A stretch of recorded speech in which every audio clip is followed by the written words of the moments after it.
guys, I've done it again. That's twice, 2 weeks in a row I've done that. Welcome everybody. We're back for Friday night 9 ball. The voice seems to be back. It might not last 3.5 hours, but I'm here anyway. Good evening to Michael. Welcome to VP4. We're here a little bit early because I've got a few things to say, which again is purely my opinion. I'm not the voice of the people. I'm just voicing my opinion. We've got the Straight Pool World Championships going on, and the tournament started, or the tournament draw was done a couple of days ago, and there was a match on, was it Wednesday morning? I think I got up for my cowboy doubles on my day off, and there was a match scheduled at 6:30 or 6:27 in the morning, and it was between, who the hell was it between again? I watched the thing and I can't remember. Snake Eyes and Tommy. Snake Eyes from England and Tommy, and Tommy won it 200 to 106, and I watched it. It's on my channel. I take it everybody can hear me now because the mic's on, so everything should be working. And I watched the match, and I think it was the day before I found out that there had been a physics update. And then I spoke to Semi Pro, who was explaining to me about, he was showing me his run of 271 that he's got in his channel. He did a high run of 271, and he showed me his break shot in that run where he broke off, and he called a corner ball, which was the 5 ball. He called the corner ball on the break, and it banked up the table into the left hand top pocket as we look in the stream. And he had been speaking to Steve about this apparently, and Steve was, I think obviously Steve has seen him do this 2 or 3 times and get it on a fairly regular occurrence. So Steve panicked, as far as I can see, went and did something with the physics, he says, and that was all. That was all I thought he'd done. I thought, well, fine, he's changed something, he's tweaked something to try and, divert the ball and stop it from pocketing. But other than that, I wasn't really aware of anything else. And then we had the live draw. In fact, it was the live draw night, and then I found out that Cobra wasn't in the tournament. And then I thought, right, and then I wondered why. And then I was looking at the setup and got told that it's been changed to narrow pockets. So if we look at the tournament page now, the one thing that Steve has always said, and everybody can bear witness to that, is that, this is too white to see the text, but we'll go back to it in a minute. The one thing that Steve has always said is that straight pool isn't played on narrow pockets, and these are narrow pockets. Now, the text in the tournament sign-up page has been changed. He's edited it, because it always said, and last year said the same thing. If you go and look at last year's tournament, it will read the same last year as it was this year, where straight pool is always played on normal pockets, not narrow pockets. And the argument in favour of that is backed up at 100% by the fact that the real life professionals who go for the long run on straight pool challenges always do it on the same setting, pretty much the same setting to my knowledge. What I do know is that Jason Shaw last week got that new world straight pool record of 714. He got it on a 9-foot table with 5-inch pockets. and specifically because those 5-inch pockets were the same specification, more or less. Maybe the shelf depth was different. We don't know that 100%. But the 5-inch pockets on that table were specifically set to match Schmidt's table, where he set the world record. Now, Willie Mosconi got the run of 520 odd or whatever years ago, and it stood for years. And then Schmidt beat it by about 100 and got to 626. And then Jason Shaw last week got 714. So here endeth the lesson as far as straight pull and long runs go. That's the table spec it's done on. Now, normal pockets in VP4 look like 5-inch pockets to me, or near as damn it. And that's what last year's tournament was played on the principles that Steve stood for. And that was that it's not played on narrow pockets. And most of us agreed. Most of us also would agree that it gave those players who applied themselves and used the disciplines that I keep talking about, dealing with problems, getting breakout shots, not running into balls if you can, picking your break shot, blah, blah, blah. And that's how you try and make long runs. And the 5-inch pockets give you that leeway, but there's a price to be paid. Look at the amount of scratches that were made. You know, that's the price you pay, that's the risk you take.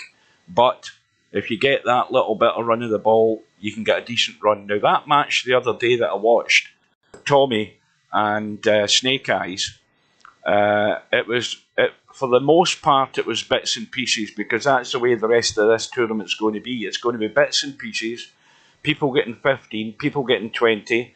Tommy got a run of 48, which, as far as I'm concerned, is a bloody good run on narrow pockets.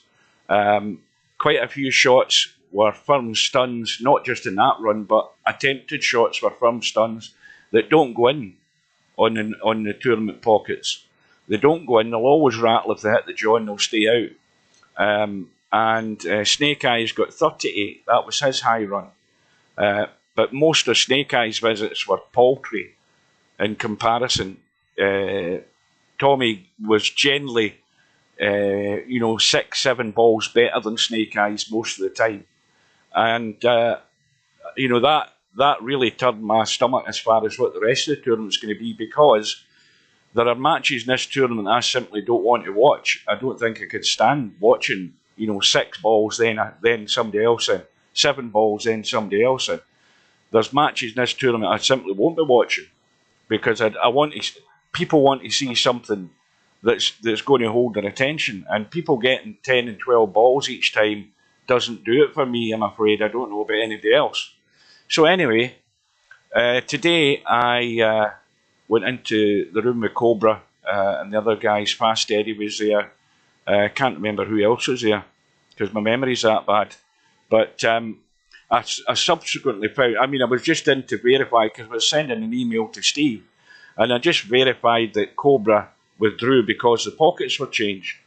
And he confirmed that, but Fast Eddie confirmed the same thing. So there was more. I don't know how many more players withdrew before the actual tournament started, but that's at least 2, and there may well have been more who withdrew from the tournament. Now, it's bad practice to set the tournament up as it was last year. Okay, there isn't a shot clock this year, but that makes no difference.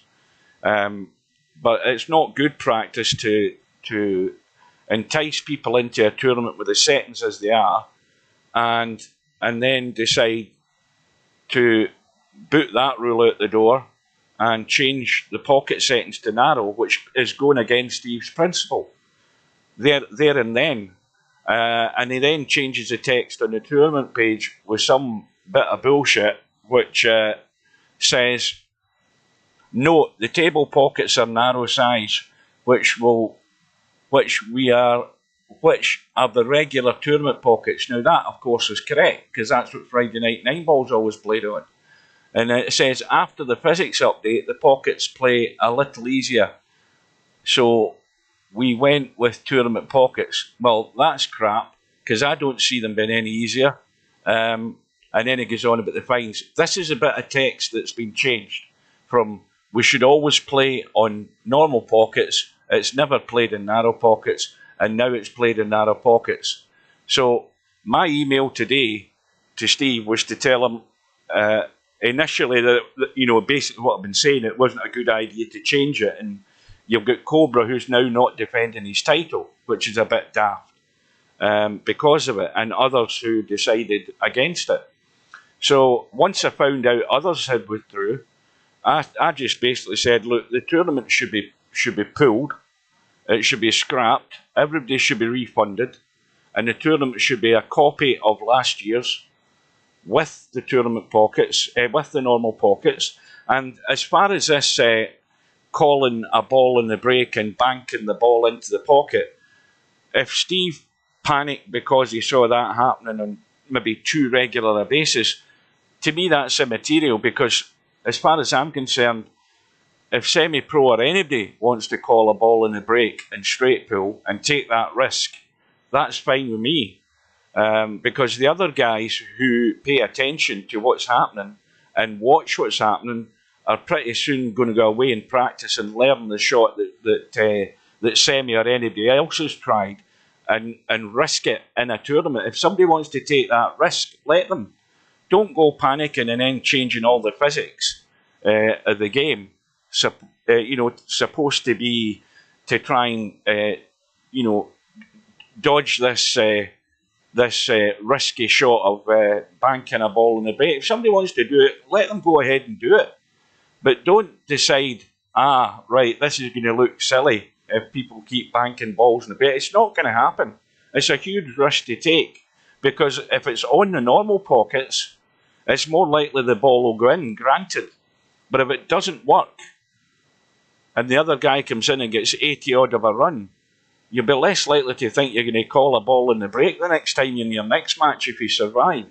The break ball is the break shot is only one shot in the game. You're not going to be calling corner balls for the rest of your run. It's only one shot, and to have backed down and reneged and gone back in on the principles of what he said was just a no-no. So my advice to Steve was, pull the plug in the tournament, right? And of course the other thing is, you've got guys who cried because they wanted narrow pockets because they think they'll play better. And Vince says was one of them. He signed up because it went to narrow. Let them cry about it, because it's not played on narrow pockets.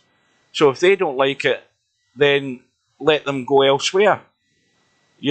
That's why people want to play in the tournament, because it gives them a chance of getting a run together. But you won't get a run together if you don't do things right. I don't care who you are. And Stubbs' proof of that. He thinks he's the bee's knees, but he could only get a run of 72 on big pockets, and he thinks he plays better in tight pockets. That's living in cloud cuckoo land, right? So he should pull the plug in the tournament, refund everybody, get the sign-ups going again, and them that don't like the normal pockets and can't handle the pressure of making a run and defending properly, then that's fine.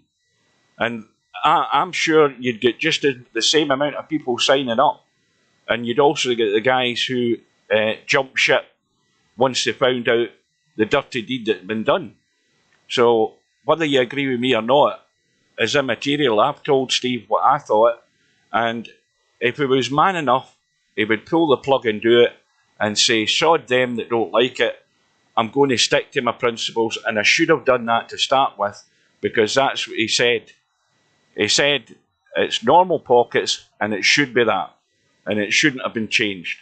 I just think it's not good practice, and I'm less keen to sit and watch two people banging at balls for 2.5 hours or more. That match the other day took over 2 hours, and there's matches going to take an awful lot longer than that, with people struggling to string balls together, as they will do, because the table, whatever Steve says and whatever I saw, it does not look easier pockets to me.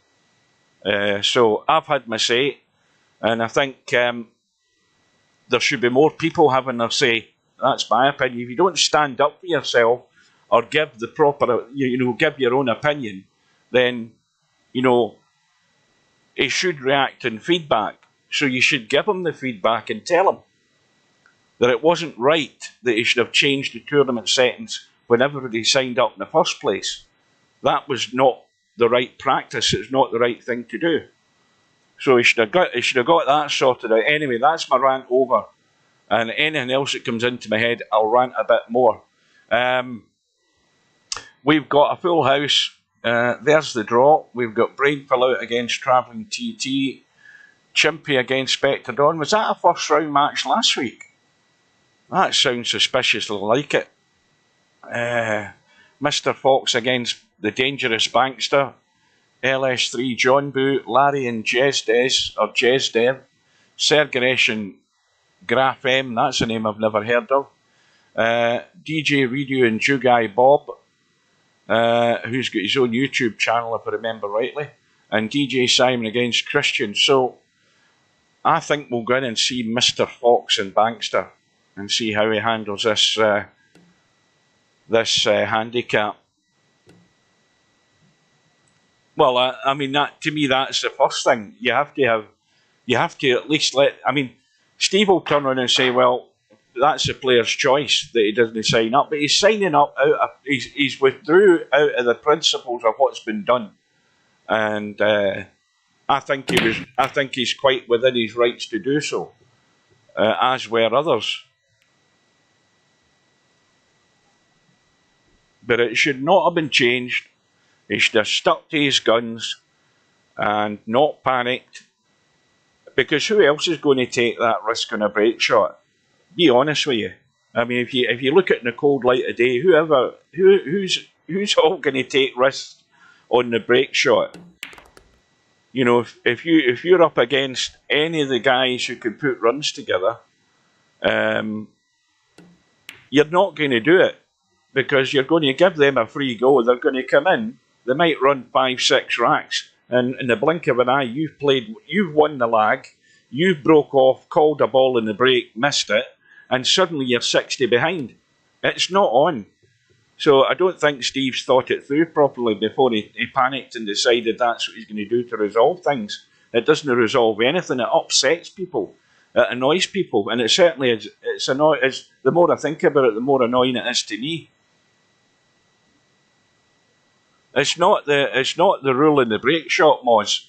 It's the fact that Steve changed the tournament settings in the straight pool tournament, and Cobra and others decided they weren't prepared to take part in it after having signed up.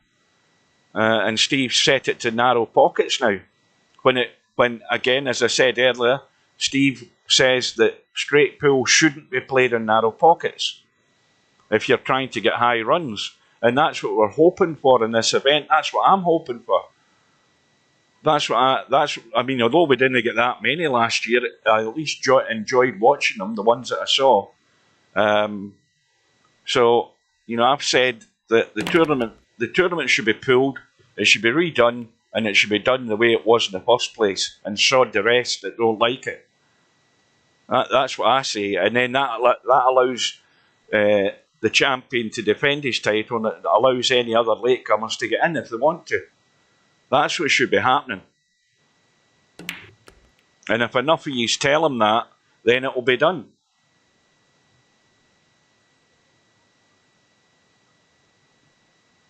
Good evening, everybody. Yes, my voice my voice won't be recovering that much if I keep ranting on, I'll tell you.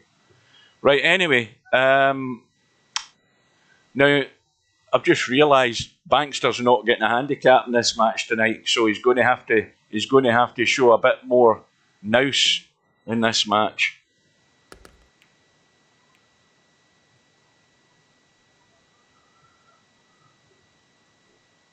Well, I mean, do any of you guys agree with what I say, or have you guys got another opinion? That's what I want to know.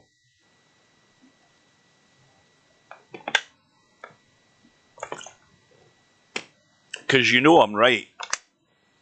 I mean, the fact that Vince says signed up because the table pockets were set to narrow is immaterial.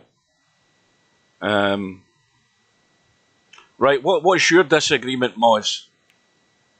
Bear in mind, you never play straight pool.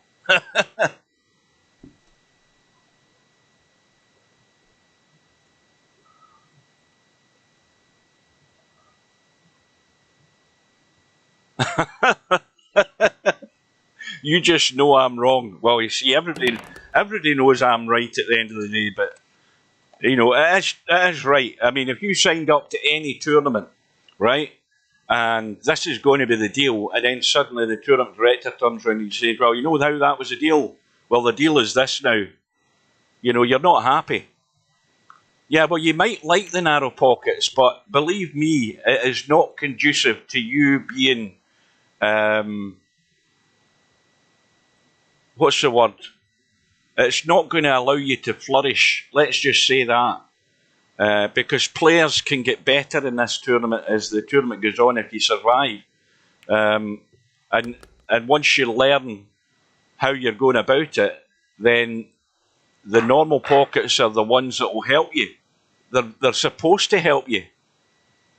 You know, it's supposed to help you to try and get runs. That's what the incentive's all about in the tournament. That's why he put these V dollars up last year as an incentive for people to get high runs. But only the good players are getting them, because the one thing that the good players done in last year's tournament is that they learned the strategy. They learned the strategy and what you have to do to go about getting runs in straight pool, and they got better at it, and their contributions get more consistent. The ones that were learning, the others just were in there to make up the numbers because they weren't learning.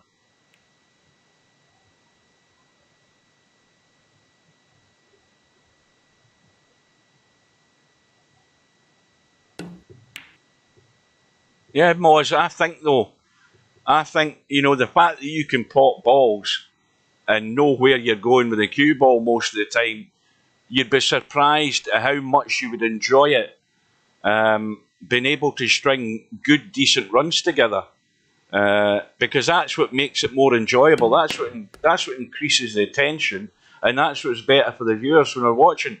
You think how good it was watching, you know, Larry last year getting 100 and odd, and then making an ass of it, and then Cobra coming in and running out to win the match in the final. I mean, that was engrossing. That match could have went anyway in the race to 300. And I was hoping for more of the same this year, but it ain't going to happen. Not if this tournament stays the way it is.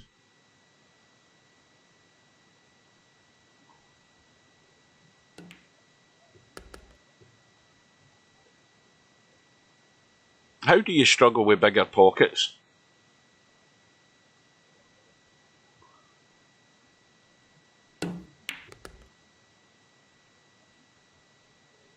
Well, the thing is everybody came into this tournament last year thinking, you know, straight pool is easy, all you do is pot a ball. Well, it's not easy, we've seen that. It is not easy. Anybody can pot balls. It's not just about that, it's potting the right balls at the right time and getting the cue ball in the right spot each and every time at the end of every rack. That's not easy. There's plenty of evidence of last year's tournament on my channel, and you can see where players are failing and being successful. But as I say, that's gone out the window. You know, I think a 48 run is a good run in this tournament that Tommy got the other day.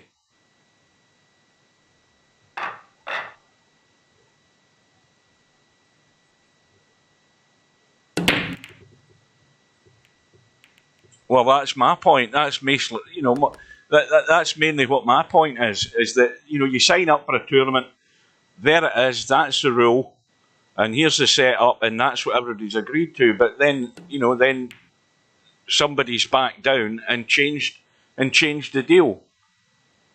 So out of the respect for the players that signed up on the first principle, that's the setup and that's the way it's going to be, then it shouldn't have been changed. Anyway, we're one rack all. Bankster without the handicap tonight, so he's got to play sensibly, and he's got to keep taking his chances if he gets them.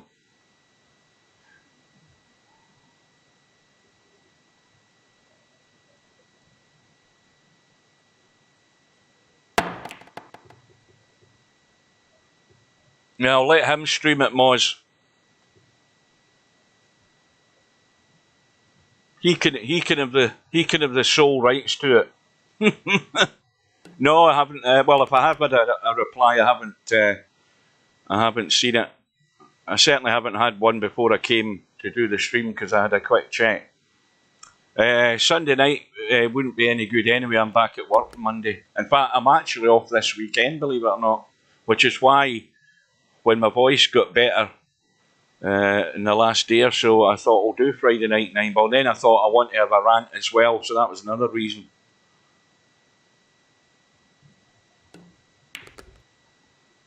Well, it's going to be a long 5 ball. I don't think he'll be taking any risks to try moving the cue ball anywhere, plus the fact he's pretty straight. Just needs to see the 5.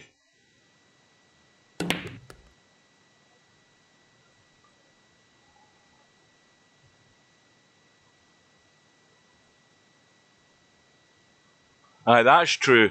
That's another reason why I'll let Duffman stream it. Yeah. Because Moz is going to be sitting there on the stream with him. They're going to be ranting for 20 minutes between shots. And, you know, Moz will be in a run of 12 and it'll have taken 35 minutes to get to 12. No. I'll leave that to Duffman.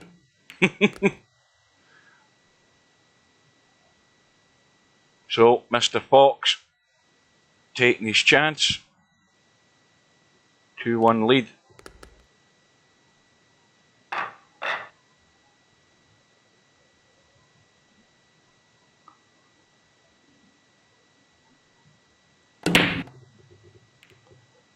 But like I say, you know, nothing's going to be done unless the guys that are in the damn tournament tell Steve, you know, unless they tell him and say, look, this is no good. The pockets aren't any easier regardless of what he says, and they're not from the evidence I saw. But if you don't tell Steve anything, you're not giving him the opportunity to... I mean, we're not talking about Steve backing down. We're just talking about him setting it the way it was set in the first place, and that's the end of it. And them that don't like it, tough. You know, that's a simple thing. You should be in favour of the guys who withdrew from the tournament rather than the guys that signed up because it went narrow. The guys that signed up, especially the actual title holder, they're the ones that should be favoured because they withdrew out a principle. And it should be them that's being backed up. But if you don't tell them, there's less likely anything will happen. And of course, if you reset the tournament, Stubb will withdraw because it's on normal pockets as well. That's a good benefit from that happening. That gets rid of Stubb. You know, he'll bail out. And anybody else that doesn't like it will bail out. And it'll give all the more room for more people to sign up.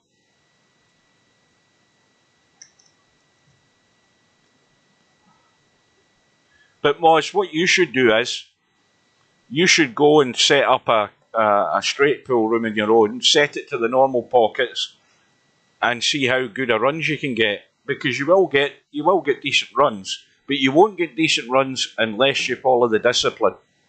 And everybody knows what I talk about there. If you don't follow that discipline, forget it. The pockets could be twice the size. You still won't get any good runs.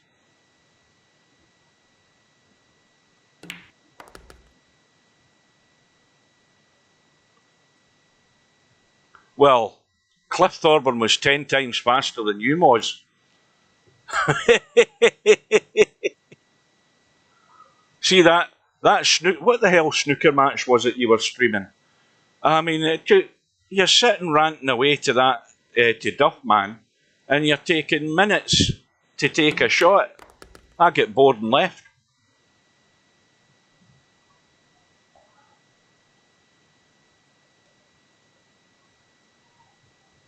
Well, that's a point to be made, Moz. If you think the big pockets are no good, then go and do some practice, and come back and tell me what kind of runs you're getting and how many times you scratched. Because there's enough guys here to tell you how many times you're going to scratch.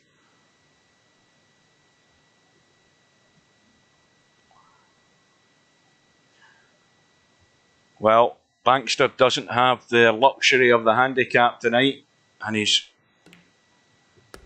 going to be 3-1 down in a minute. So he's now going to have to prove his mettle.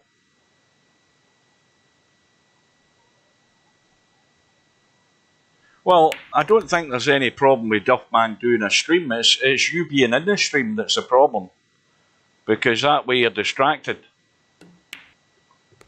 I don't think it does you any good to be talking to anybody while you're trying to focus.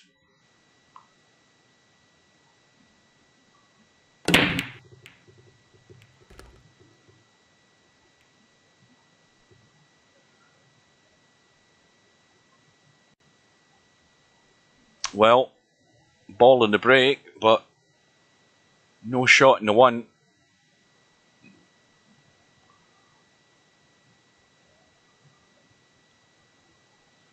Now, where's Mr. Fox going to push out? Because that one is a bank up and down onto the two, so he's done the right thing there.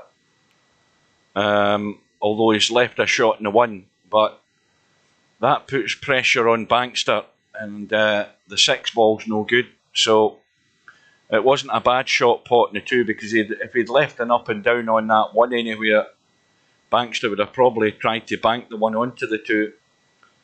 So Bankster's got a free go, but he'll do well to get in and out of this. He may well run into that 4 ball as well, trying to take evasive action.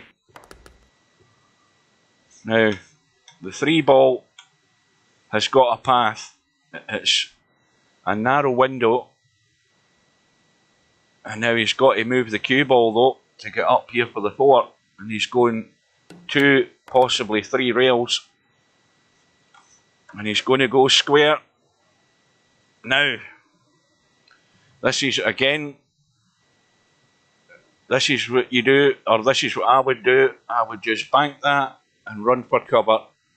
Send that cue ball down here. Well, he had the right idea where he was running with the cue ball, but not the right idea taking the pot on. He's got lucky.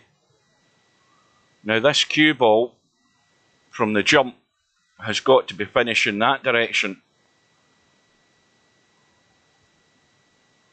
And even then, if Mr. Fox doesn't have a shot in the 5, he can put Bankster in trouble. So we'll see what happens.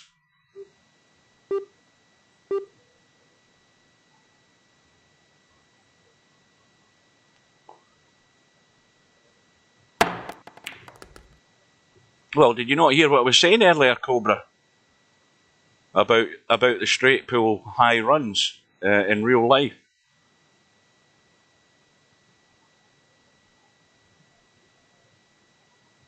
Now, I was ranting about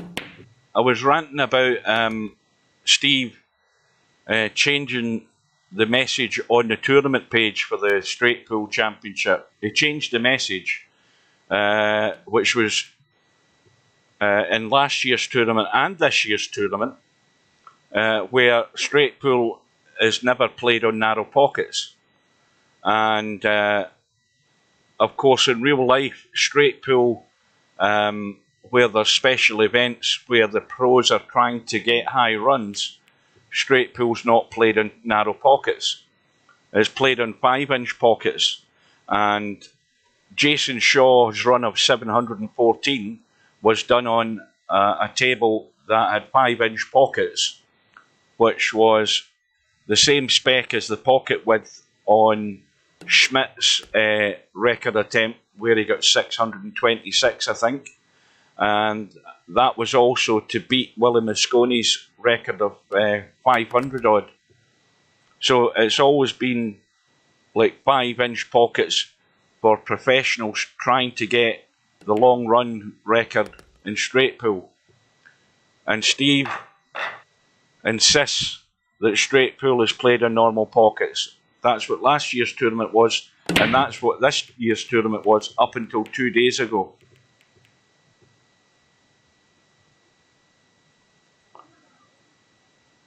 But 714 is still an incredible run.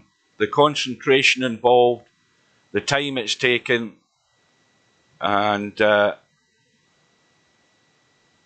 fact that VP4 is supposed to be a lot easier than real life, and yet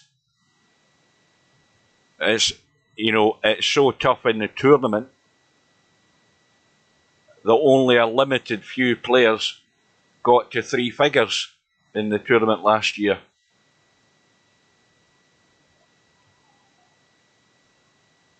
You've got to keep that cue ball under control when you go for the break shot each time.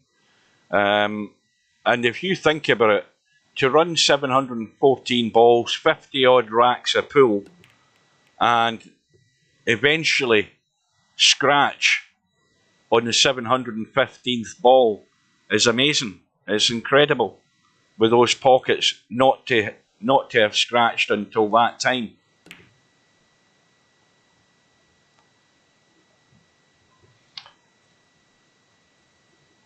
Good evening, Jose, or hola. What's good evening in Spanish? Buona notte or something like that. What's good evening in Spanish?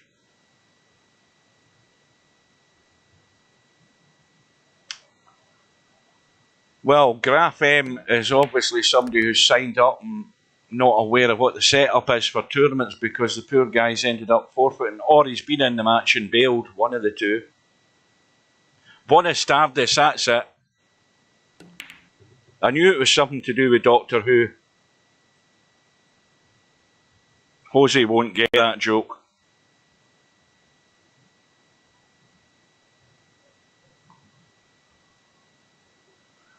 Well, Bankster, trailing 4-1, he's got to get wise. I see he's taking risks, and that's what happens when you start taking risks. He's got to get tactical here. And when you don't have that handicap pressure on players like Mr. Fox, if you just start going for shots every time, you're playing straight into their hands. You've got to put them in trouble. Got to get clever.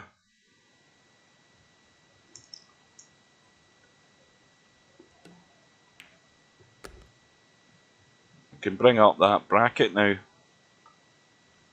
I've had my rant. My rant is over.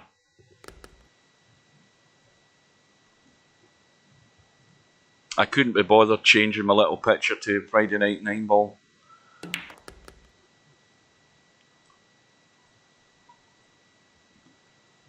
Well, that's the one bit of advice I would give to Bankster.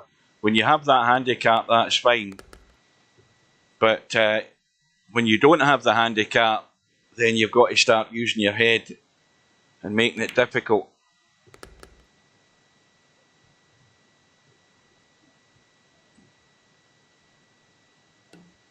A good argument to increase what, Semi?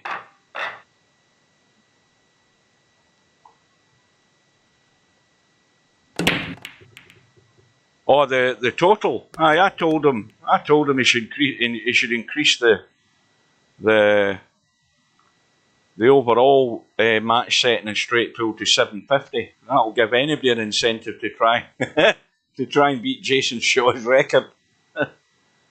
If you've got enough time in your day to actually try and do that. Well, Bankster, with ball in hand, and he hasn't got into that enough.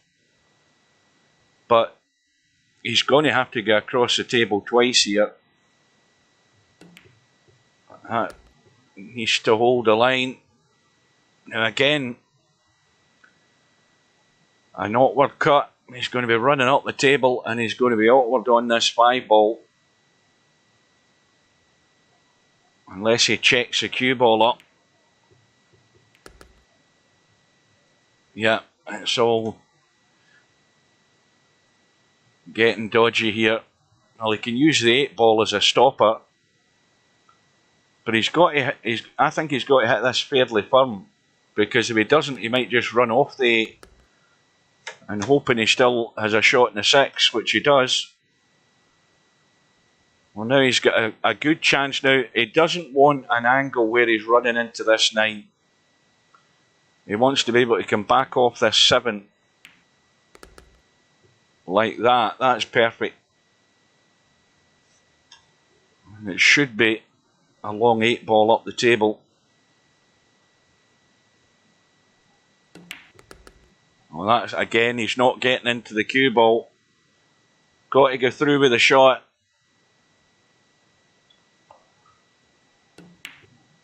That's a good shot though, but look at the cue ball again. You know, you're always going to end up getting out of line, but he should be practicing that stun draw shot where you get more control to bring that cue ball back.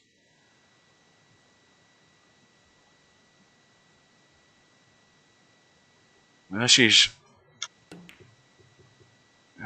all that hard work for nothing. So Mr. Fox on the hill with the break.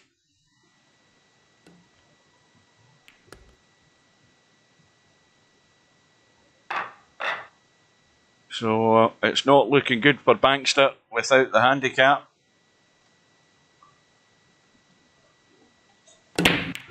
So welcome to any latecomers. You'll be glad you joined late because you've missed my rant.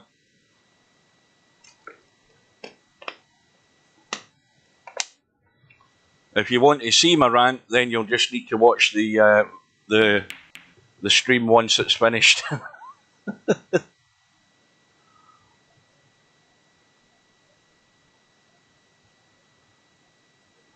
So once again, Baxter has a chance. That 7 ball doesn't look as if it's going anywhere fast.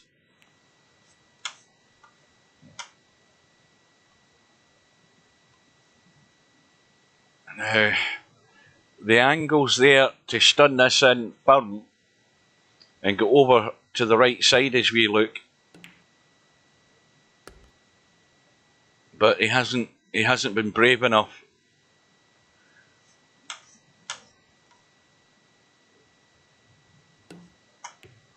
It's all out for the pot. See, it's okay. It looks good when you make the pot, but you've got nothing but trouble when you're not in line each time you come to your next shot.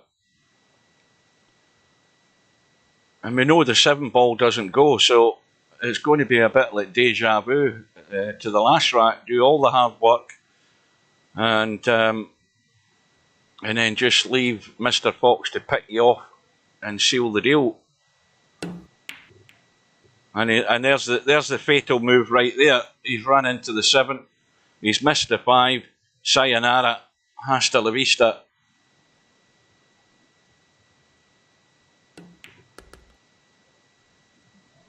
It's all over for Mr. Bankster, barring some almighty accident.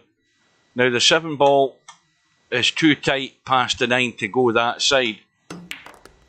And Mr. Fox has got into the cue ball more than enough to end up behind the 7. That's not where he wanted to be, I don't think, but that will do. Now he needs an angle off this 8. Doesn't want to leave it too straight. Well, this has got to go either 2 rails forward or a stun into the long rail there and back to the left. It looks like back to the left. And it is all over.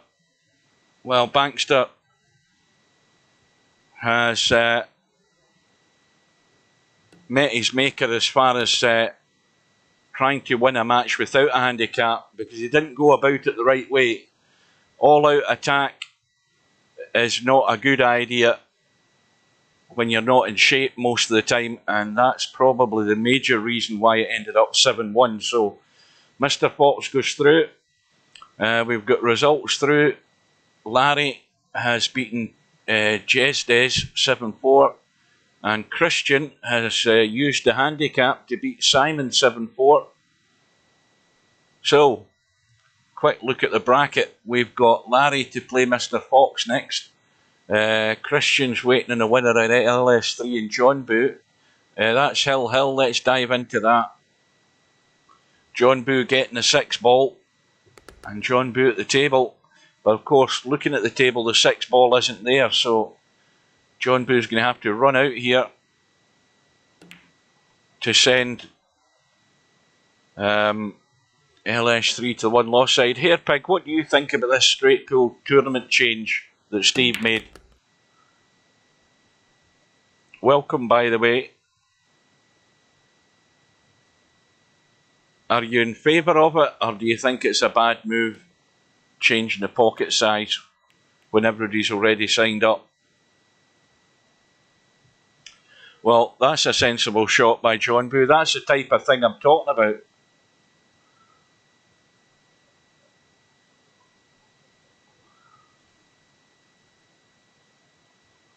Well, I think overall it spoils the tournament, because what we want to see is good, decent runs, and give everybody a chance to get good, decent runs if they play the game correctly.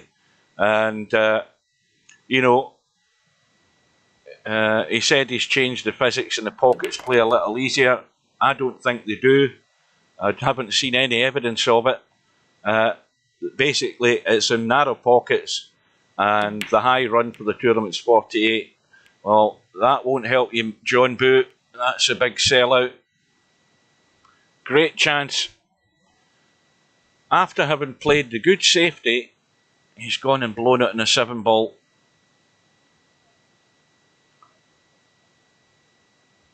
Well, like I say, that match that I did stream lasted over 2 hours. There's other matches and ties that are scheduled that, quite frankly, I've got little or no interest in watching them, because I know what's going to happen. I've already said that earlier. You know, you watch somebody get 7 and 8 balls and then break down, and then the other guy comes in, gets 7 or 8 or 10 balls, breaks down. No, it's just not any good to be watching that.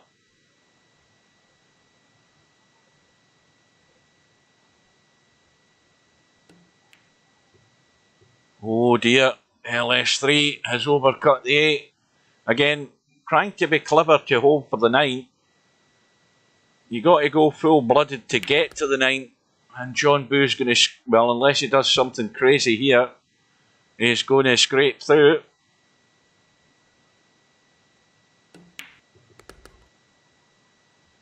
So John Boo has gone through, but he's gone through on a bit of a lucky break. LS3 pushing that 8 ball to the knuckle. And so, Christian is going to be playing John Boo. Chimpy and Spectre Dawn are still going at it. Let's go in and watch that one.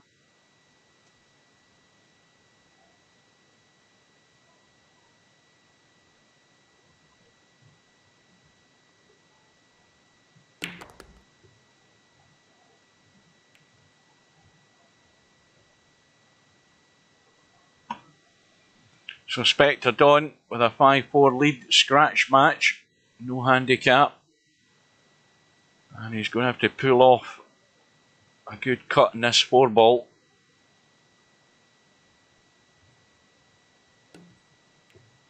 And Spectre Dawn, for once, is playing the sensible shot.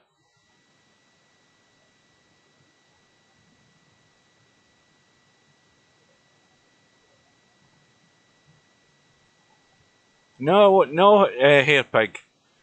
No. What he should have done is, like I said earlier that you missed, he sort of panicked into making a change to prevent somebody calling a ball in the break and potting it. What I say is go ahead and let them call a ball in the break to pot it in the break. They're only going to get 1 go at it in a match. And it's a heavy price to pay if you call that ball in the break and you miss it. and the other guy comes in and gets 70 or 80 run. You know, there are players here you don't want to be doing that against. I don't think he should have done anything. I think he should have left it the way it was, because there won't be many people doing that in the tournament. You think about it.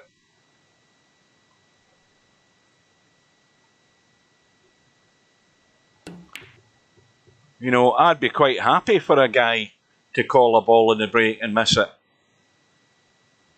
I mean, there's no reason to have done anything. And I mean, if you're going to do anything, you do it after the tournament's over. You know, you don't spoil the tournament by making it not unplayable, but not conducive to getting good high runs. And I'll say this to him blue in the face, going against his own principles and what happens in the professional game on the high run attempts. They're played on normal pockets, 5-inch pockets. Here endeth the lesson. Need we say any more?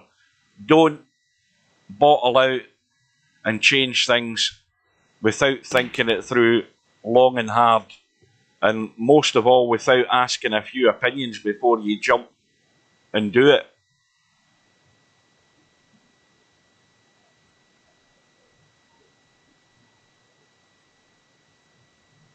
Well, the other thing, semi-pro, is you. I mean, put it this way: you're the only person in the tournament that would be calling a ball in the break.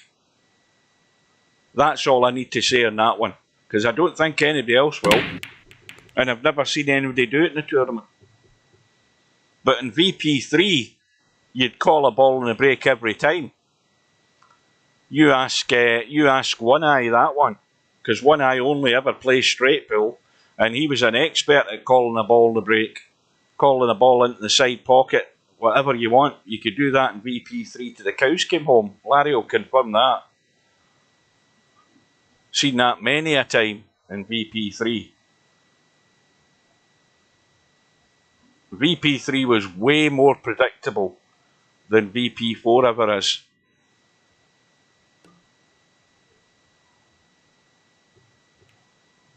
Oh, that one ball just got to the rail.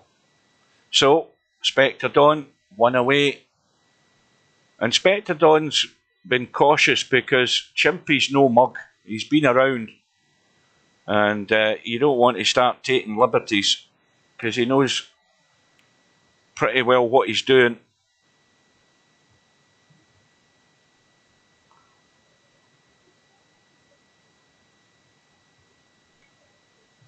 Well, it's not fixed.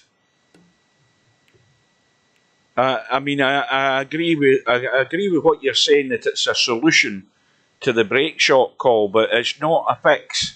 The fix is get it back to the way it should be, the way it was last year.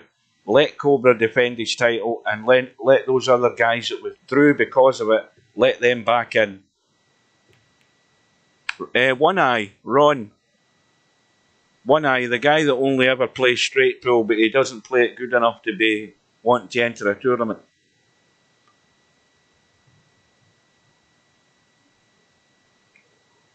I think it would have done his game, in all honesty, I think it would have done One Eye's game a lot of good if he had played in this tournament on the normal pockets.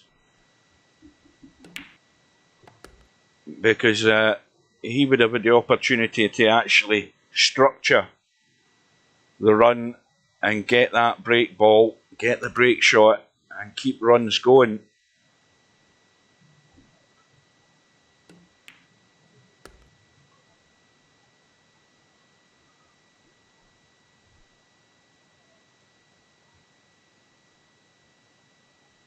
So Spectre Dawn looks as if he's going to get through. And Brain Fill Out has been put to the one-loss side by Travelling TT, who, unless there's somebody that's changed their name, somebody I've never seen before. A relatively new player, I think, to VP4. Well, this has got to be just dinked in to hold the cue ball. Little jabby, stun draw. The shot I keep talking about to give you better control of that cue ball. And so Spectre Dawn looks as if he's wanting to march through in the winner's side tonight. Oh, we've got one Pocket Slim playing Stubb in the $300 daily. I bet they're in the final match. I bet they're the only two that's in it. Right, so we've got Larry against Mr. Fox. Larry's 3-0 up. Christian and John Boo are underway. John Boo's 2-0 up. Spectre Dawn is now through to play Sergaresh. And DJ Redo and Jugai Bob are 5-all in their match. So that's 40 minutes is gone and they're still at it in their match. So we're going to jump in and see this one. Another scratch match.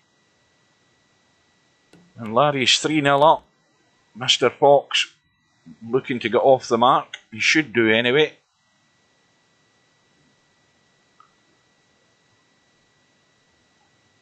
Well, you see, the thing about One Eye is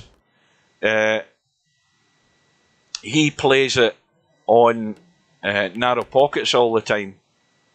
I think he would enjoy it better playing it in normal pockets. But it's all about moving the ball. That's what it is. And if all you ever do is play the one game every time, you'd think you'd be learning something over the years, whether you play it in real life or not. You think you'd be learning.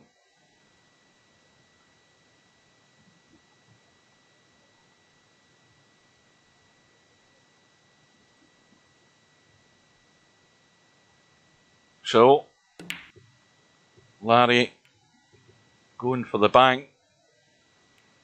A sort of shot to nothing because he was going to have no shot in the 2-ball. He's going to leave that up to Mr. Fox,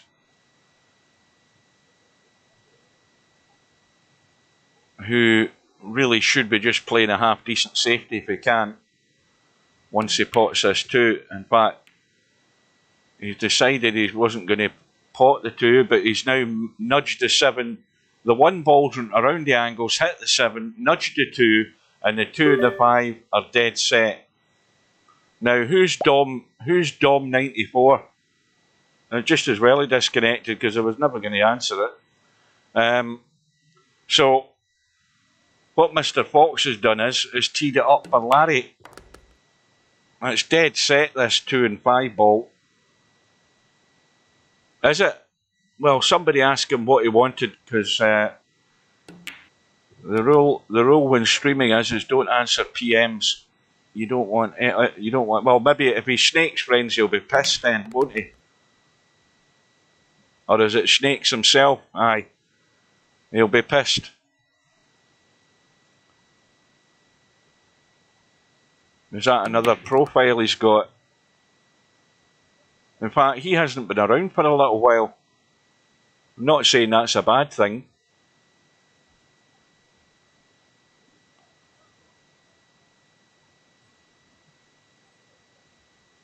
Well, Larry's got to get high enough up the table here towards this 9-ball. And that will do. I don't know whether he's finally get banned, but like I say, I haven't seen him for a couple of weeks. Behaving like an arsehole. Excuse my French. Oh, Larry's got himself dead straight. I think he's going to have to... Oh, he's absolutely bolt straight. It's just a straight draw. Oh, he needs to get lucky. And that's what happens. You don't get the angle. You end up doing stuff like that. And from a gilt-edged golden opportunity, he's going to have to reverse bank this.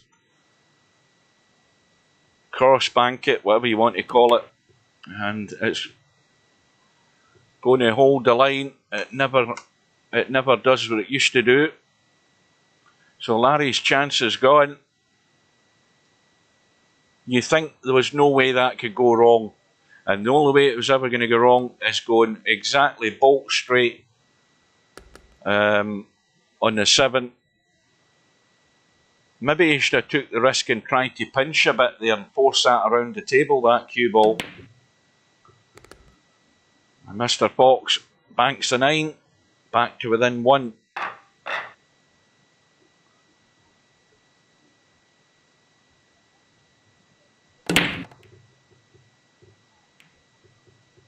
Well, I've got one principle for dealing with idiots.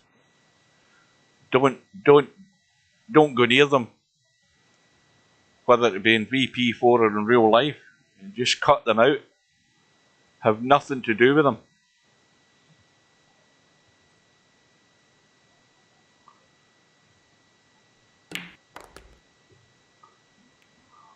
Well, again, that was far too heavy to stay in a decent line on that too. And now it's a all-out cut up the table, but the knuckles caught him out again. Oh, that's another nightmare shot there for Larry, because that's the one that done him in last year's straight pool final. Larry had the table at his mercy on a good run, and then he had a nightmare, and Cobra came in and stole the match. He doesn't like these middle pocket knuckles catching balls when they're going up the rail.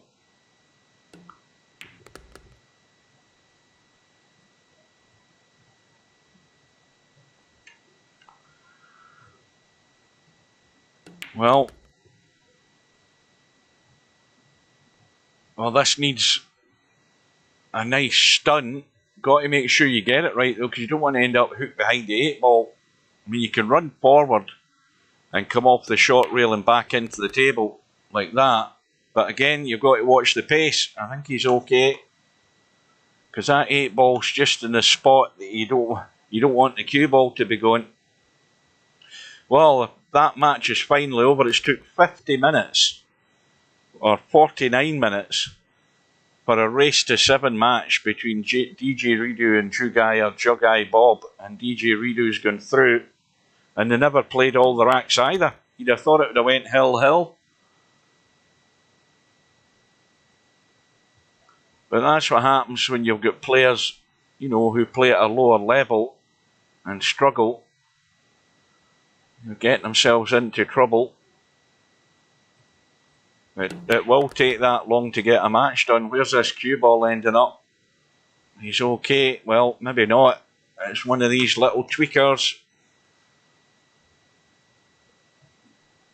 This for 3 racks all.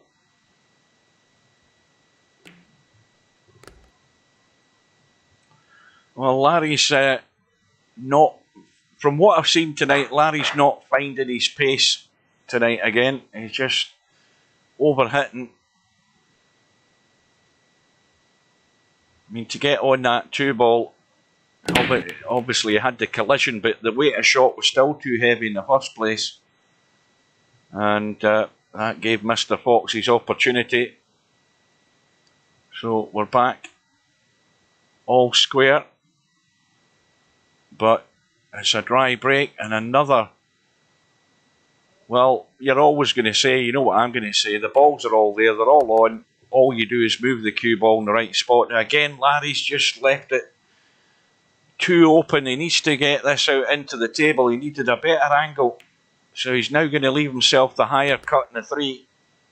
Now the other problem is, the 4 ball doesn't have a pocket up this end of the table. So he's got to get below the 4 ball to have some sort of shot anywhere. Unless he's trying to get there for the 4-9. Maybe it'd have been better to hedge his bet and just drop down below the 4.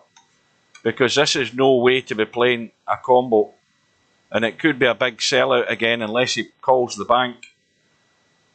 Because if this 4 ball is left on the table and Mr. Fox has a shot, he should be out. Oh, Larry's fluked to 6.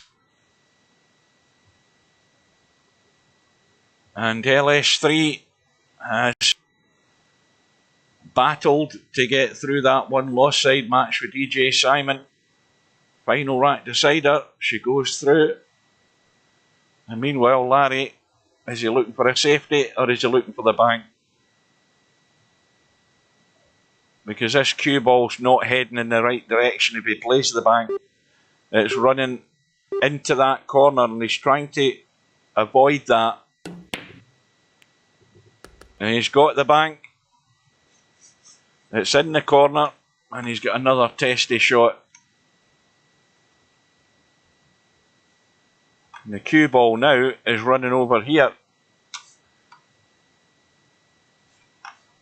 He can't really try and do anything with the cue ball other than just pot this 5 and let the cue ball run.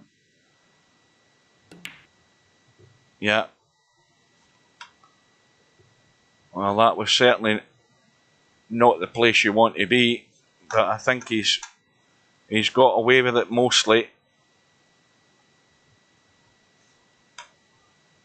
He's trying the combo. That's well played. And it's another chance that's gone. Where's the cue ball? Oh. Well, Larry needs to give himself a shakedown here. It's untidy. It's careless. Yeah, Graf's obviously signed up and not turned up at all because he's lost his one lost side match by forfeit as well against Chimpy. If somebody sees that Graf M guy, do they know what country he's from? Because maybe he just needs a bit of advice, or obviously maybe something cropped up. But I've not seen him before, and maybe he's not sure of what he's doing.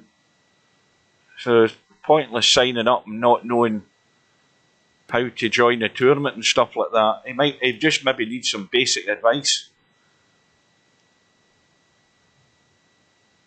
So Larry's given himself work to do.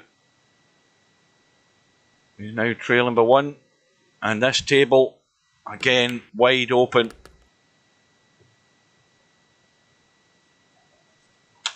Well, I think you've got to come round behind the 3 to take it into that corner pocket there. I don't think it's worth trying. I mean, you could drop this in dead weight. I don't know whether it's going to be. Is it going to be good enough to hold? Yeah, I think you've got to come round behind it. You've got to hit it hard enough, though. He had the right idea, but he should have been here. With that angle that he had, you've got to let the cue ball run. And that way you make sure you go right through to make the pot and let the cue ball come around. But he's underhit it. Well, that nudge in the 5 hasn't done him any harm. It set it up over the pocket and it's given him a line on the 5. Now, again, he just needs to be careful, because the best thing to do here is just pot this 4 and not trying to be clever with the cue ball, because he's risking hooking himself behind that 6. And he's okay. That was the danger with that shot. You know, letting it run, because there's traffic in the way, and he's got away with it.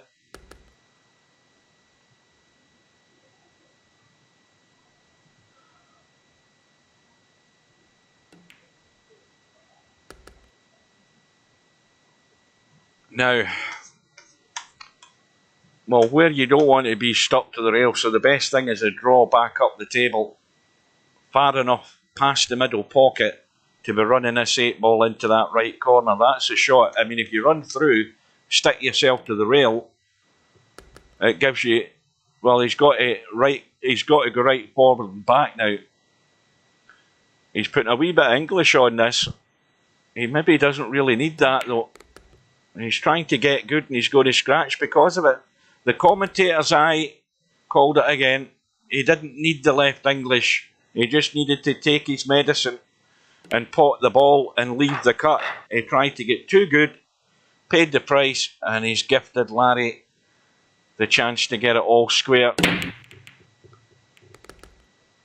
You've got to see that coming. If you get that English on that cue ball and you put too much into it, it's going to spin in that direction. Now again, Larry should be running into the long grass here.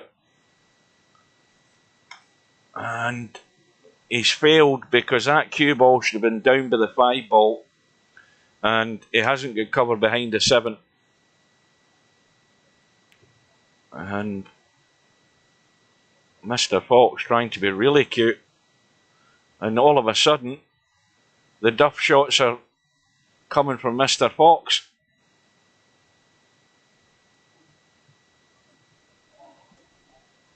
Yeah, maybe he's got one as well.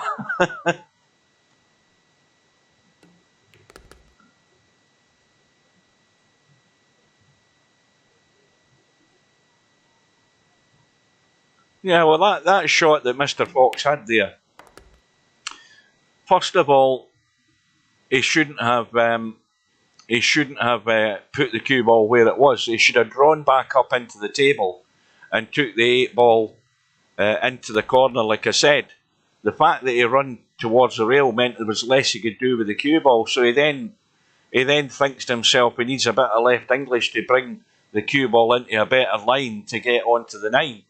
When he should have just took his medicine there, potted the 8, let it come across and leave the higher cut in the 9. He took the risk, paid the price and scratched. Well, that's a better shot by Larry. I mean, it's not difficult to hit, but how easy is it to keep it safe? Well, it's a good shot, but it was a much, much better kick. Unlucky, though, that he's hooked himself behind the 8 ball. Played that absolutely perfectly. And he might well end up paying the price because of it. I'll have a quick drink.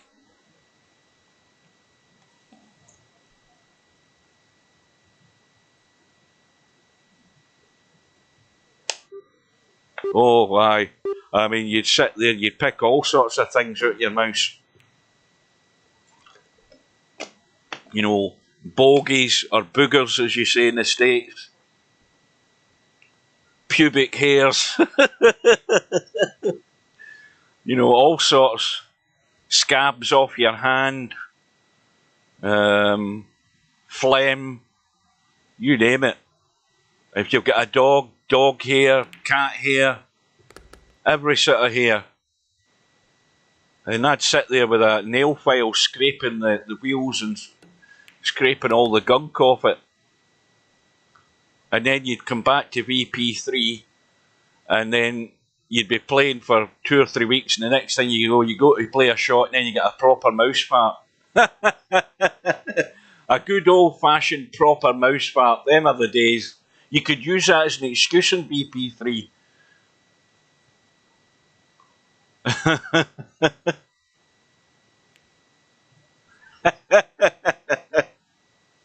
Well, that sets you thinking, what the hell are you doing with your mouse when you're not playing VP3? Oh dear. See, that's why this is a what have I got? This is an adult channel. Not in that sense. Not that we deal in pornography. We deal in pool pornography here. Well, Larry's getting handed in the plate here. Mr. Fox is getting extremely generous here because things are going downhill fast for him. He's getting extremely careless.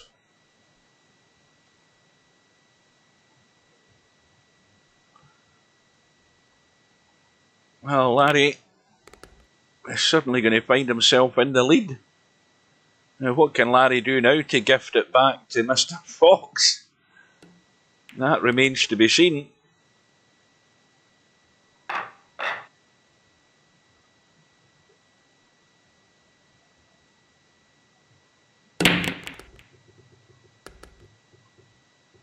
Well, he's got the first part right. Potted a couple of balls. The 5 and the 7 have gone. A dodgy bedhead cut in the 1. Cue ball running up and down the table. And provided he misses the 8 ball, which he should, if he gets the pace right, is he trying to spin around the rails here? Well, he hasn't missed the 8 ball, but it's actually helped him.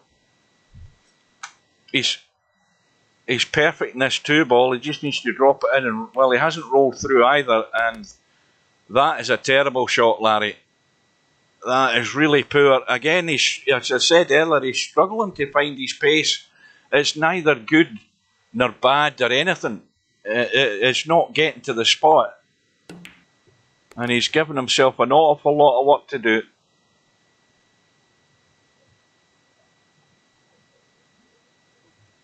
And And what's more, he's going to be brushing into the 9, I think. No, he's avoided that. He must have been straighter than I thought. Right, well, just a drop through for the 8 into the side, I would suggest, unless he wants to stun it for up the table. Looks as if he's killing it.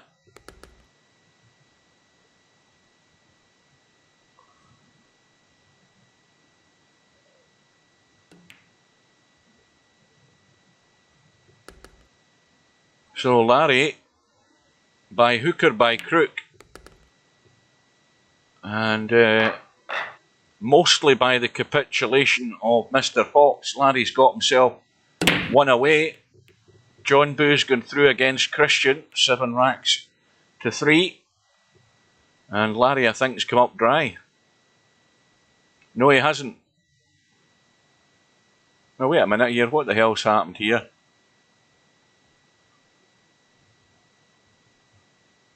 Aye, he has come up dry.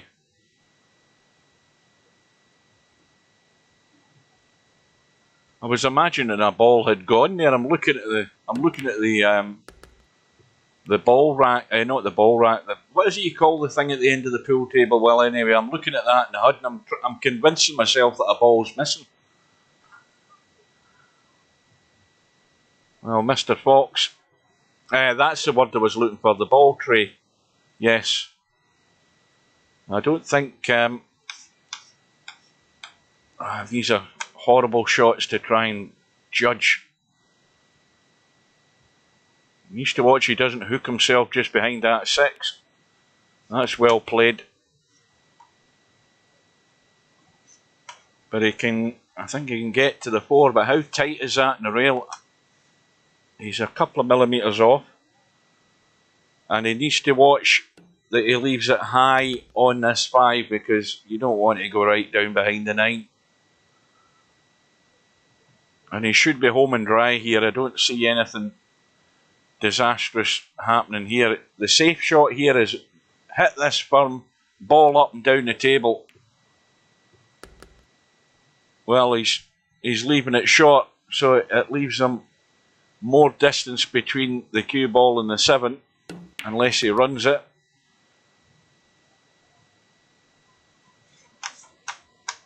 I'll just plain ball and let this come down to the bottom rail here. All about the pace and leaving that angle in the 8 to get back up for the 9.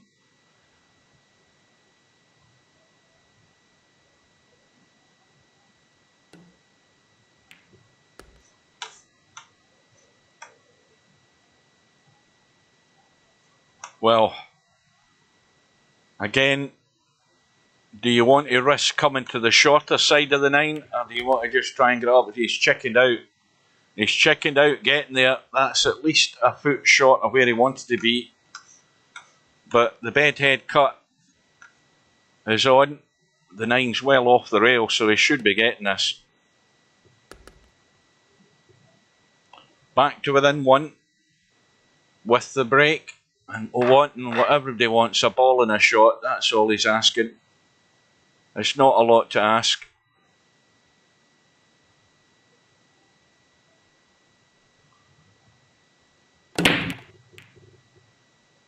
Seven ball goes, and if that 2 ball gets out the way, which it hasn't, it's actually just ran right into line.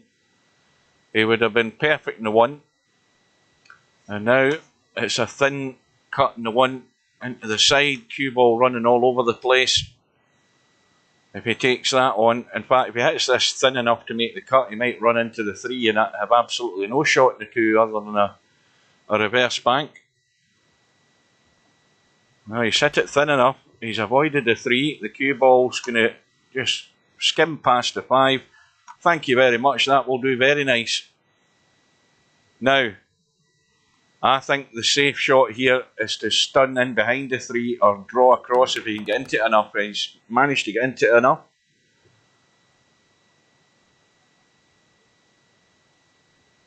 And now into the gap.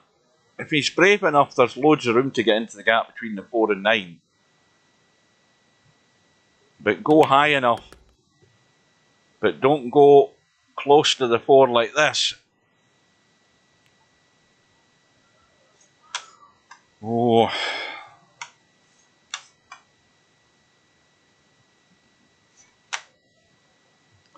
Well, you've got to just hit this hard and hope.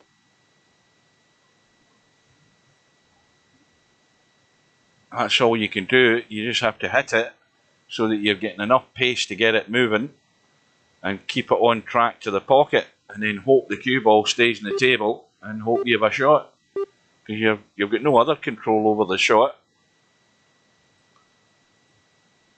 Give it a good belt. Cue ball's running, and would you believe it? It's amazing, isn't it? Whenever you have to start running the cue ball, where does it go? Nobody knows. Bang, into the side pocket. Ball in hand for Larry to pinch the match. Well, it has to be said, Larry's been gifted a few to win this match. But it doesn't matter how you get through, as long as you get through, because it's gone and forgotten, and you've got another match to play in the next round. Larry goes through 7 racks to 5. Mr. Fox moves over to that one lost side. Tournament is moving on, and Slim has taken out Stubb by 7 racks to 4.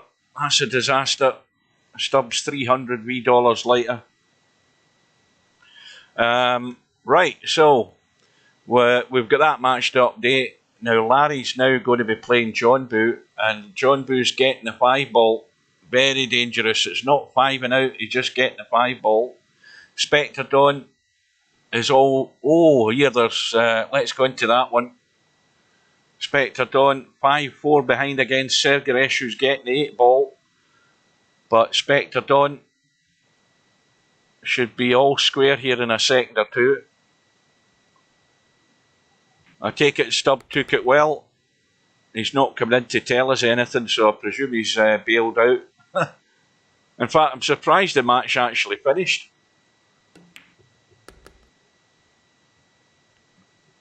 Was it a scratch match, Slim? Is it handicapped, that tournament, or is it just a scratch tourney?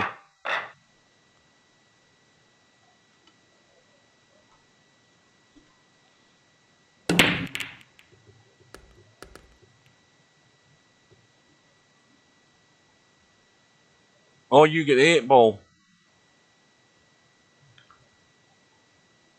Yes, I am feeling better, and the voice is the voice is holding up. And I've had a good rant earlier on, which was a good way to run the voice back in once I had my good rant. Well, I don't see where the issue is going to be here for Spectre Dawn. As long as he gets good on the 4, this could be the issue. If he doesn't get good on this 4 ball. You see, that's not good on the 4 ball, where he is there. I don't care what anybody tells me. That is not good on the 4 ball. It leaves him more work to do.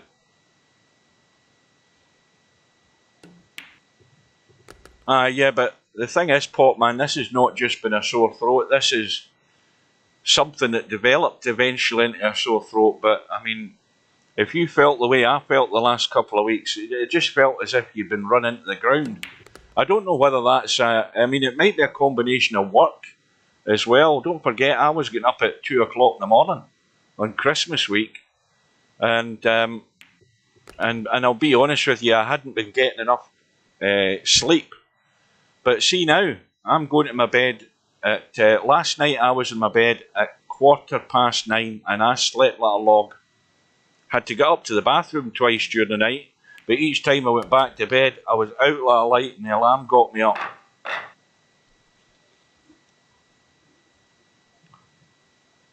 I've had some good sleeps the last few nights.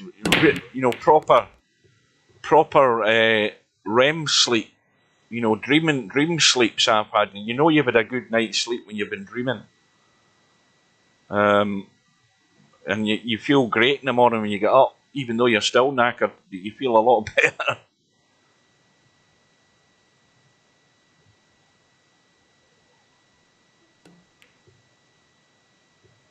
So, Spectre Dawn, from 5-4 down when we joined it, is now about to seal the deal. Well, I think has he got enough angle here? Well, he's got to find a gap.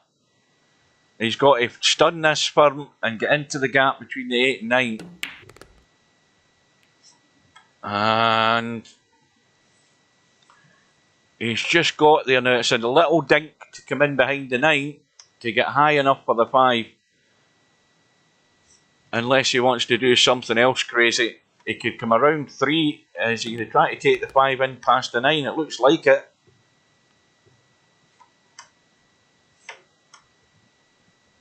Well, this is not great either to get good on that 6 ball.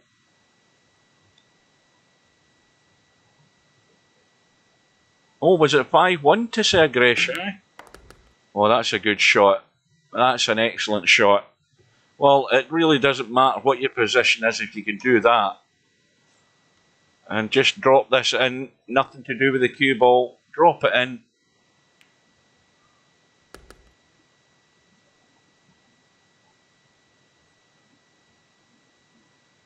Yeah, good luck to you, Matt. I won't be watching it.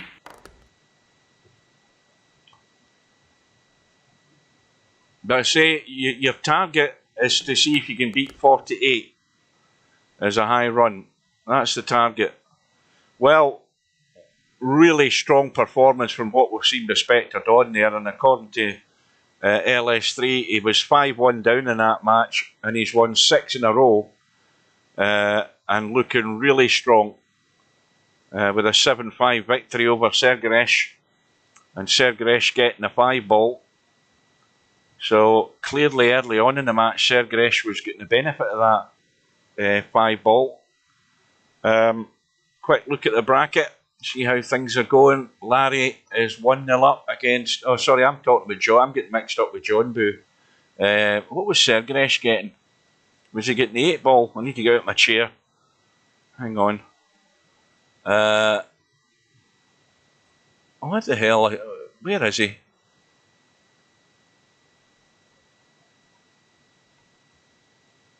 And why am I saying... Oh, there we are. I'm looking at the wrong bloody tab. It's he was getting 8 ball, so he was. You can tell the tiredness is setting in. So Spectre Dawn is through to play the winner of DJ Redo and Travelling TT. DJ Redo's 4-1 up. Larry's playing John Boo. Let's have a look at the one-loss side, see how things are going there. Well, let's go in and see if we can jinx LS3 or Sergresh. Chimpy is 2 racks all with Christian, who's getting 6 and out. That's a tough call, that one. But let's go in and watch this one-loss side match. It's a scratch match between Sergresh and LS3. And Sergresh to break.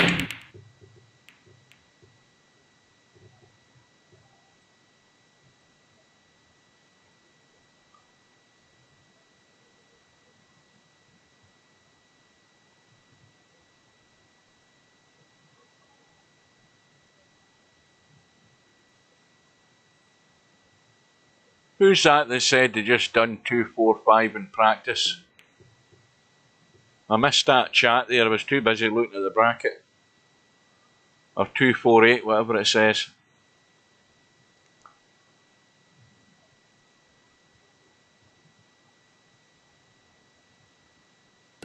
Was that on the normal pockets though? I mean, that's a bloody good run if you're not winding this up. But I'll stick my neck out and say you'll get absolutely nowhere near that on the tournament pockets now. I say if you can break 50, you'll do well.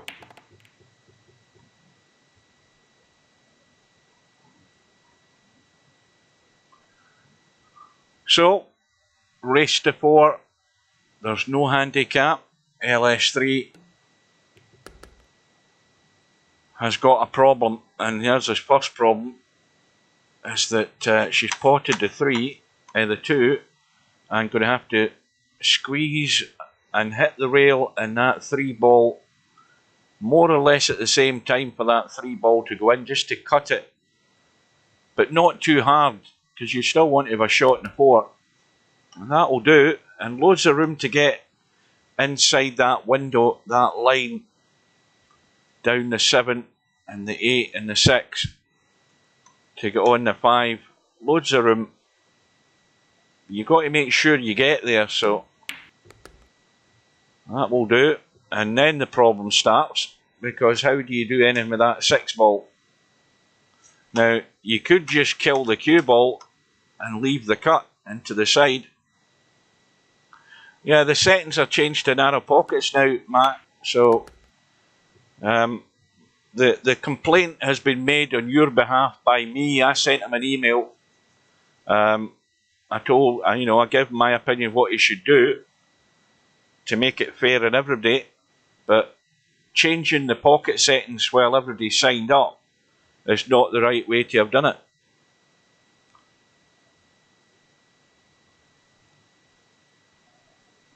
The pockets are now narrow, Potman, which is no good. The pockets should have been normal, so as a spectator sport, it's not really going to be great to watch for many of the matches. And it spoilt my enjoyment of the tournament, I'll tell you that straight away. Jug Eye Bob's going through in the 1-loss side against Brainful out. Final rack decider again.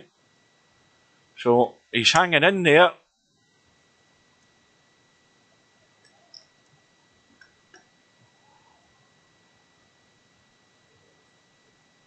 No, he got a run like that in practice, because he was practicing the tournament settings. Not what they are now, but what he thought they were in the first place.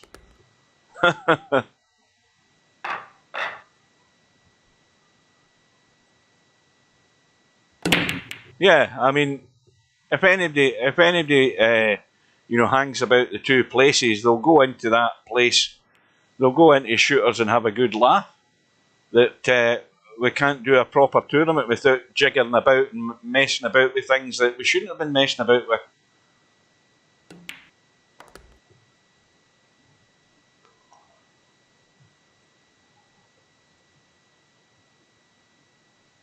So, LS3 is off the mark. And Sergeresh, well, he just has to make sure he drops through far enough. And if he gets the angle right, he doesn't want an angle where he's running into the 7. And that's the problem with this shot, because he could be hooked behind the 9 in a second or 2. He might be okay.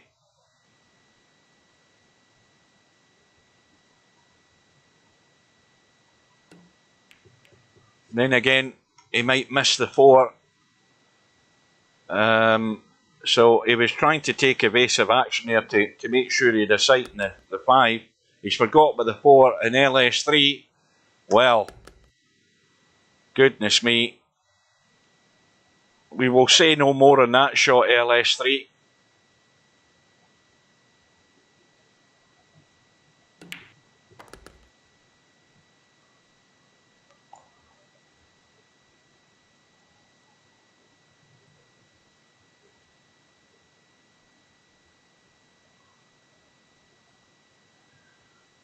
Well,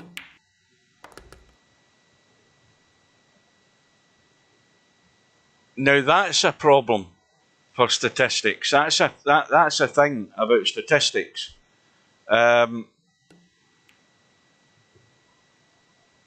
Semi-pro, are you still there? Semi-pro gone to bed.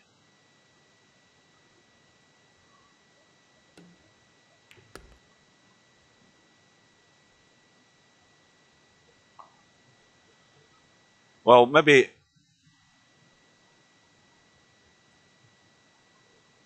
I'm wondering.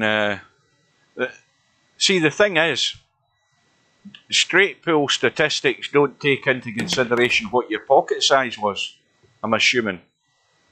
So the problem is then, unless all the guys who got the high runs in last year's tournament have them in their stats, anybody else that's got a high run, you don't know what pockets they were playing on.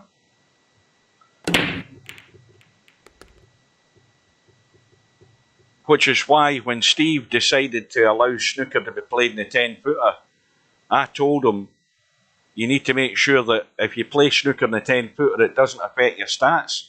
I don't know whether he really did that, but I said that's one thing he should have done.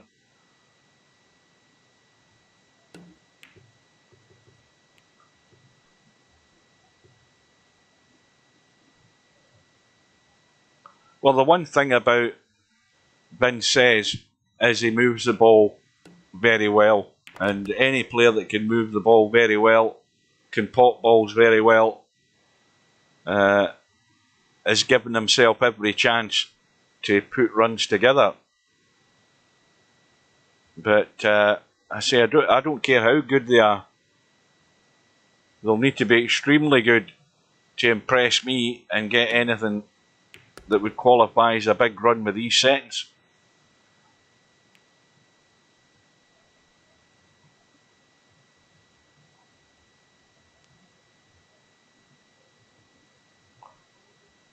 Well, like I say, there won't be many matches streamed in this tournament now. There'll be the select few that I feel will be worth watching. Well, that's generally what I do anyway, but it's even more likely now because I don't want to sit for 3.5 hours watching guys potting balls and getting 4 and 5. Just not. Well, I probably wouldn't stay awake for most of it.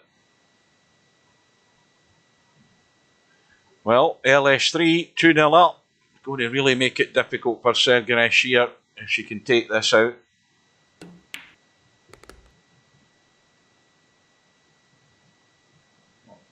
Well, the only thing she's going to do here is run the cue ball around the angles and hook herself behind the 9. Yeah, that was the right shot. And Chimpy goes through in a final rack decider against Christian. Two Guy Bob's going through, all final rack deciders.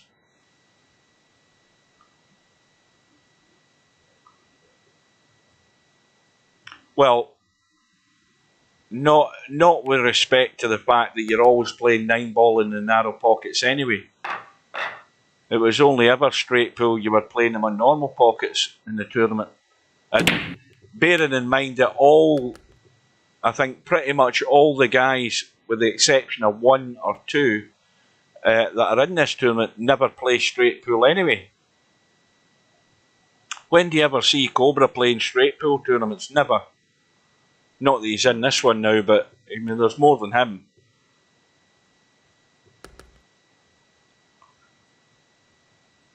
Well, LS3 flukes the 2, and it's still on the 1. And Sergeresh can do with a bit more help than that.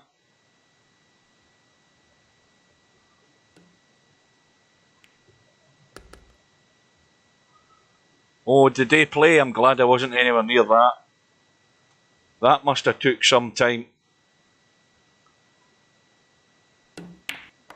But that's the kind of matches you're going to get for the majority of this tournament until we get deeper into the rounds, if it keeps going. Which I'm pretty certain, from what I can judge, that's probably what he's going to do. He's going to ignore my email. He might do the courtesy of giving me a response, but whether he'll make the right move or not, it probably is unlikely. But like I say, he won't do anything unless everybody else steps up and tells him. Well, LS3 has ended up comfortable with that fluke on the 2-ball. So it's a 4-0 victory. LS3 marches on.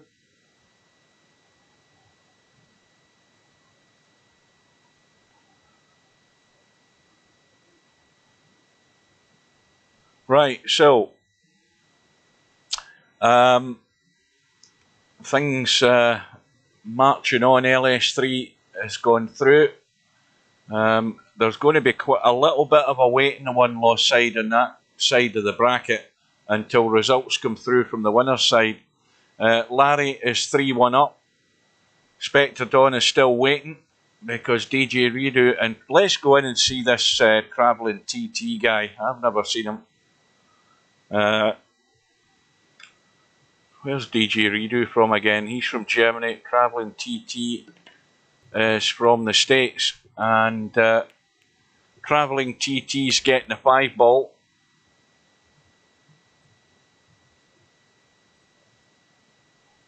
And if Travelling TT is a relatively new player, that'd be one reason that he's 1878 is a rating.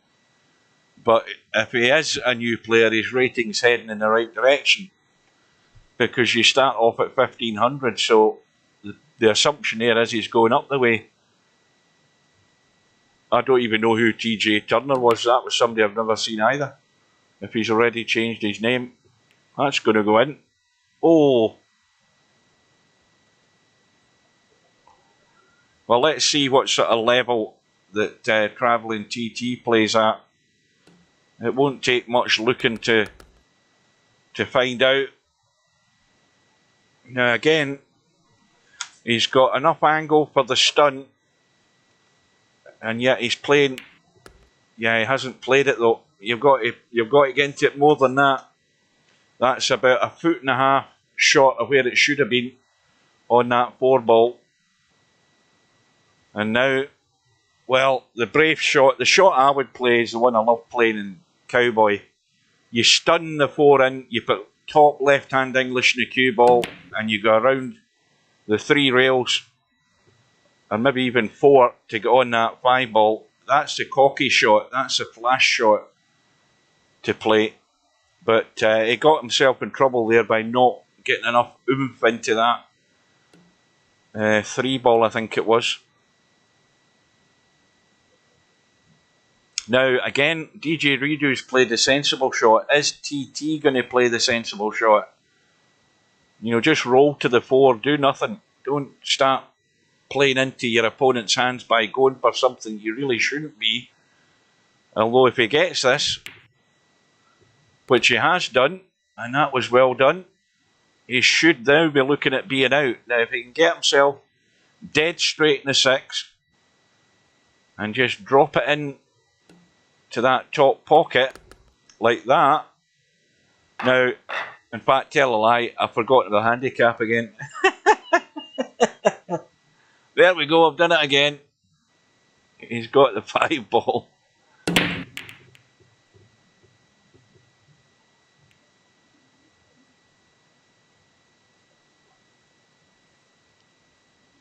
Well, we're still giving Travelling TT the benefit of the doubt.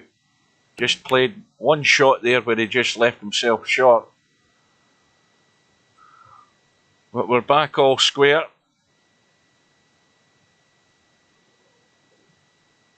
Who's Diz? Oh, Diz? No, you're not talking about Dizzle, are you?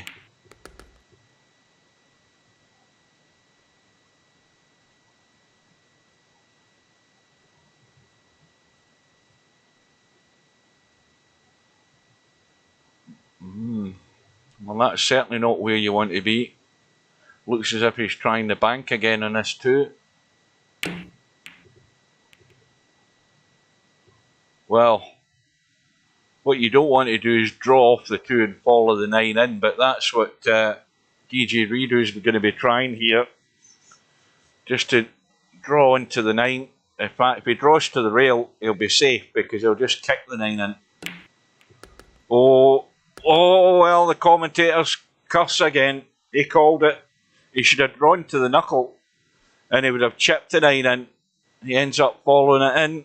Could see that coming a mile away if you don't play it right. So now we'll get an idea of where Travelling TT is. But the one thing I would say against that is that 7-ball is in the ugly spot. You don't want to be playing this because that's a nightmare shot down the rail. And you've got to get there. And he's got to get on the 3 first of all. And again, with ball in hand, you shouldn't be anywhere near that 6-ball when you're playing that shot. But he's on the 3.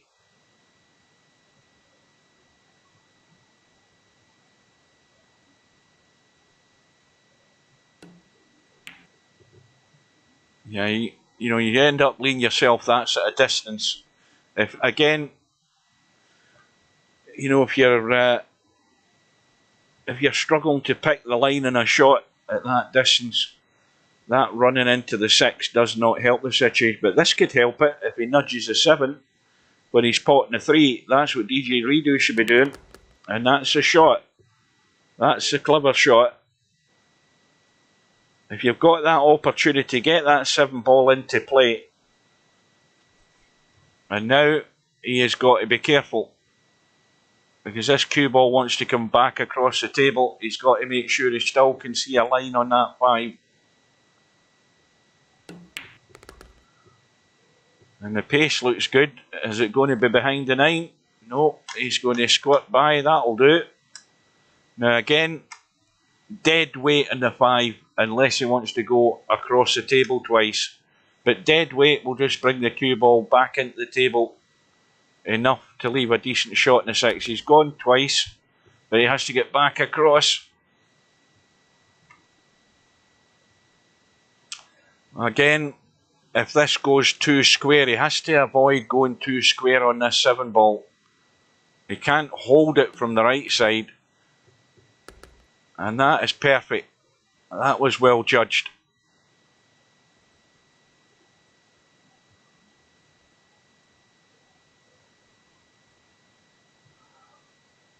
And of course, travelling TT's 5 balls long gone.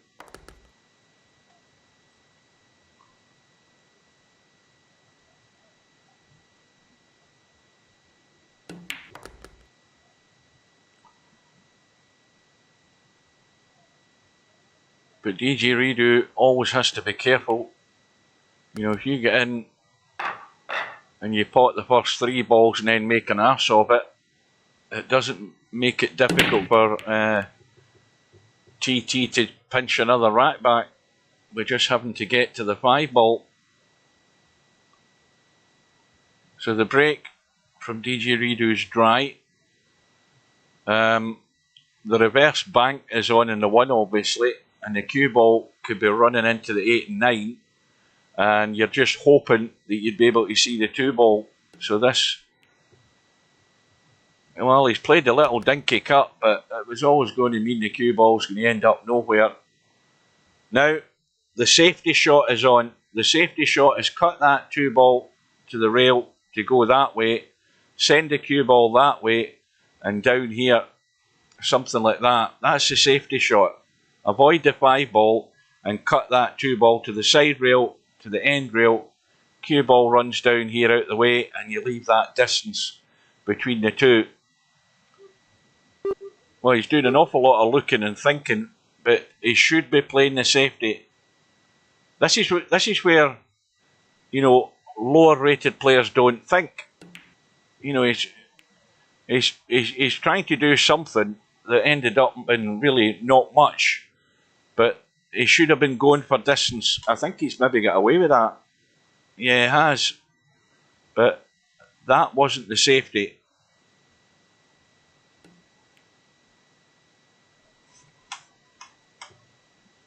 Now again, you can have a shot to nothing here. You know, play the thin shot. If you overcut it, it goes to the top rail. And the cue ball, you need to get the spin on it to get around the angles and down again, and make sure you get distance. But if you hit it plain ball, you could run into the 5. Well, he's going for the bank. You know, he's going to end up with the 8 and 9 dead, but he only has to get to the 5. I've forgotten again about the handicap.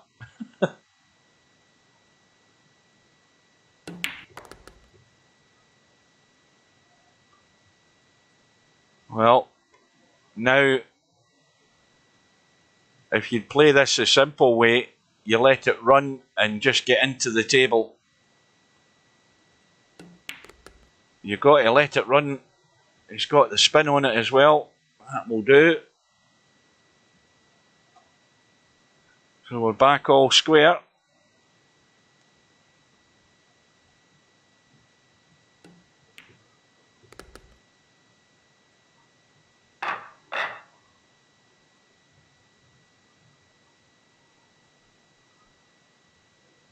Well, Larry's gone through against John Boot. 7 racks to 2.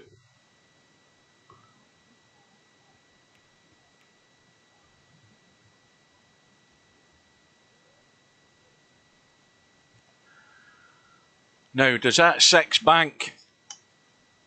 Let's have a look. I think I'd be having a go at it, just to see the outcome, to be honest with you. It's in every day of the week.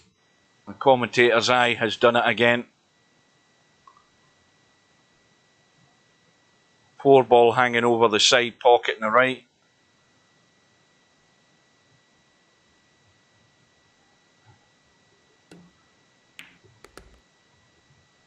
This is going to end up in no man's land.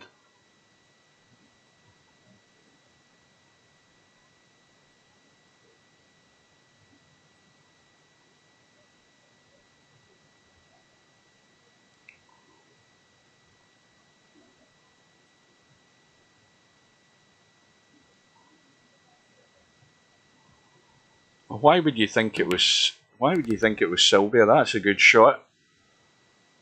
Oh dear, that isn't a good result though with the cue ball, and this is the danger for DJ Redo. He's now having to kick and hope he might get lucky and nudge a hit onto the 4 over the side. Oh, the cue ball's going to go. Well, that's one way of doing it.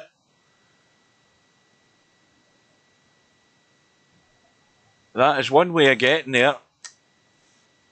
Now the 3, it just squeezes past the 7.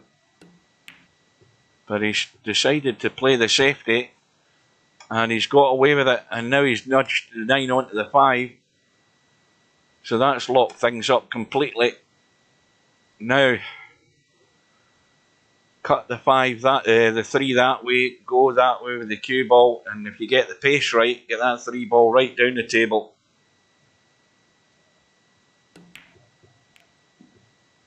Well, Travelling TT has done 2 things there. He's done 2 things there, and whether he did it deliberately or not, he's nudged the 9 and 5, opened it up, and he's pretty much hooked DJ Redo in the 3 ball. But this 3 ball, well, you need to be very thin to cut it in the side, and a big danger of scratching in that top right pocket. Now, if you go the other way to play the cut into the top right hand pocket, you've got to be drawn to avoid the side pocket scratch, and then you're going to be really good to get on the 5.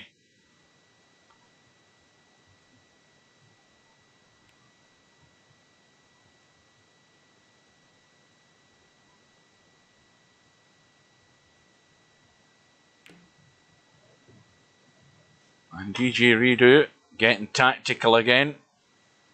Hasn't quite got the cover. Now, again, there's a shot here with the 3 rails again. If you play it with top left-hand English, you can go around the table and come down towards the 5, but you're sending that 3 ball to the top rail. Where's the cue ball going? And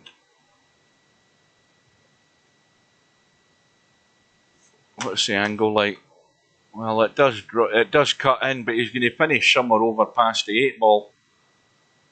He's going to have to run this maybe with a bit of spin and try and avoid traffic to come around the table and out. Well, he hasn't got the cut. Ends up running into the 8. And now, Travelling TT just needs to run through and go around the angles in the top corner pocket and get out into the table. Unless he thinks he wants to hold this, but in fact, it's a bit straight to be doing anything like that. Just kill it.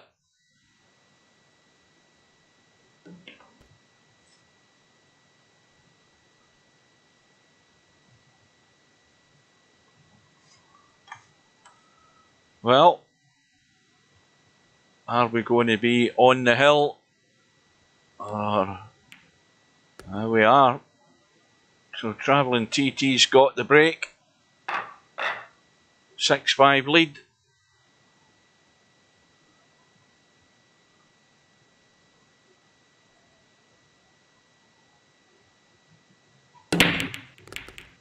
A ball in the break and a shot in the one, but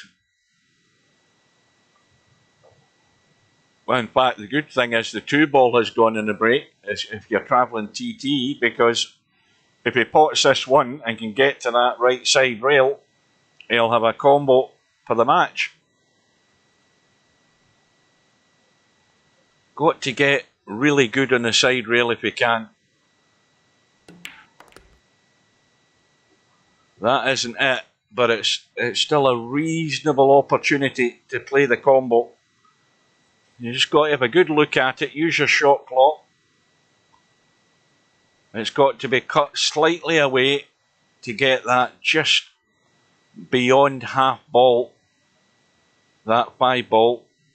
Once the 3 ball hits it, that is. What's he doing? Is he trying to billiard it? In fact, I think he should have, again, he should have played the wise shot and had a go. He's completely missed the 3 ball trying to play a thin billiard. I don't think it really was on. And he's left ball in hand for DJ Redo, who's going to take out that 5 ball, and immediately DJ Redo has got the 3 ball dead. So this is anybody's match now. DJ Redo obviously trying to take it all the way. Yeah, whatever happened to Z Karaoke? Haven't seen him for a long time. Yeah, he's one player that's disappeared, unless he's somebody that's still here and changed their name. He may well have been.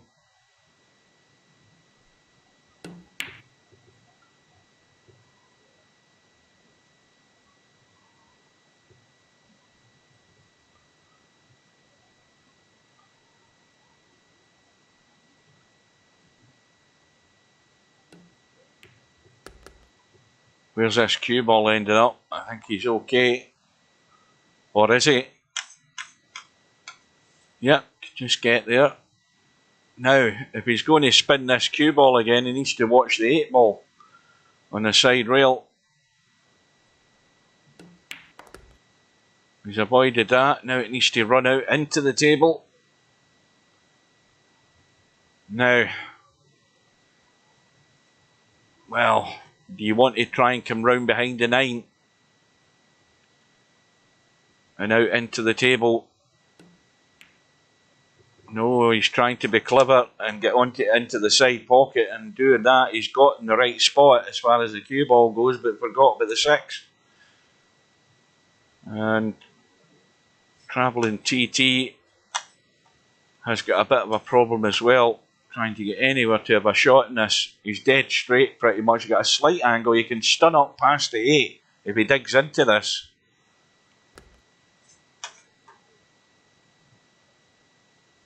Well, he's got a shot. It's a big ask though.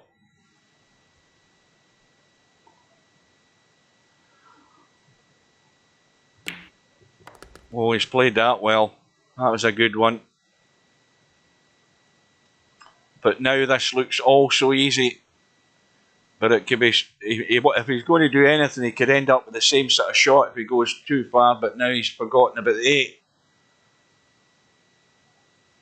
You've always got to put full focus in both parts of the deal. Potting the ball that's on and getting the cue ball onto the spot for the next ball. And DJ Redo has just sold the match there and then with that shot. Now, again, can pinch the slight angle to come off the rail and get out and across for the 9. Well, I'm giving him this. He ain't missing this.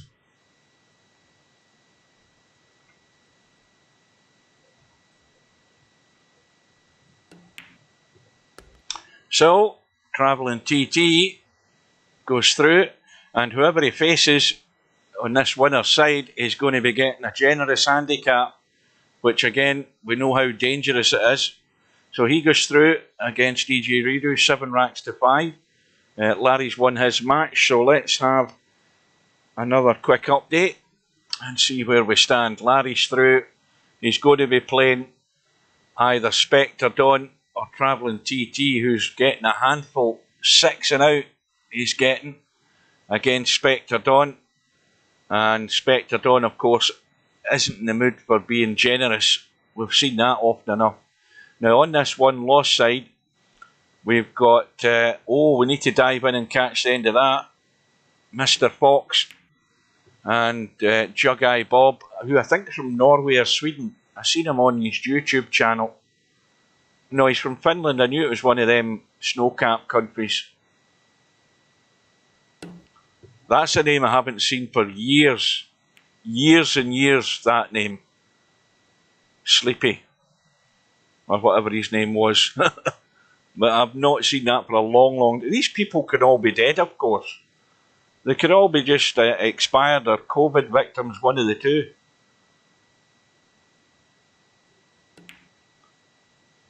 So Mr. Fox has the chance. This was a scratch match, so Jug Eye Bob's rating's going up. When I watched, I think I watched a video on his channel, and he was initially struggling when he started VP4, but he's obviously getting the hang of it. He's got a reasonable enough rating, but he's going to have to come back next week, I think. But Mr. Fox has gone dead straight in this 8-ball. We know what happened earlier on when he got dead straight and trying to get on the next ball, but I think he should be, well, he's playing it safe. He's making sure he gets right out into the table. He's not trying to do anything cute.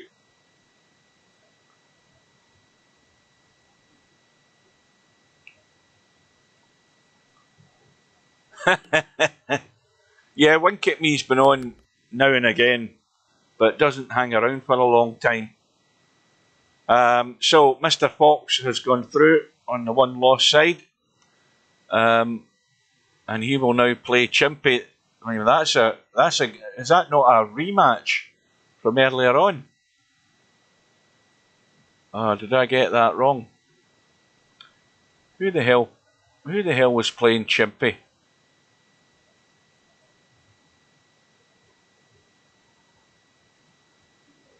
Oh, it was John Boo. No, tell a lie, it was Spectre Dawn. I've got that wrong. So we've got Chimpy and Mr. Fox playing a race to 4. Well, John Boo's got a fair weight. I mean, he could go and have a late dinner if he wants. LS3 still waiting on a result from Bankster and DJ Redo, and they're just starting. So this side of the tournament here is slowing up quite a bit. And Spectre Dawn and Travelling TT have just started. So I reckon that this is a match we want to be seeing. Mr. Fox and Chimpy, and Mr. Fox is, what's he getting? Is that the 6th ball he's getting? Good God.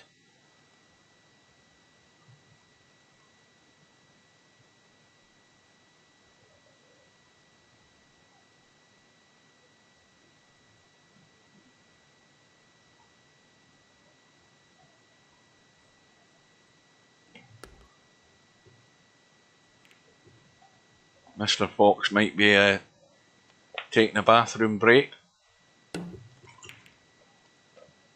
That's going to scratch. Commentator's eye again.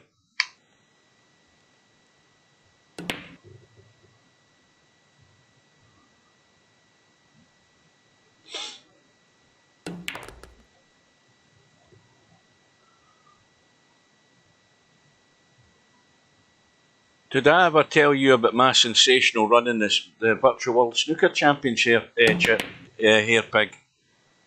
I think I've told everybody else.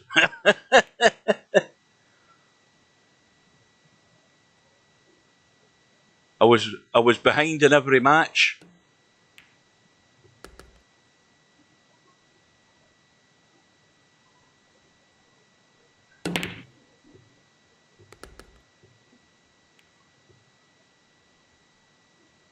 Took out that fancy German, tactically destroyed him. So I did. Then I took out some American guy. His name was Larry L at the time.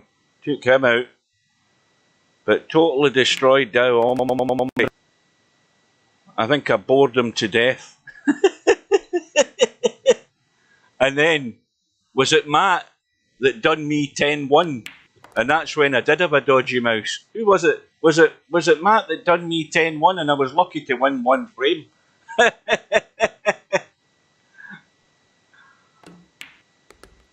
Oh, now.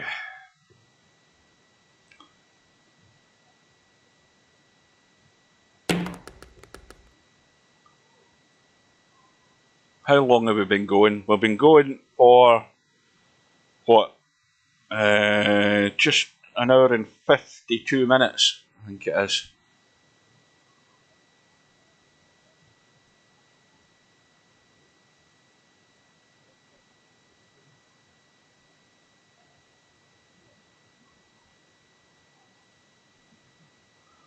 Right, so here we go with the lag. So Chimpy's at the bottom of the screen with a green Q. Mr. Fox with the red butt at the top. That made him sound a bit like a baboon there. When I say the red butt, I'm talking about the butt of the Q. I'm not talking about his arse.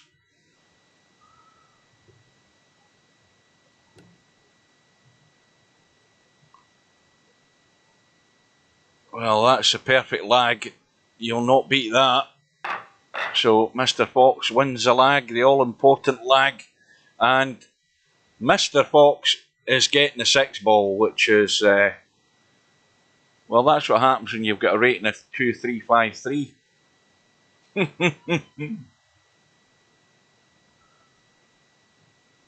Well, you'll get that's what I keep telling people. If ever you want to see if your mouse is dialed in, just get yourself into a room on a nine ball table and just lag the ball for an hour and see how close you can get to that bottom rail. If you're playing snooker, you do the same thing. You just keep breaking the pack of reds and see if you can get that cue ball onto that bottom rail.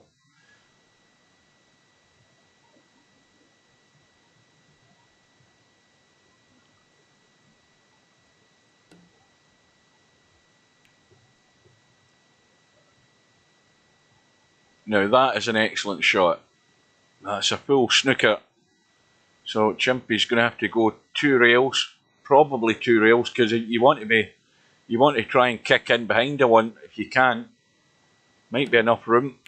Well, or you could do that and pot it and have done with it. Stop messing about.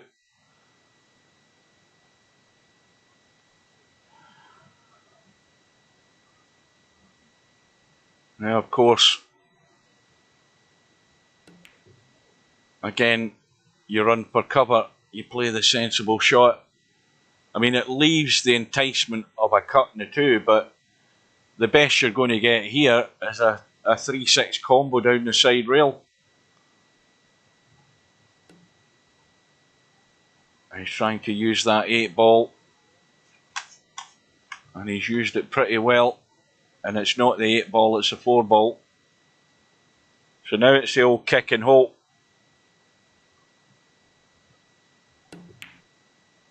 And that's not what you want to do when you kick and hope. You don't want to be kicking that ball and then removing the obstacle of the problem ball, which was the 3. Now that 6 ball is off the rail, so that's not a problem. But again, as I say time and time again, it's not a problem unless you get good on it or not good on it. You don't want to be playing big angle cuts on 6 balls like that in the rail, because you can easily just bump it to the rail and then it won't hold the line.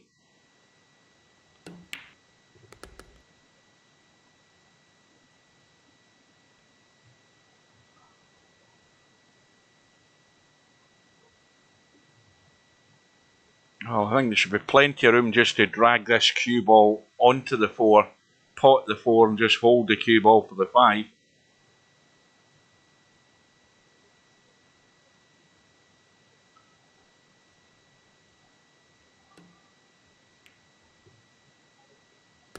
And now, the important one.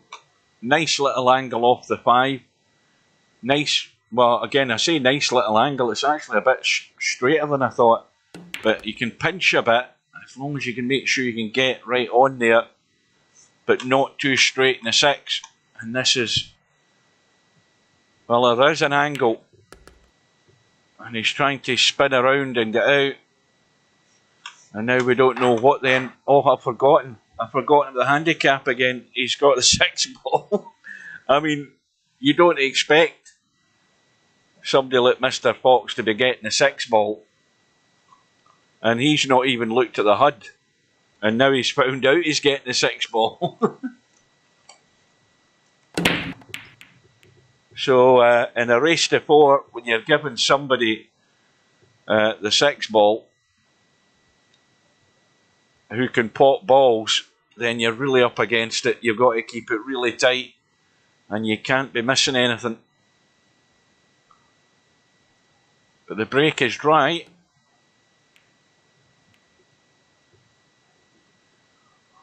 Well, Chimpy didn't get any cover and he'll be in trouble in a minute. He should be in behind that 5 ball in a second or two. That's where the cue ball should be going. It looks as if he's trying to cut here. No. Well, I thought he was going to play that a wee bit firmer. And I don't think he's got the cover either. And now Chimpy can try and get in behind the 5. Because the only problem with that is you might nudge the one into the 9. I don't think that shot's on now that I look at it. Because if you nudge it into the 9, you're just keeping the 1 ball there. And you're leaving a shot on. This is not quite as straightforward as it first looked. He's trying to, probably the safest way of doing it is to double kiss.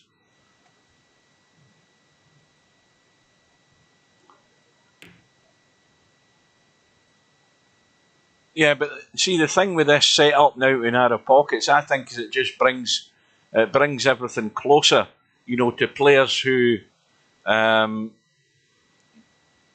may well have thought they don't have a great chance. I think they'll think their chances have improved slightly because it brings the field, it looks like it's going to bring the field closer to them, if you see what I mean, in the long run. I mean, it's a given that pretty much all of the better players are going to get to the business end of the tournament. There's probably not going to be much doubt in that. But if they have an off day and they don't get that break shot and you know, they don't end up putting those 20s and 30s together, they might start to feel the pinch if it gets tight. And that's where somebody who's maybe less fancied, if they get their act together and maybe get a lucky break or two, you never know. But it's very unlikely you're going to get a big shock.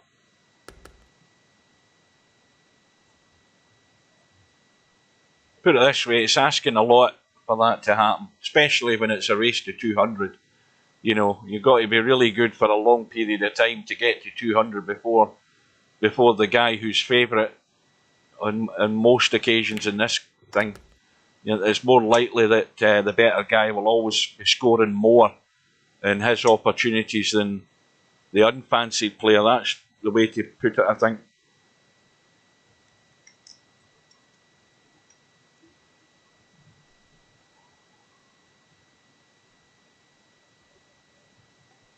So, Mr. Fox is off the mark, and Chimpy has his chance, and he has to find a way to avoid the 9, and he hasn't. And has he got lucky? No, he hasn't either. And he's immediately on the rack here because he's got to find a way to get a hit on this 5 or he's doomed in this rack and also get it safe. Bearing in mind that Mr. Fox only needs a 5 and a 6. And well, provided he can draw this in and hold the cue ball, he will be 2-0 up.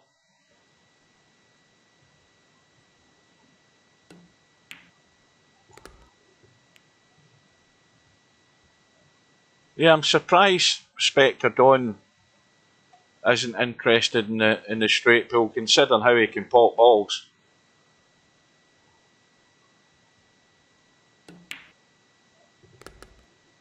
So it's a tall order now for Chimpy. Really up against it, and it's no miss now for Chimpy. Cannot afford, when he gets an opportunity to be thrown it away. Where's the cue ball ended up? Well, he's going to have first go here with ball in hand.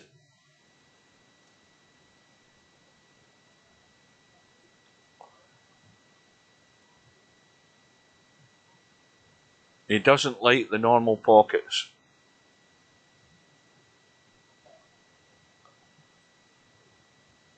I mean, I can agree with that in 9-ball. But if you're old enough and been around long enough, you'll remember that when we used to play ladder matches in VP3, right at the beginning, the VIP ladder, it was always played in normal pockets. And so was Friday Night 9-ball for a long period of time. Because back in the day we thought that the tournament pockets were too tough. But then eventually, we generally moved to the tournament pockets for the remaining years of EP3 and GameSpy, and everybody get better because of it.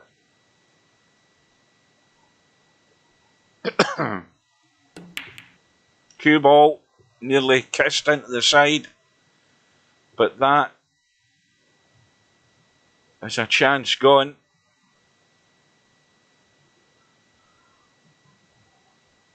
There might be a slight enough angle in this 2-ball to, yeah, there is. Got to just get to the gap, and that's ended up perfect as far as that goes. He's dead straight in the 3 though, so he could pinch a wee bit here on this 3-ball just to come around the corner and get the cue ball into the table. If he wants to draw back, he's going to draw back, run into something and leave a long shot in the 4. Oh, he's alright. I don't think he wanted to draw there though.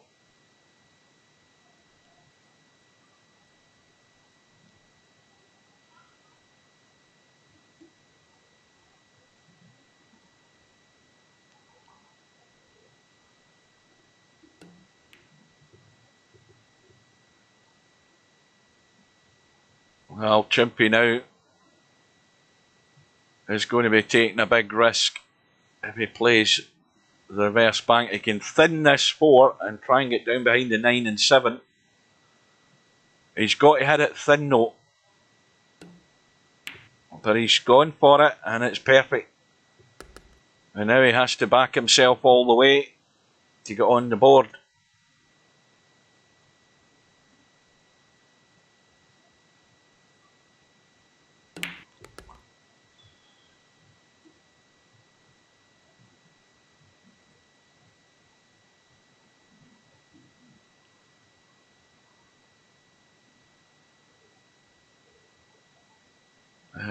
Is he dead straight? I think he was dead straight, but he's got a dead set combo. So he's off and running.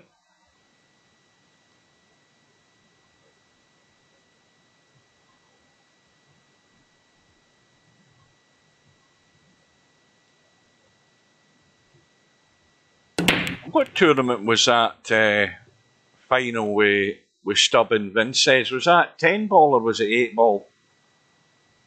Was it 10-ball? Because that had a very exciting finish, that tournament, or that final. Stubb had his chance and blew it.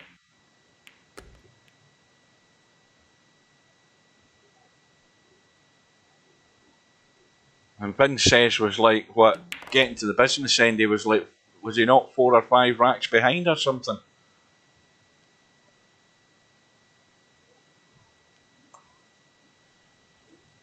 That's a good. That's a good. If you watch the last half an hour of that match on my YouTube channel, it's listed under the playlist. That's a good match to watch the end of if you've never seen it. That match between Vinces and Stubb. I get slightly excited in it.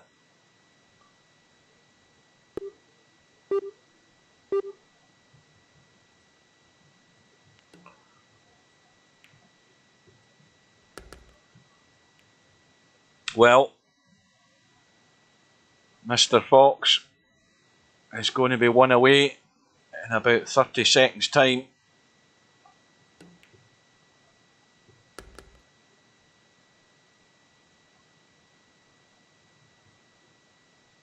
And Spectre Dawn is not in a generous mood. Like I said earlier, he has taken out Travelling TT 7 racks to 1. And Travelling TT, what the hell was he getting? What was he getting there? Where are we? Yeah, Travelling TT was getting 6 and out, and that just tells you that he wasn't getting a sniff. Spectre Dawn wasn't leaving him anything. So once we've seen the end of this match, we'll move over to... Was that the hot seat match? I think it is. Between Larry and Spectre Dawn. We'll get in and see that, the rest of it.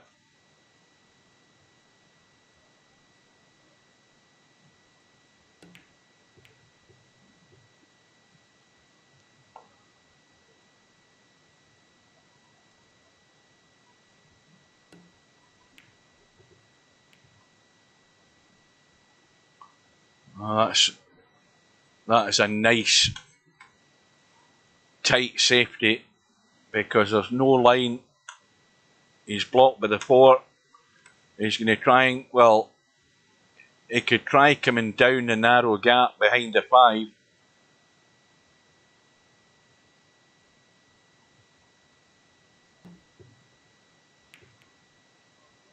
That's going to bounce though. 1 ball's in play. Now, it's a dicey little dink on this 1 ball, just to make sure you don't lock yourself behind the 8, unless you want to try and run up the table. But yeah, he's now got a very dicey 2 into the side.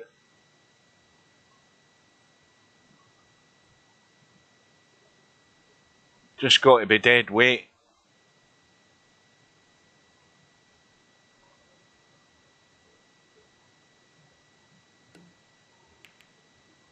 And a little brush off the 9 hasn't done him any harm. And Mr. Fox is going to be home and dry here, because 4 ball goes past the 5. Although he didn't want to do that. He just hit that a bit too heavy. And now the problem is the cue ball wants to run away towards the 9. It might brush the 9 and leave him on the 5 anyway. In fact, he's missed it. So this match is over. Right. Now, so Mr. Fox goes through to play Travelling TT. And again, Travelling TT is beginning getting a handful in that match. And meanwhile, Larry and Spectre Dawn look as if they're still in the first rack.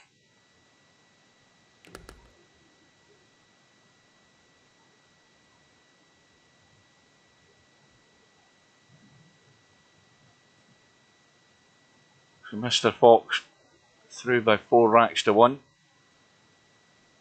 And Larry is getting the 8 ball. But as I've said time and time again, doesn't matter what balls you're getting, if you don't get to them and you don't get a shot at them, it makes no difference if Spectre Dawn does what's expected of him. And that's pot everything he can see.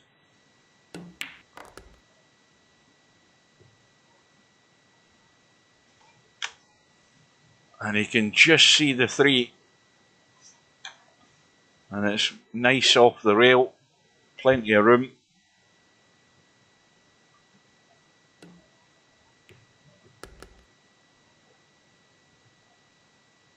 Yes, it does. It's still there in the tournament info.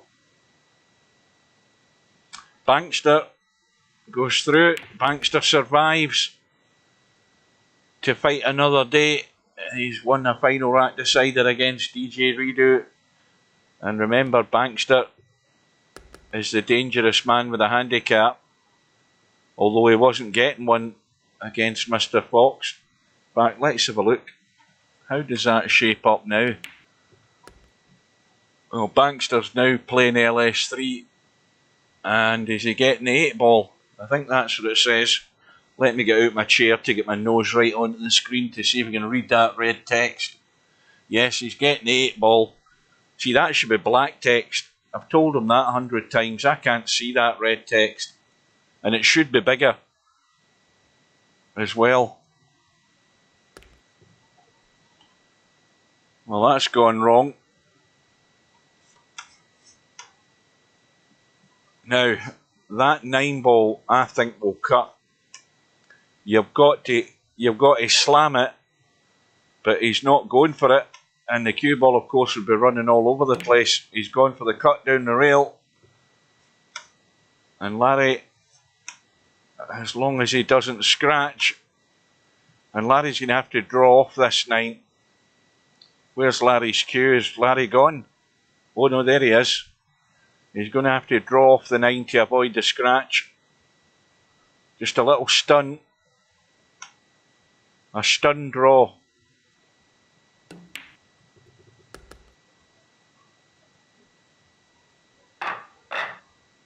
No, in the on the bracket, I know that I know that, I mean, I've got it big at the moment. See, if I do that, hang on a minute. If I do that, it goes smaller. That's it already big, and I still can't bloody well read it. It should just be bigger text in the first place and black, not red. On that pale blue background, it's not good for people with dodgy vision.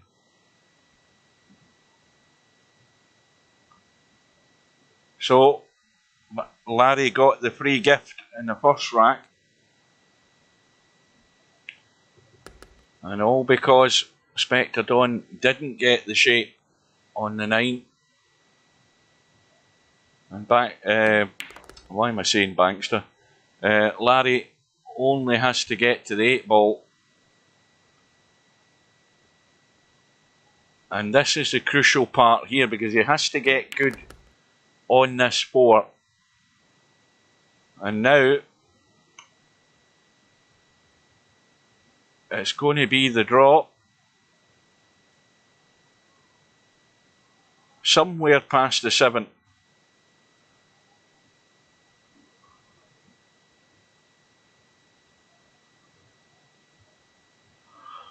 Oh, Mark, are you still there? He's gone far enough past the 7. And now, again, the angle that he's got is all about just judging the pace. Going forward, off the short rail and up into the middle of the table. And he's gone neither here nor there. And that's in no man's land again. And this is where Larry struggles.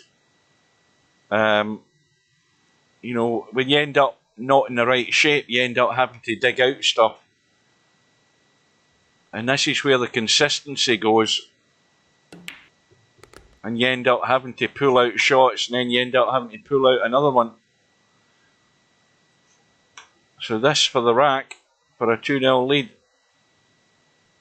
And it'll be a rack loss for Larry if he doesn't take this out.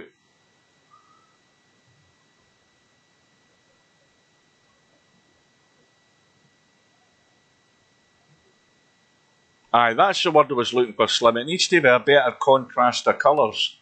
You know how like Windows has got like, oh, where's the cue ball, Larry? Oh dear. That was just asking for it, wasn't it? I mean, every day of the week, when you have to play something plain ball because it's an awkward cut, you're sacrificing control of the cue ball, and you know it was doomed to failure in the end. And that is a rack lost there for Larry. Yeah, Windows has got like a high contrast option for people with poor vision, and you know BP4 needs to take that into consideration on that bracket. That bracket needs changing as far as the colours, and not only that, the size of the text in the bracket needs to be bigger and a better contrast, so that you can actually read things.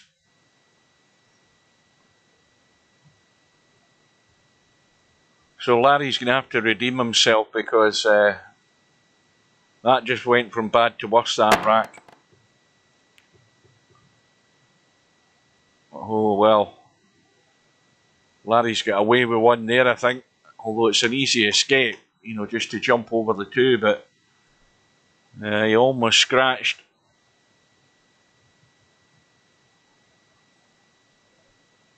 Oh, I saw your picture on Facebook earlier there, Mark, with the little hobbit. I think it was you, wasn't it? It appeared on Facebook. That's a cracking shot.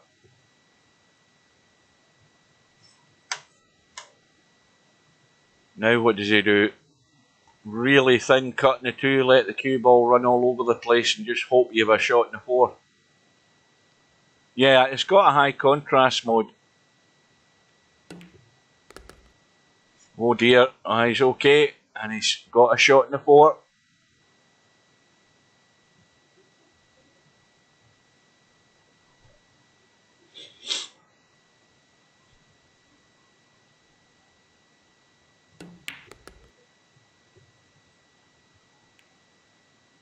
Oh no, I think he's okay, or maybe not, but he's going to be out with the jump stick again.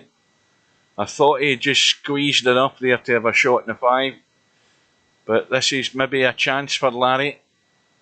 If Spectre Dawn doesn't put this away, the cue ball should be coming across the table though for the shot in the seven.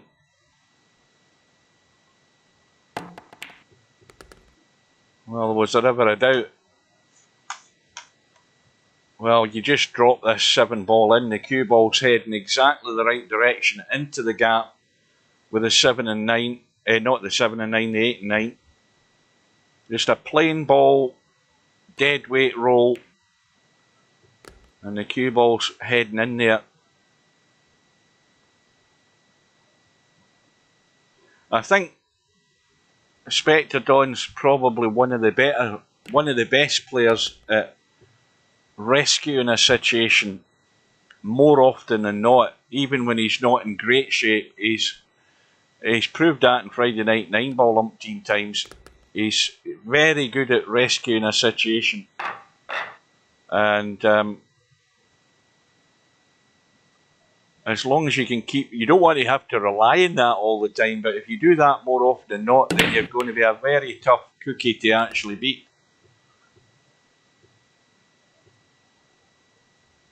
And I heard something go. Yeah, 5 balls gone, 6 and 9 are locked up dead. He could take a risk here, break them out, and he'll still have a shot in the 2, so problem is solved. But he's going to be hampered. Doesn't need to worry about positioning the cue ball, he just needs to make sure he pots the 2, because the cue ball has got to have a shot in the 3 unless he plays it so soft he ends up hooking behind the 7. And he's just nudged the 7 out of the way, and it's not looking good here for Larry, because I can't see where Spectre Dawn's going to go wrong here. It can only go wrong from the 8 to the 9. If he just uses the angle he's got in the 4, he can have the 6 in the side and drop through for the 7. So it's going to have to be a major fail here for Spectre Dawn not to be 3-1 up.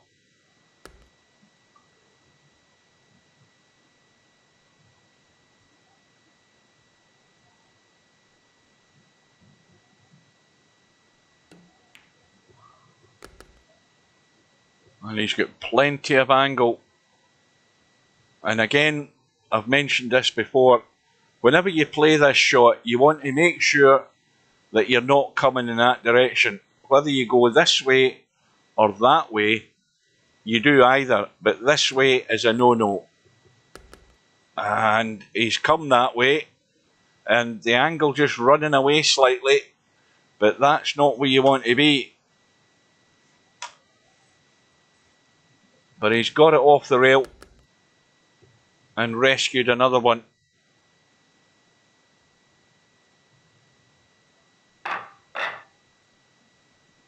You always maybe need to risk playing that little bit of English, whether it be left or right, to make sure the cue ball's heading in that sort of open direction to go left or right. If you get the pace right, you won't scratch, but you're making sure that you're staying away from that final ball, that 9 ball. He took the risk there and he got away with it. But Spector's break was dry. Larry has a shot on the 1 and plenty of room to get up on. Well, that was not the shot, but I'll tell you something. He's a lucky jammy git, Larry, there, isn't he? Runs it straight into the 4. Goes in off the 4. He didn't play that shot. Of course, he's nowhere on the 2. So now he should be running for cover. Needs to get the cue ball running though, but he hasn't got there. Or has he? Well, he has just. And Spector Dawn, once again, it's going to be a rescue situation. If he can get enough pace in this cue ball to get it to run back into the table for a shot in the 3.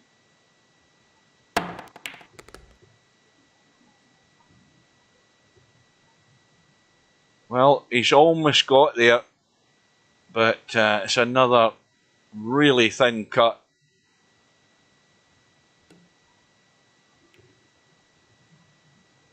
Yeah, that was just pushing the boat out once too often. But it's not going to be easy for Larry.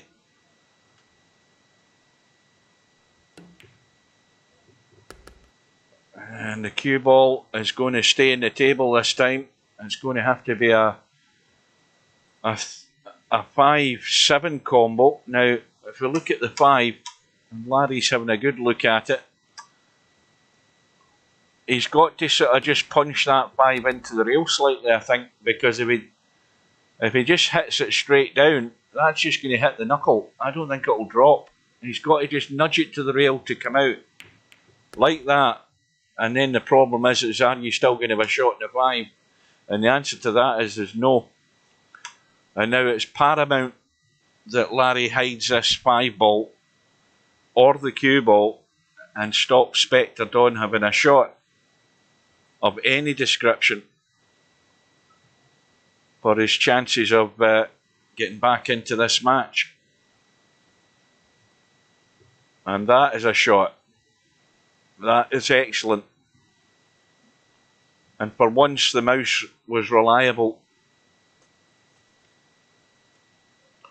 because it's tight to the 6 and it cuts out the angles that Spector Dawn can use. It's going to be a 1 rail kick. And now Larry gets to the reward for a good safety. Ball in hand, and even I could pot these to the 8 ball. That's how confident I am. I could definitely take this out.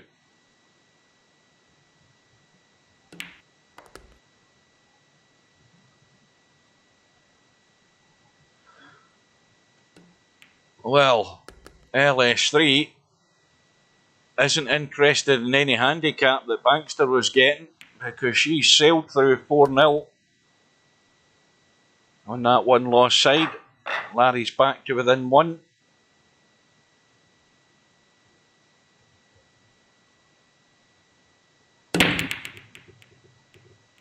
But I didn't hear anything go, and that's going to be a 1-8 combo to start for Spector Dawn.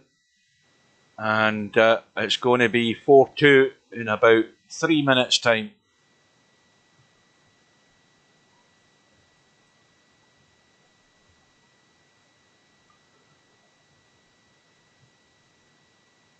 Good afternoon to Darren Cook. Welcome aboard.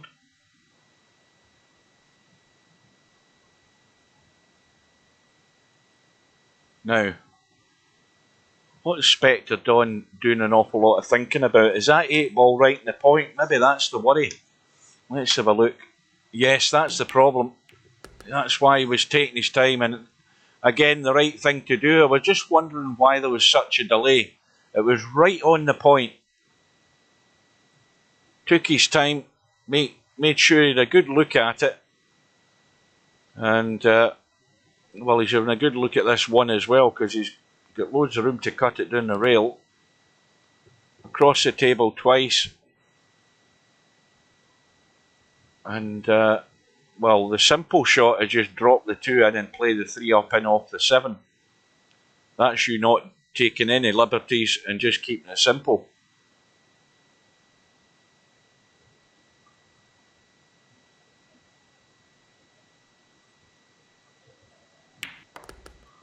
But he's controlling the cue ball back up the table. And now I think he's pretty straight. He can just dink it back. Now see, there's where he's just dug down too deep. He had the initial part of the shot right with the pace, but he's just dug in too deep in the cue ball. And now he's got a dodgy little cut in the 4, and again he has to get that cue ball running so he can see the 5. So you can't just focus on this pot, you've got to run the cue ball, and that's why he's missed the 4, because he had to get that cue ball into the spot to be able to play the 5. Now Larry has no option, but it's a big pocket, so he's got to get this 9 out of 10 anywhere in the general direction, and he hasn't. He's got it too straight. Well, you'd have given that to Larry every day of the week, wouldn't you? That reverse bank with a 7-ball right on the pocket, and his chance has come and gone. Well, Mr. Fox is done for travelling TT 4-zip. Let's have a quick look at the bracket once this shot's played. Spectre Dawn could see the 5. Let's see how that shapes up. So LS3's now playing John Boo.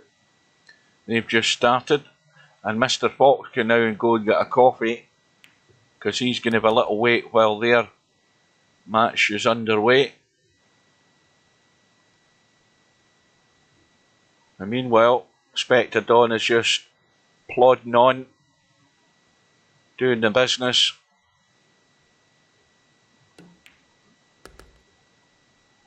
And anywhere in the middle of the table, maybe slightly higher than where the cue ball is now, will do.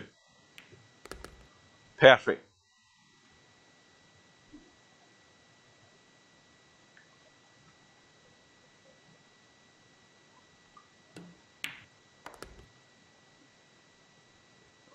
Oh, is that him?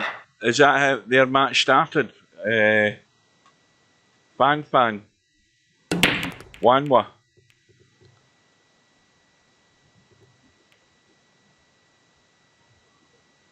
So we're into rack number 7, and what was that? It's gone. 6 balls gone, and well, is there anything here that can save Larry's prospects in this rack? Not if Spectre Dawn can get on the 3. Well, the only thing that might save him might be the 5 ball. That's the problem.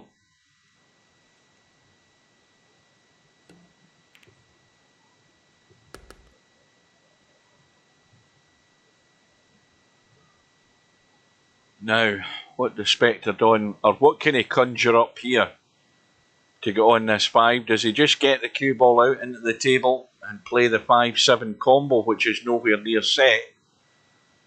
Or does he try something miraculous? No, he's doing the sensible thing and trying to get a reasonable line to give him the best chance. In fact, Is he trying to squeeze this in past the 7 and go? I think he's just trying to stun it in past off the jaw. Perfect. I mean, you had to get right on the spot to give yourself as good a chance like that to squeeze that past the 7. Played it perfect. Well, that was Larry's chance. It came and went. We thought the 5 ball could be an issue, but as I've said again, rescuing a situation or dealing with that issue was not a problem for Spectre Dawn, and that's why he's so difficult to deal with. You've got to take every opportunity you get. You can't be throwing chances away. You can't be getting yourself out of shape and messing up opportunities, because they're going to be few and far between. And all of a sudden, it's 5-2 to Spectre Dawn.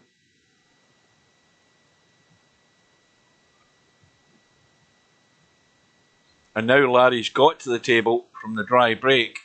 He's going to have to pull off a combo himself to get started. You know, immediate pressure, and now everything's on, and he knows absolutely no excuse here for messing this up. It simply has to go.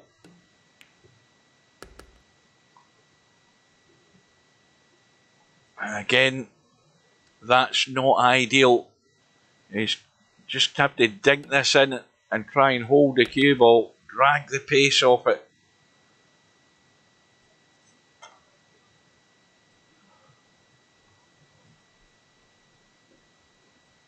Well, is he going to just take his medicine, roll the 5 up the table?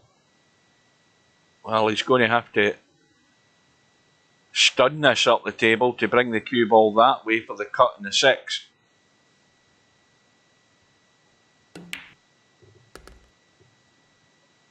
And now the critical shot, getting good on the 7, and there's things can go wrong here from where the 7's sitting. Can easily drop below the 7 and have no shot. So somewhere in this direction, past the middle pocket would do. And he's trying his best to get awkward. He's okay. And of course just needs the 8 ball to follow.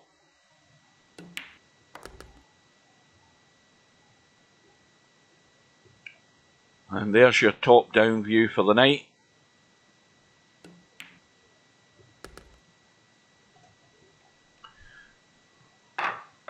Well, now what Larry needs is a bit of momentum. He needs a break, a ball and a shot on the break here, and ideally a run out to the 8 if he can. The 1 ball was tried to be pushed in. The 5 ball had a look near the pocket, but nothing's gone. And Spectre Dawn is going to go all out for the cut down the rail. Cue ball across the table a couple of times, and should have a sight in the 2. And look at the pace. Again, he's got the shot. Doesn't have to worry about position in the 3. It's over the pocket. Just needs to make sure he doesn't do something silly and hook himself behind the 8. He's avoided the clip in the 4. Now, with this shot, plenty of room to get out. He's left himself just a wee bit short, but once again, nothing to do because the 5's over the pocket, 6 is over the pocket, 7's very adjacent to the 6.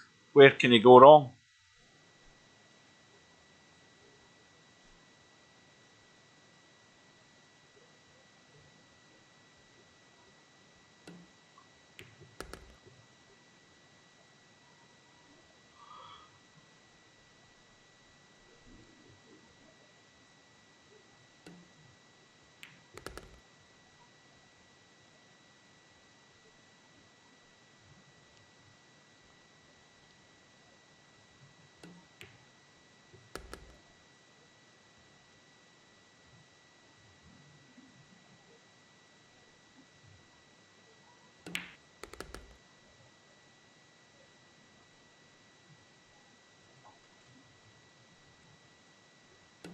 Well, sometimes you'll never know in a match whether you played good or bad because you simply didn't get the chance to play.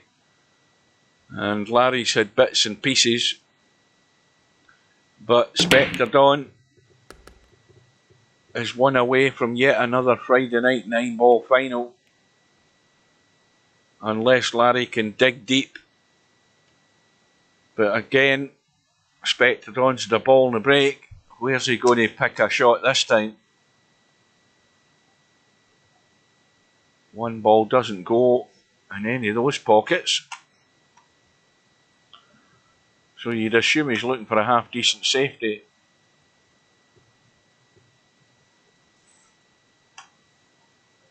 And that is it, because I don't think he can see enough to make the potting angle. And now Larry knows that this could be his last shot. Well, he's managed to squeeze that round. That's excellent. That was really well played. Because I don't think there was enough there to get to that potting angle. I think he had to get round that intervening ball. It looked like it. But now, once having done that, he's now nudged into the 5. And he's pretty much killed that. I mean, the only thing he didn't want to do is run into the 5 and nudge it like that, because he's now killed it. There's nothing on there. So now all he's going to do is pot the 3 and run for cover, I would think. Now, is he looking at the 5, 7 and the billiard off the 6? It looks a bit thick. He might have to create something here by cutting that 5 onto the 7 to make sure it hits the 6 ball thinner to go in off the 6. We'll soon find out. If it hits it too thick, it won't go in. And it's gone in. Now he needs to get lucky. And he's got lucky. Well, for once, Larry's rescued his situation there.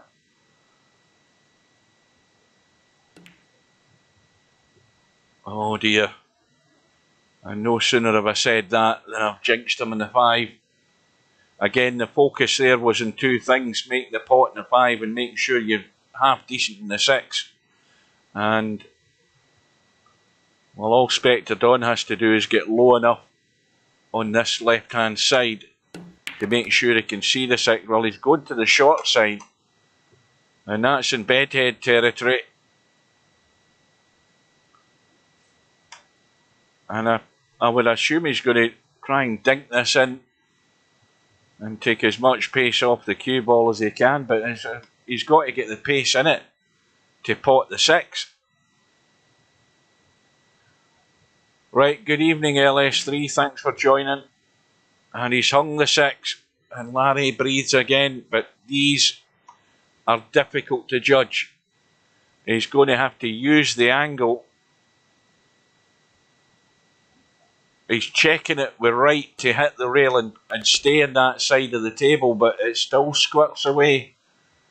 They're so difficult to judge how that cue ball's going to react. But it's a lifeline for Larry, and he needs a few of them. Spectre Dawn in the hill. Larry clinging on.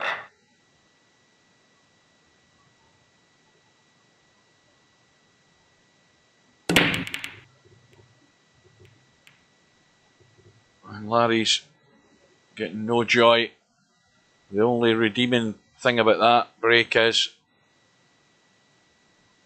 things are lagging up slightly here. Oh no, that 7 ball's hanging. I thought it was lagging up. It's a 7 ball that's actually still spinning. Larry's not getting any joy, but he hasn't left anything on.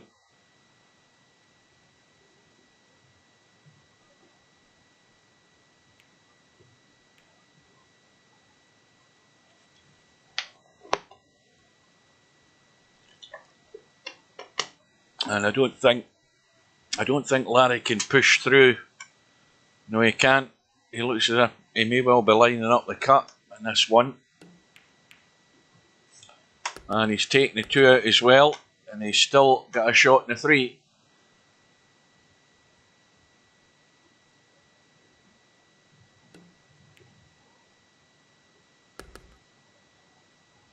Well, the angle's perfect in this 4 ball, just to stun down the table, past the right middle pocket as we look. Nice firm stun. And now dead straight in the 5, so once again he would really want some sort of angle on this 6. That's why he's running the cue ball. He didn't want to be playing just a straight up and down into a corner pocket in that 6 ball.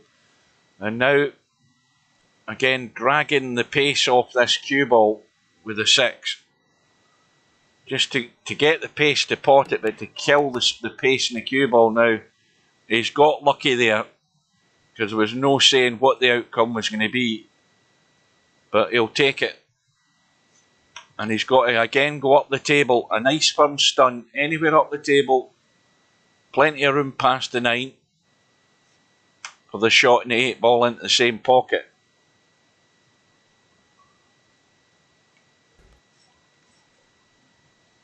So Larry is back to within 1.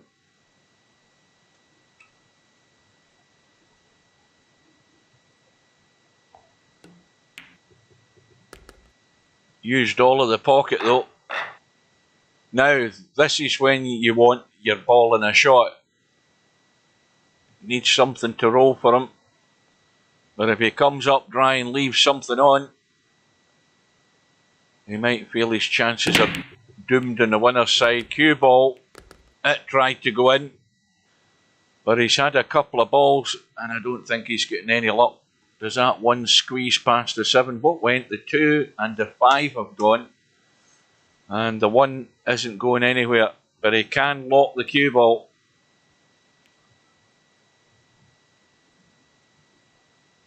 Well, the only thing about that shot is there's obstacles in the way, but he hasn't removed the angle to the rail.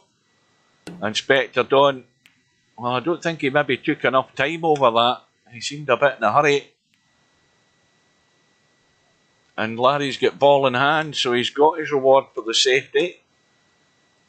And the other good thing is that once Larry pots this 3 ball, the 4 ball again is very adjacent to the 6, so that means it's a lot easier once you pot the 4 to play the shot in the 6.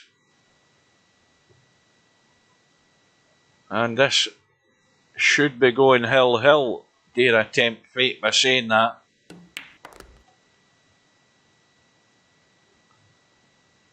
So Larry doesn't want to go too far up the table. He wants to leave a cut on this 7 so that he can go naturally back to the 8.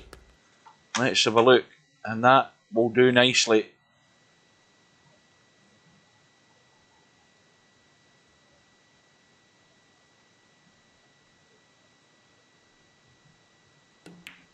Oh dear.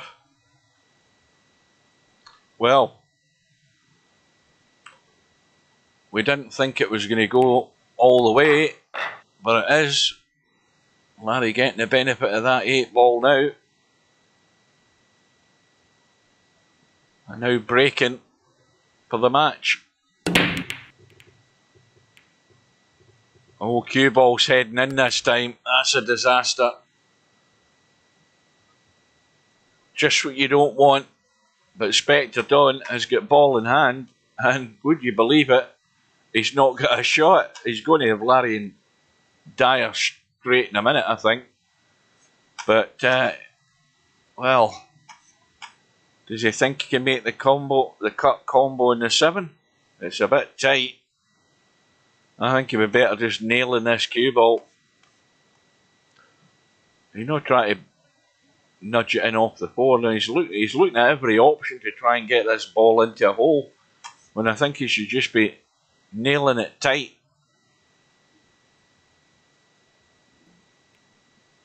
Yeah. The only thing about that shot though is it's not a great safety, because he's not blocked any line for Larry to hit the 1. He's a strong favourite to hit this. Oh, is he going to get really lucky? Oh, goodness me. The one ball had a look in the pocket, decided against it. And that might have been that little bit of run of the ball that Larry was needing. And obviously Spectre Dawn could pot the one and have some sort of shot in the two, but he's going to have to get into a narrow window to be able to play the 3 ball. And he might end up just nudging the 3 off the 8 if he can't see enough of it. He's certainly on the right side of the table to be able to see the 3. And he can get it no problem. He's perfect. Couldn't have landed in a better spot. And a nice angle and plenty of room to get around onto the 4.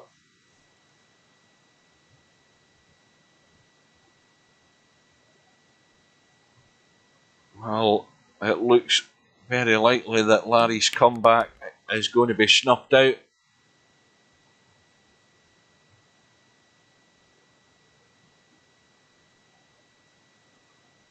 Is that not a live stream on Aki Stats?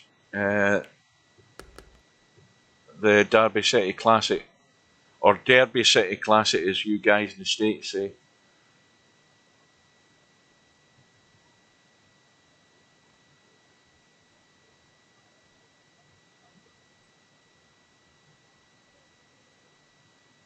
Well, he's ended up a bit straight on the 6, and he's quite happy to leave the cut on the 7.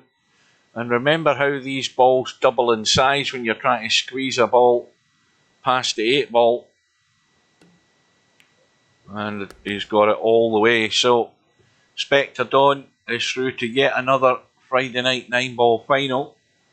Larry's going to have to do it the hard way, and he's going to have to deal with handicaps of some description, I would imagine.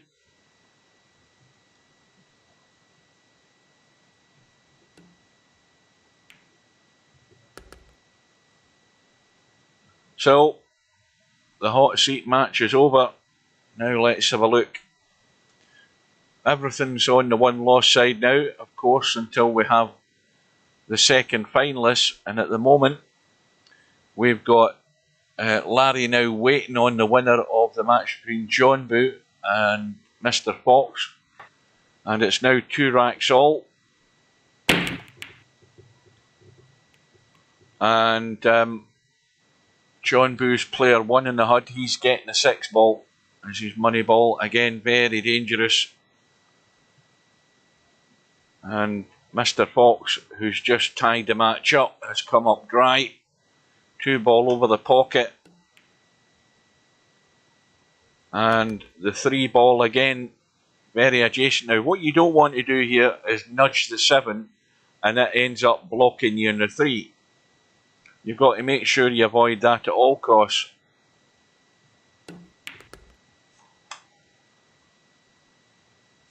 And now, wide open table to get on the 4.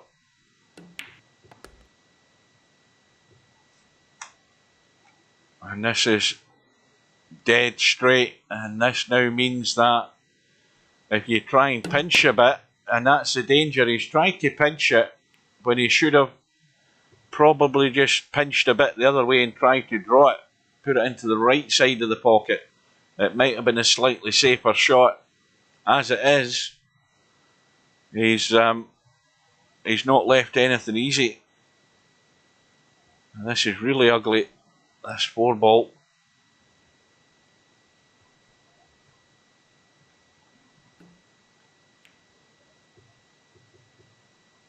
And he's pushed the boat out a wee bit there. Mr. Fox is really tough. Cutting that 4 ball. Now John Boo's got the same problem again. Pretty straight. This time he's trying to get into the cue ball, but hasn't got into it enough. Needed a bit more oomph in the stun draw there.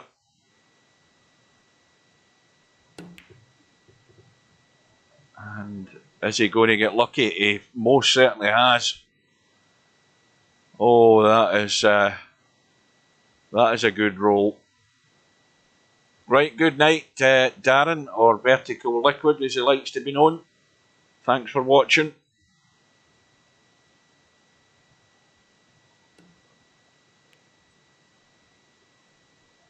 Well, he's just managed to scrape the edge of that 5 and keep the cue ball on the table. Good result.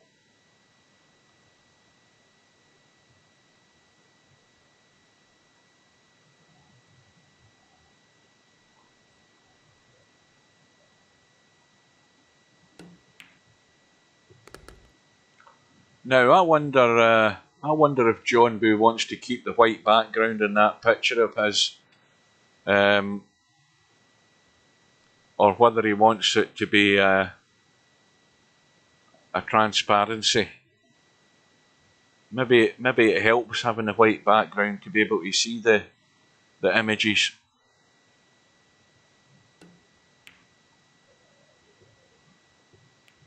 Oh, the 7 ball has just held the 6 ball up.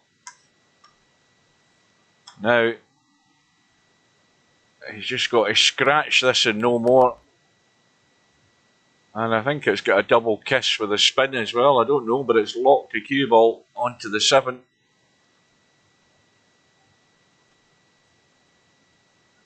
But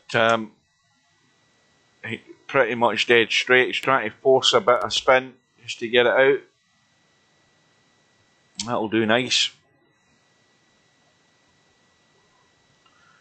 9 ball up the table maybe, or well, if you don't want to take big risks, he's got an angle to spin in. That'll do.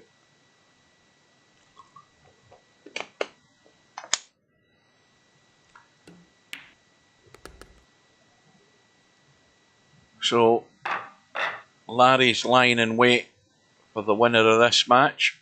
Mr. Fox 1 away. And it's looking possible that we could be heading for 4 hours tonight,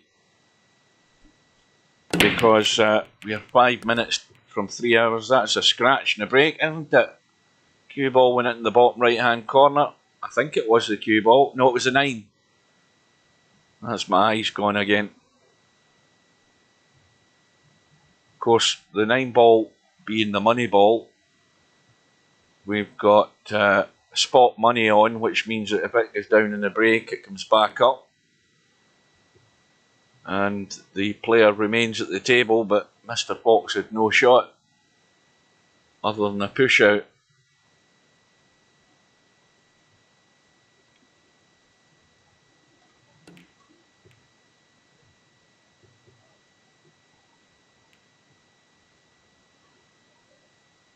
Well, we'll take that as a reasonable safety, but there's a line of balls on the left hand side for Mr. Fox to hide this cue ball.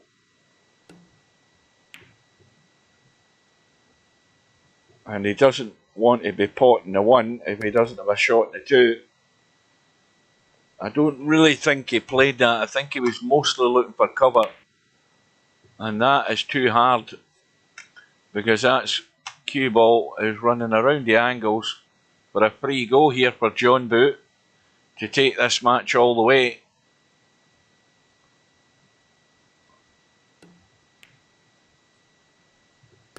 Now this is the point where you want to be using your shot clock and taking your time, because all you need is a 3, 4 and a 5.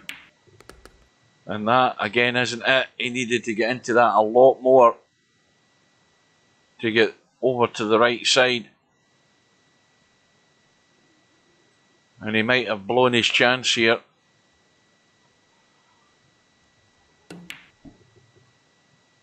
Now he needs a run of the ball. And I think that's not a bad result. I mean, there is room past that 8, but it's not really very inviting to try and play the 4-7 combo, because the chances are you'll send it to the side rail and hit half of the 7 ball on the left side. You need to be really, really accurate.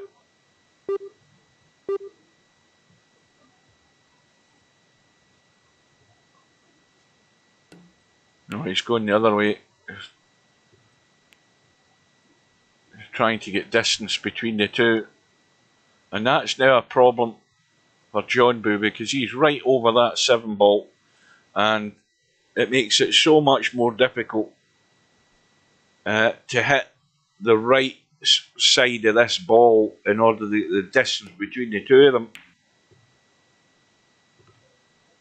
And in the end, all he did was hit it because he's got nothing safe. Although the 4 ball, I think, is dead straight. I don't think there's much angle to work with here at all on this 4. Well, there is a slight angle, that's fine. But if he doesn't get this clean, it's going to hang up if he plays a stunt. But he's got it clean.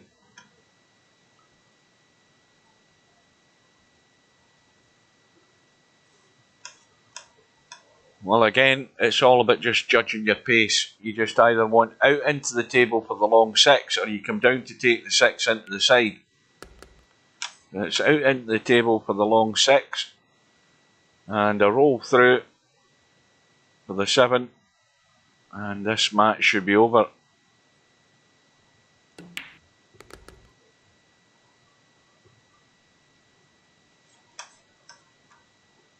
Now, again, you just nudge into the corner to the 8 into the side. You don't do anything crazy or elaborate.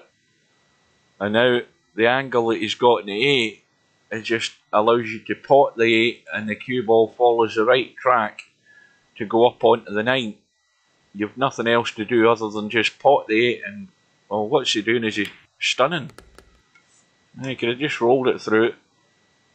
6 and half a dozen, but that'll do.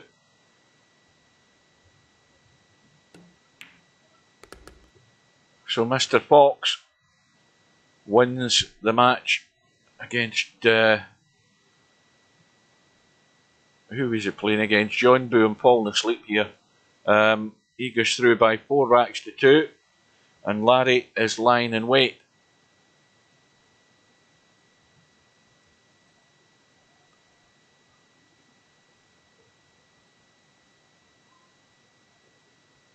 And of course, Spectre Dawn, he's going to have another little wait. So we're now nudging on 3 hours. This match might take 15-20 minutes depending how it goes. Even though it is only a race to 4, it could take as long as that. But we're going to be 3 3/4 hours at least, maybe nudging 4. And I'm glad I'm not at work tomorrow. So the room is up. And Larry's in. Mr. Fox will be in a minute. And I'm going to take a little couple of minute break. I'll be back in a second or two.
back.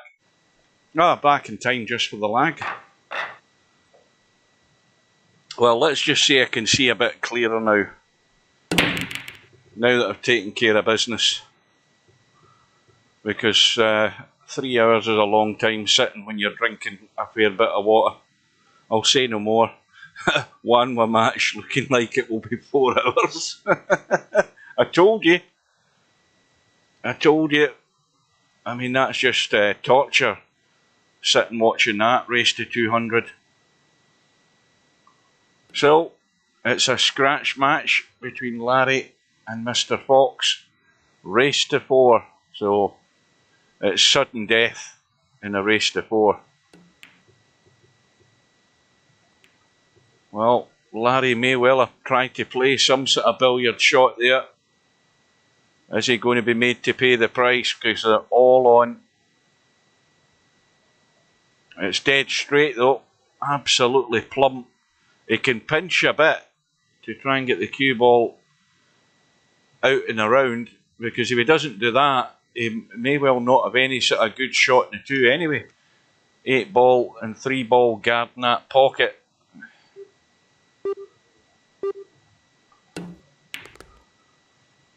I think that's about as good as he could do. I mean, he's at least got a shot in the side. And he doesn't have to worry about great position in the 3. The only thing he has to worry about is he doesn't end up behind something. Like the 5. Like that.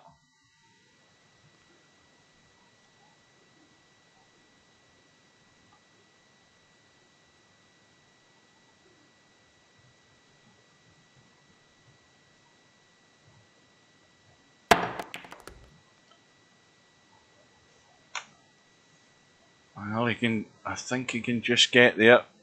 But again, it's got to be a good one. Got to get the 4 and make sure the cue ball runs far enough to come past that 6 ball and be able to see the 5. It's not just about potting the 4. Cue ball's got to be running.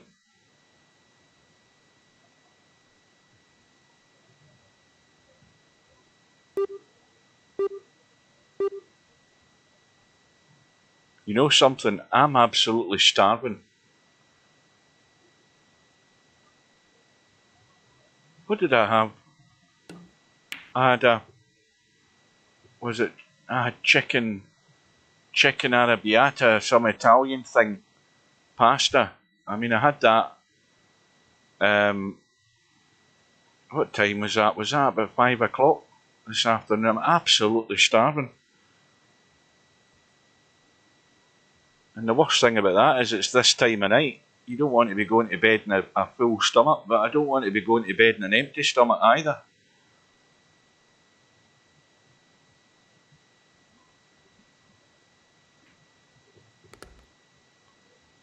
Well, Larry's got his chance to get first blood, and he may well have scuppered that unless he can find a way to get on the 6 or find a way to get down onto a good line onto the 6 so that he can play the combo. But the angle he has in the 5, he can try and get into the narrow gap and down on the right hand side. It's all about controlling the pace, and that's going nowhere, Larry. Well, there's a hole that you don't want to be in. Now he's got enough room to dink the jump shot, but his chance may well have gone if this 6 doesn't go in. And it hasn't. And the 6 clearly goes past the 9. So Larry's opportunity very quickly came and went.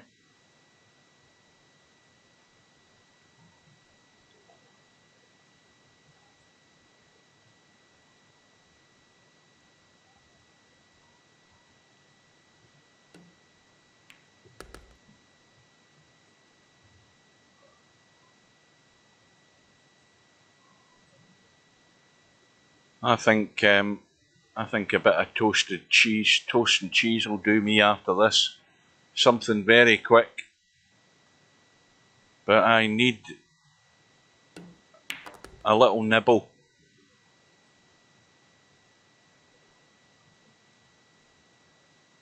I might need a coffee as well, come to think of it.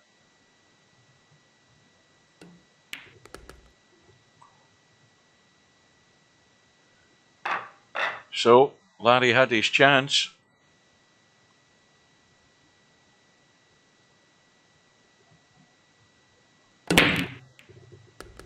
And 3 ball in the break. And again, there is a shot in the one, dodgy cut in the one.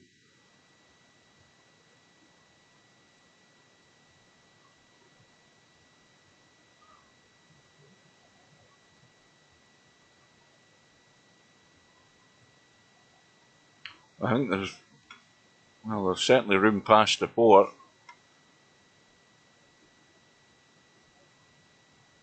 The thing is though, if you want to make sure you're going to have a shot in the 2, you go around the angles. You're just making sure of the pot. And he's gone around the angles.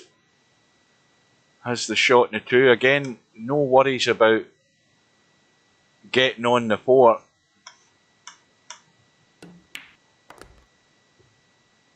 This is where the problem starts, because once again, he's dead straight.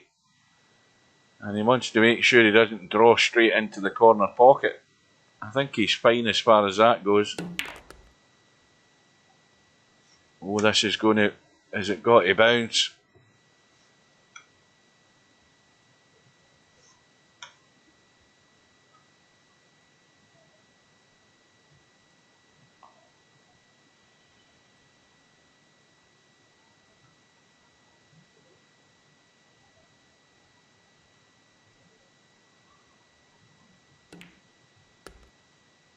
And now he has to be able to see the 6. And now it's gone wrong.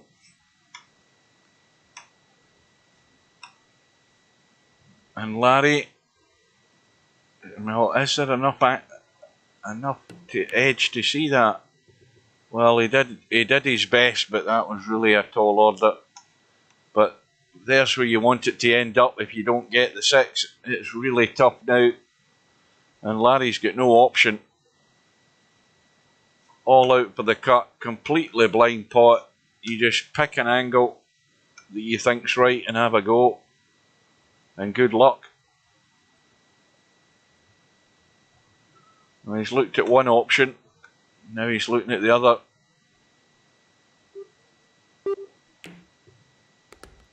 Oh, it's holding the line. He's okay. Well, he should be fine now. This has got to go in. Nothing to do.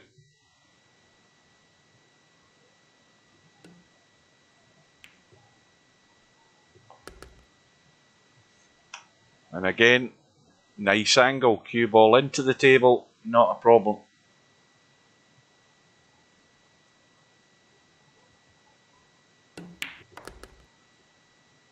I've just realised. I think I've got a packet of old Polish ham in the fridge, and I think that just needs eaten by hand. I can't be bothered putting it in toast. I think I'll do that before the before the final starts. I think that's where I'll be headed, and then after the final's over, I'll go and get a coffee to wash it down.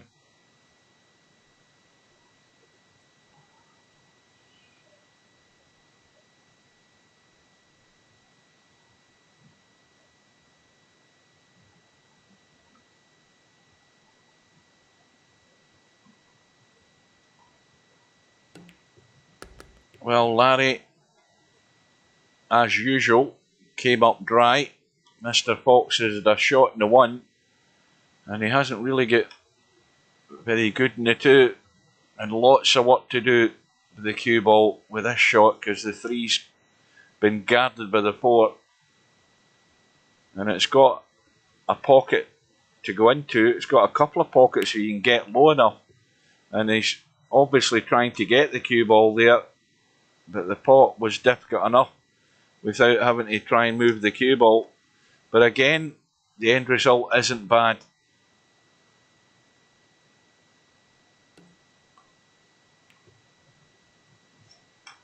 And that's a good one.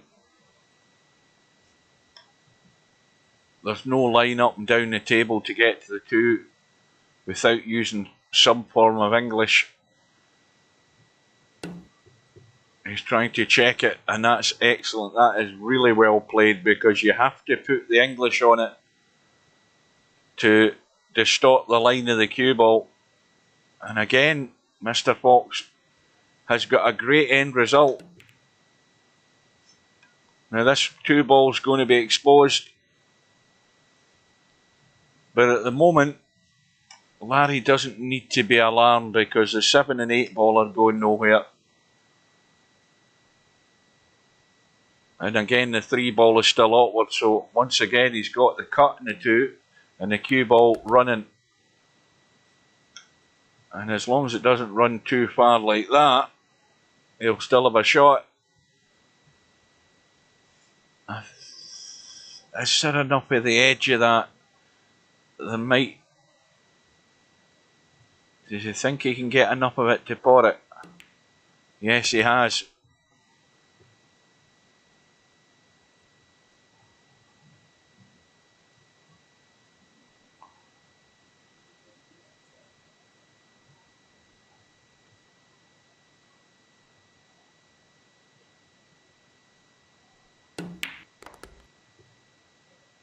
Well,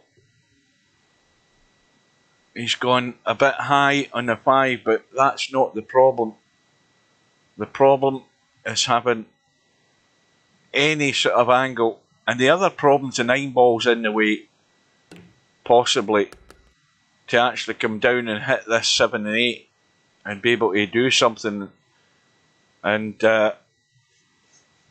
well, he could stun this in, go to the rail, but as I say, the line that he would take off the rail to possibly hit one of these is blocked by the 9, or impeded by the 9. He's trying to get there, he's avoided the 9, and that is perfect. The little double kiss. It was always touch and go as to whether he'd avoid that 9 ball. He's missed it, a double kiss in the 7th, and he couldn't have asked for a better result. Oh, you've got to get it to the hole though. Oh, Larry's out his seat. That's the fastest Larry's moved in 30 years. And now just a drop in for a 2-1 lead. Well, Larry's won a watch there. Oh, I'm forgetting, there's no handicap. He's got the 8 and 9. I'm getting carried away. Oh dear, Larry. Well, I think the longevity of this tournament is really showing big signs there for Larry. It's been able to stay the distance in Friday night 9 ball, and goodness me, would you believe he could cut that 9 and scratch on the side? Unbelievable. I mean, it's the only line it could take to go into that pocket. Unbelievable. And all of a sudden Larry lives again. Just when he thought he'd given it away. Well, you'll see everything in 9 ball. No doubt about it.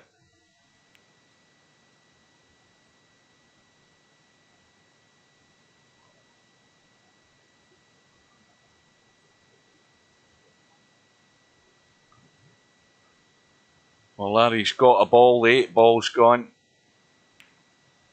No shot in the 1. And he hasn't got the cover though. And Mr. Fox has got loads of room to bring this cue ball back towards the 4 and the 6 if he wants. He could go the other way, catch the 1/2 ball if he can, and head up the table. Now, did he play the 1 onto the 3? If he did, that was some shot. I don't know whether he did.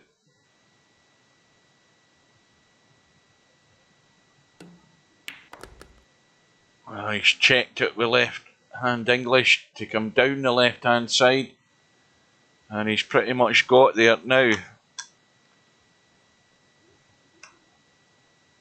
Again, is he trying to avoid the 4 or is he trying to come behind them?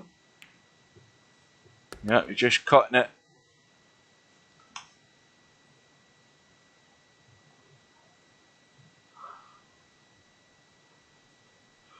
Oh dear. I'm beginning to... Well, I've been showing signs of wear and tear 2 hours ago. At half 8.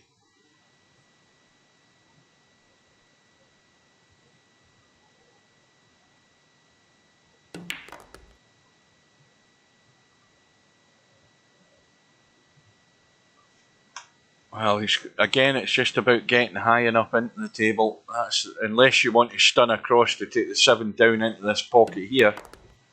Yeah, got to keep running.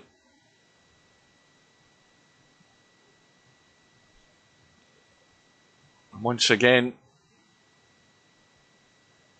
perfect angle to nudge the 7 in and get out.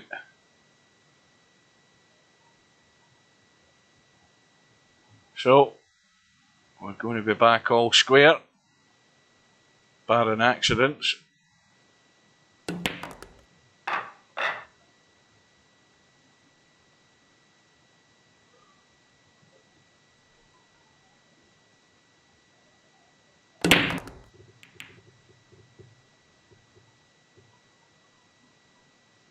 Something went, but look at that 9 ball.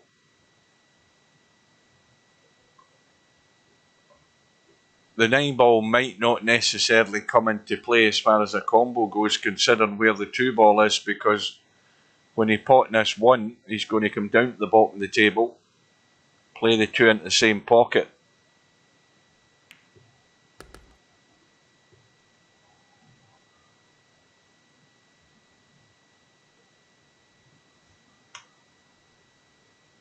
Now this is a wee bit more of a shallow angle in the 2. He can either dink this in and try and stay in this side for the 3, or punch it in and get across. He's trying to just hold it for the 3. He's got there.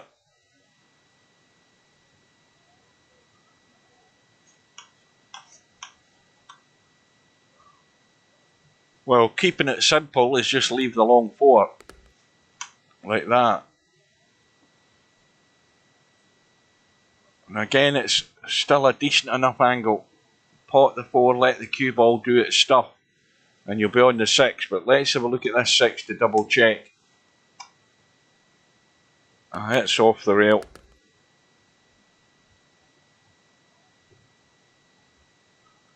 But he's dead straight, so got to draw back. Now, even if he draws back hard, he might knock the 9 in anyway. So, but there was a slight angle he used. So, once again, the simple shot is pot the 7 and get the cue ball across, and then play the 8-9 combo.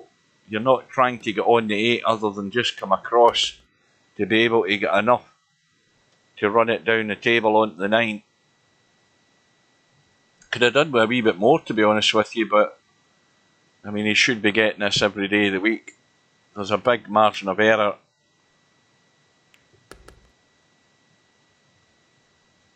And now the danger bells are ringing for Larry. Mr. Fox 1 away with a break. And I didn't hear anything drop. The 3 had a look, but the 8's gone. And I think he's got a shot in the 1, a roll through for the 2. This match is over. This match is gone.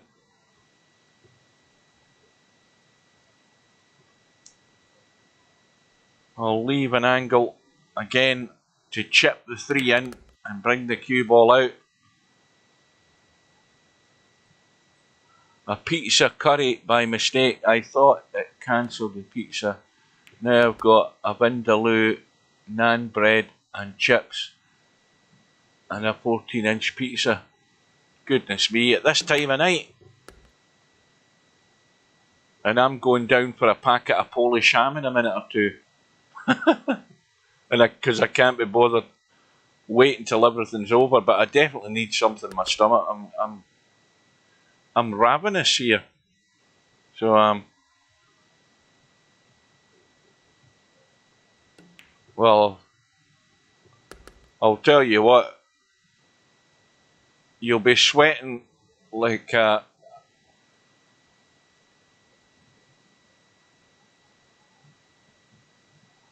pedo in a Santa suit, so you will, when you get to bed.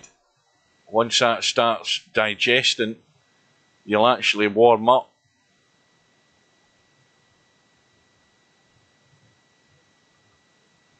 Yeah. Old Polish ham, it's delicious. It's even better than toast, but I can't be bothered waiting for it. So Mr. Fox came on strong in the end and runs out by 4 racks to 2. And Larry has to come back another day. So we now have a final. There's going to be some sort of a handicap. It might be the 8 ball for Mr. Fox. It could be the 7. We'll see that in a minute or two. The room is up. We'll have a quick dink into this straight pool match. When did this start? Do we know when this match started? The latest score is Matt MC Clarkey is on 85, one on 67, and MC on a run of 12 at the moment, with once again no break shot. And that's the paramount thing in straight pool, is that break shot for the next rack, and there's nothing there. And he's trying to, well, that's way too straight, so pot the 7, run for cover. And he's trying to create something. He's done his best.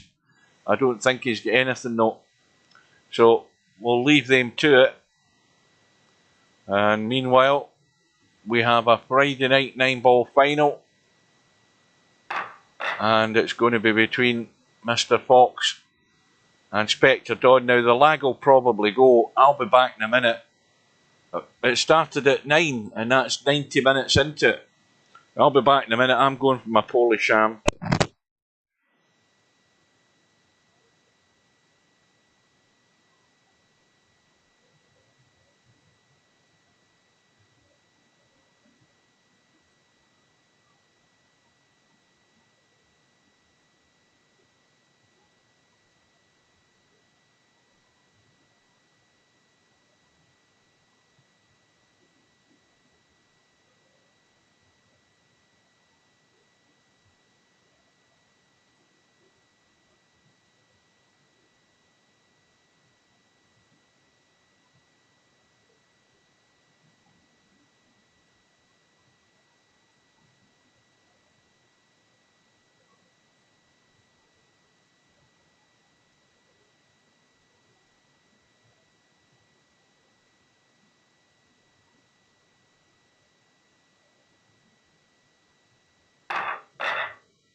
Right, I'm back again.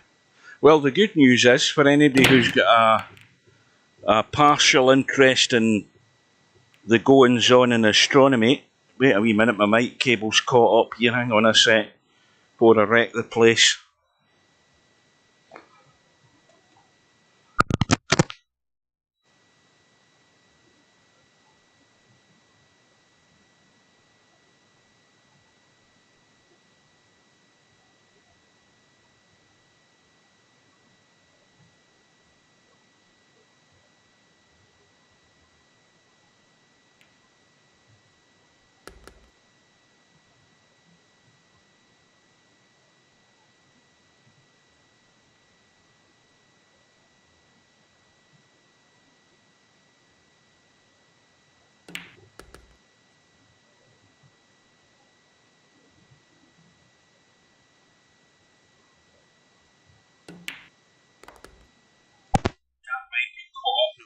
chair. What was I saying? Yeah, the news for anybody who has a partial interest in astronomy is that, yeah, that's a thing I need to look into about this mystery object thing. I haven't read much more about it. But the James, whatever his name, Space Telescope is now in its final position, so they'll do a whole lot of tuning and testing, and maybe by the middle of the year, it might be a bit later by the time things get processed, but we might be getting our first images of far off distant places, even further than the Hubble Space Telescope. So that'll be something to look forward to. So the final race to 9 now, as I thought it might be the 7 or 8, it is the 7 that Mr. Fox is getting.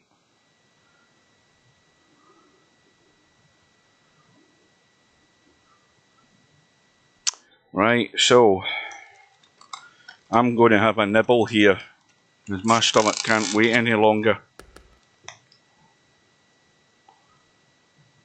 Oh, this is delicious.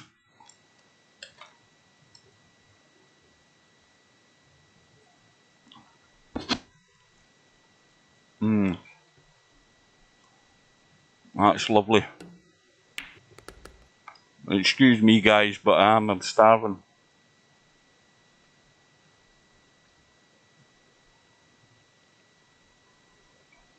I'll tell you what, I'll mute my mic.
What big news is that, Potman?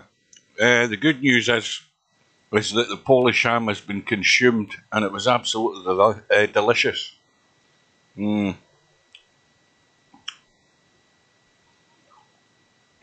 That just takes the hunger pangs away a bit.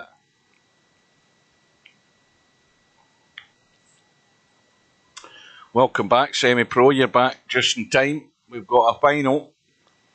We've got Spectre Dawn, meaning business.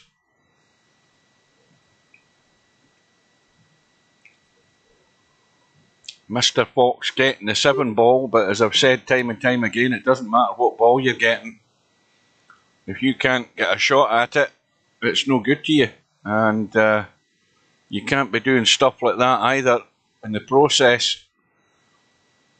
Now, Spectre Dawn's going to rely on a bit of luck here. A little double kiss off the 9, but he's got it too firm. No, there isn't. It's Tesco do it, but you have to be in a Tesco that does the Polish foods, because my big Tesco in Kilmarnock doesn't have the Polish ham. I have to buy it in my shop at Silverburn. But oh, it's lovely. It's great on toast, obviously, but when you're starving like I am, you just eat it straight out of the packet.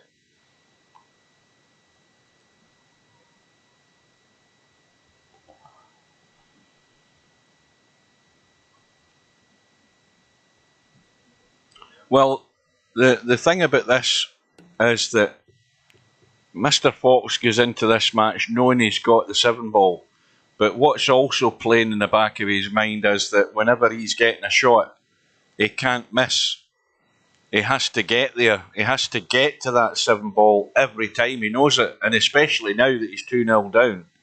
I mean, the way the table is now, he's got to get on this 4 ball good. That's the first shot. Well, you know what I had today? In fact, last week it was when I got home. I drive down to Dean Street in Kilmarnock, where the Brownings Bakery is. And last week I had 2 rolls on good old-fashioned square sausage that Brownings do, and onions on top with brown sauce. Flung them into the car, drove home and ate them. You want to see the size of the square sausage. They must get it specially made for them, because when they put it onto the roll, it's hanging out of the roll. It's huge. It's double the size a normal piece of square sausage would be. I swear to God. And they had it sitting in the chill counter in the shop today in a big packet if you wanted to buy one. But they're double the size. So I got home today, was starving, so I had 2 of those. Whereas the other week I had 3 rolls and mince with brown sauce. Totally unhealthy, but bloody delicious. I defy anybody to deny that. You cannot beat rolls and mince, but those 2 rolls and square sausage, goodness me, I was full after eating one of them almost, but I forced the other one down.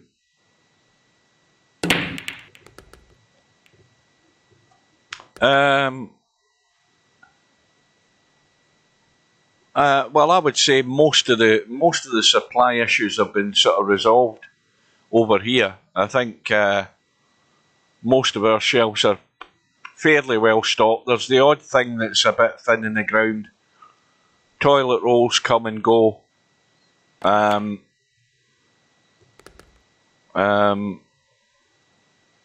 was usually the pasta that was getting stripped bare, but there was plenty of pasta. You know, spaghetti and rigatoni and all of that stuff. We'll get plenty of that now. But we did have that period of time where things were a bit scarce, but it's recovered. Well, Spectre Dawn's going to have to recover here. And this is what I said earlier, he's probably one of the best players in VP4 at playing recovery shots of some description. Here's another opportunity.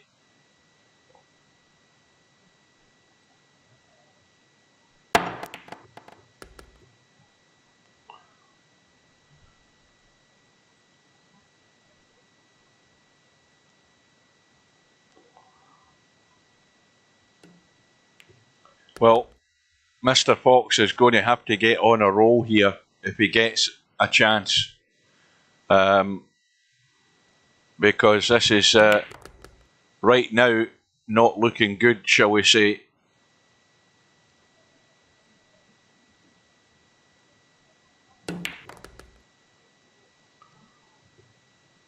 And, you know, to do that, if he's going to be relying on assistance from Spectre Dawn, then the fatigue's going to have to be kicking in big time for him. But don't forget, he's had quite a long break where he could have gone and got a bit of sustenance, maybe a bit of a caffeine injection to stay alert. But there's no signs of him flagging at the moment. And it's 4-0. And the break's dry and he's left nothing. Not a sniff.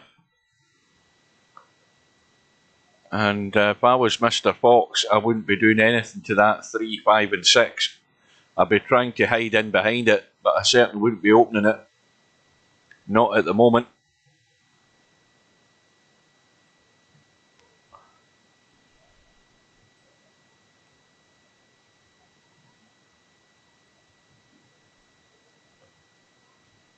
Well, Napnicker, if you're ever in Kilmarnock at any point, at any time in your life, get to Brownings, the Bakers in Dean Street, and ask them for a steak Bridie. And make sure you get a warm one, because they've got a wee oven where they warm them up. Not a microwave, this is an oven where they'll put some in and warm them up. So you can get in and get a cold one or a warm one. Go in and get a steak Bridie. Absolutely heaven and earth. And I mean, this is substantial, the size of it as well. Or get the world famous Kelly pie. If you've never had one of them.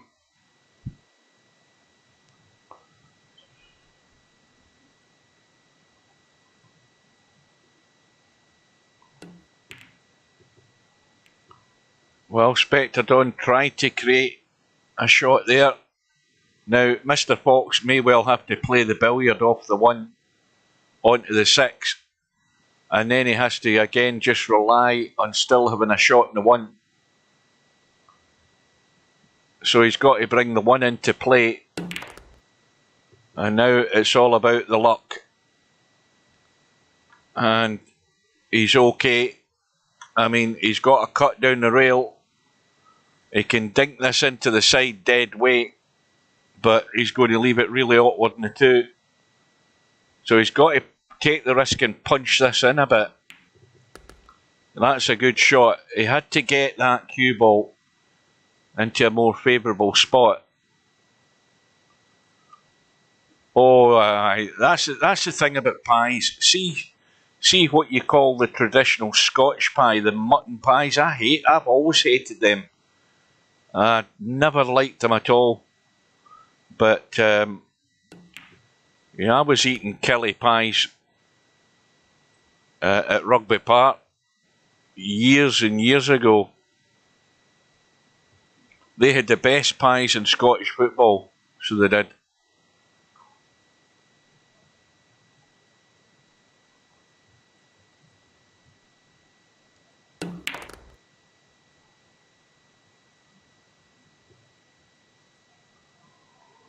But they do.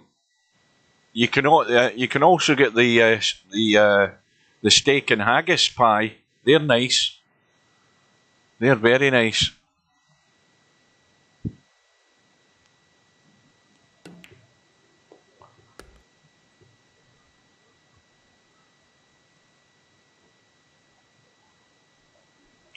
Well, again, it's the bedhead cut for survival in this rack for Mr. Fox, but he only needs the 5 and a 7.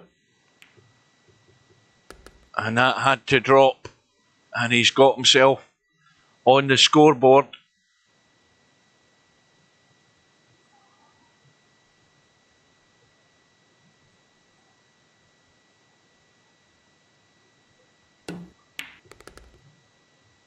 Now is the comeback on? Is he going to get into a little bit of a rhythm?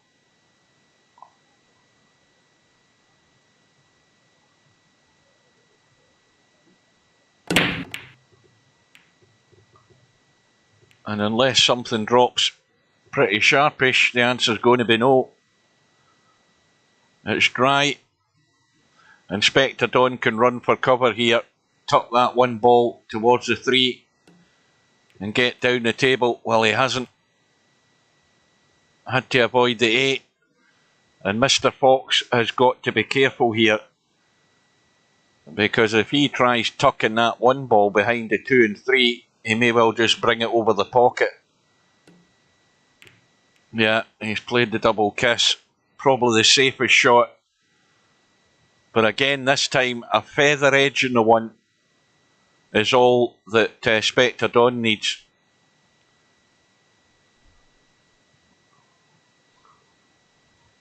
Now,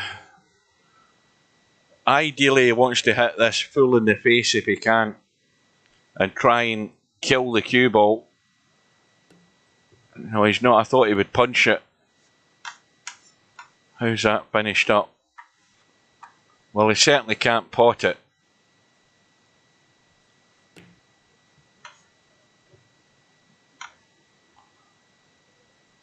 And Mr. Fox can pot the 1, but he can only really go forward because he's nailed to the rail, and he doesn't want to go forward and miss the 5 and run behind them like that.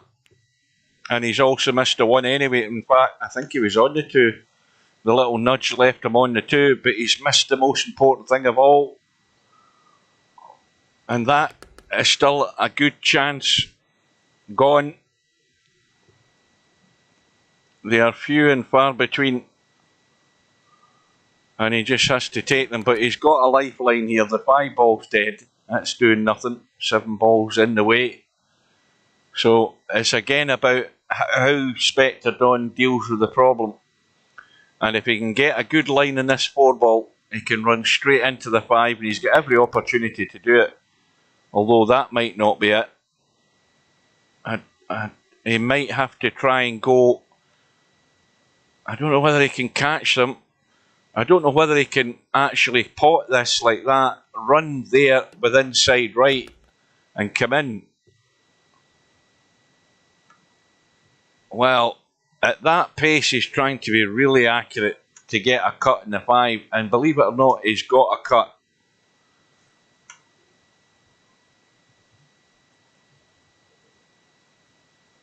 The shot I was talking about obviously needed a lot more pace, but again, he's rescued the situation by getting himself in a spot. And this is something he's becoming really very good at. And it's so tough. The penalty for not taking your opportunities is severe against Spectre Dawn. You know, this is like real life pro standard. You give the guy that 1 chance, he's out. Simple as that. The pros find a way out.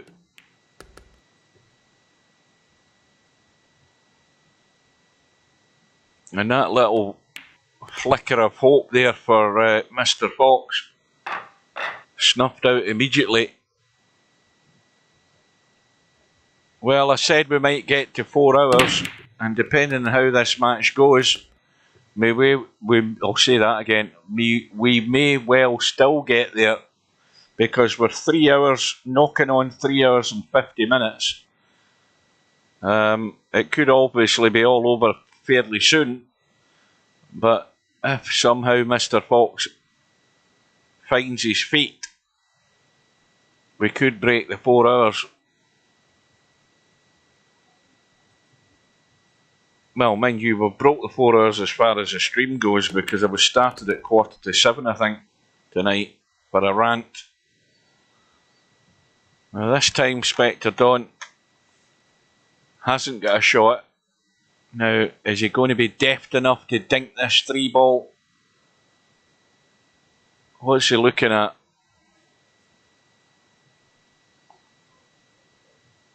Again, he's given it serious thought.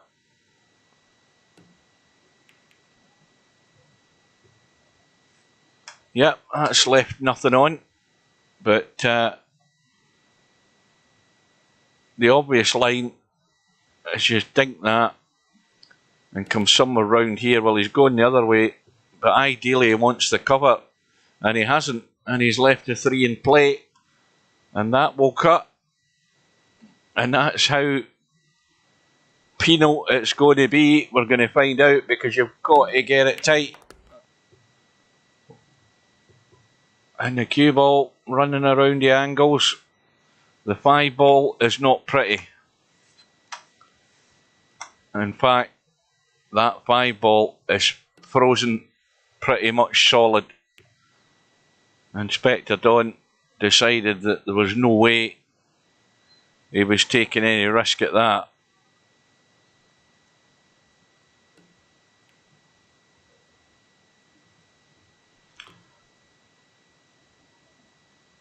And now we're going to have a little bit of tip and tapping till somebody makes a mistake. We could be here 20 minutes. We'll break 4 hours in this shot, I think. Until somebody takes the opportunity to get that cue ball away, either one end of the table or the other, or tries some sort of bank in a minute or two. This might be it.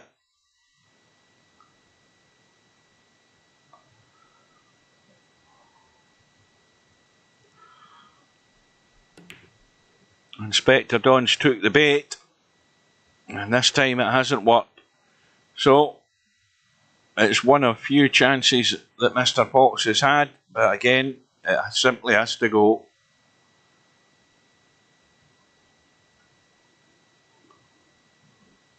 So just the 5 ball, get a shot in the 6, and you're a second rack in the board.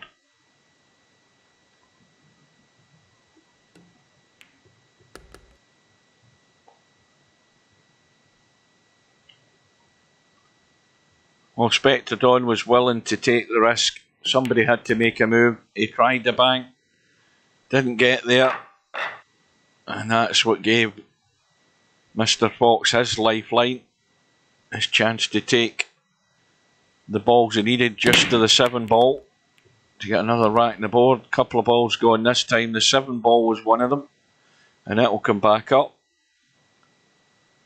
And he's got a reasonable chance in the 1.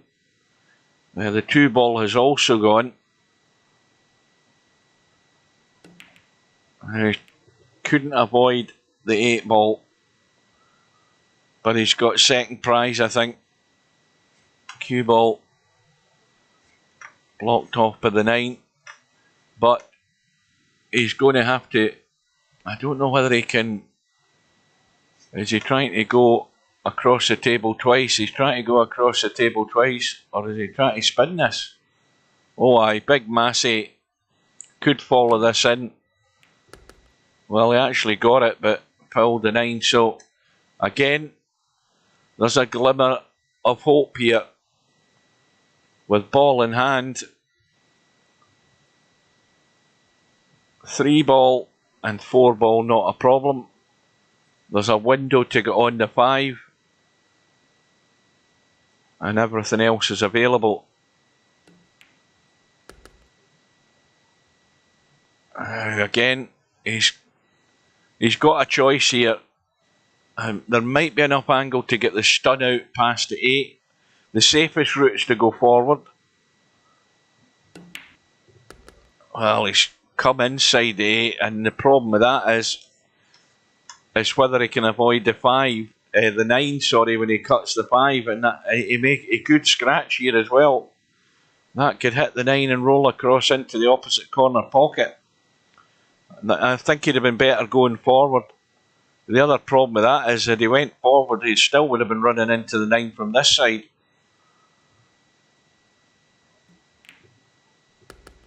So he's running at the 9. And now the shot is to run this up into the top corner pocket, actually just nudge it in to stun it, and hold for the 7 that way, but he looks as if he's going the other way. It needs to keep going. That will do. So it's another rack on the board.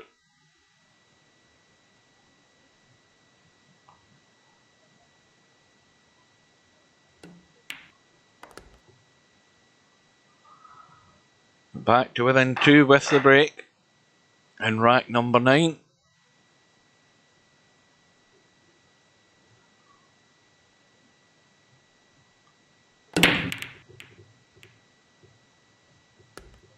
Seven ball drops on the left side. 1 ball is on. 7 ball comes back up. 2 ball is on. 3 ball is on. 4 ball into the left side. 5 ball into the corner. And a roll through for the 7 into the left middle. That would be the plan of attack here. So he should be back to within 1. There's not an awful lot to do, but if he doesn't get high enough,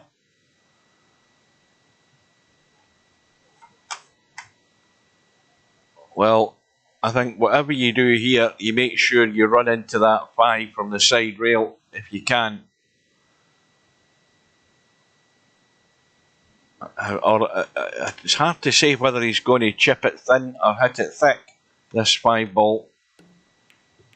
Yeah, he's hit it thick, but again he's forgot about the first part of the shot, and that's pot the 2. Oh, that could be a big miss.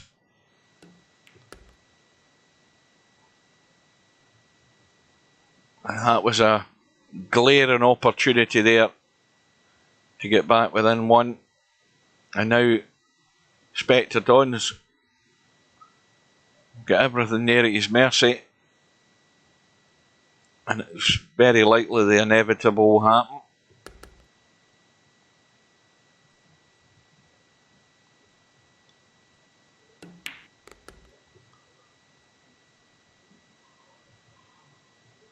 Oh dear. Oh. Well, I'm so glad I've not got work tomorrow. I can have a long lie in. Probably not that long. I'll probably wake up early and end up playing cowboy anyway. That's what usually happens anytime I've got a day off.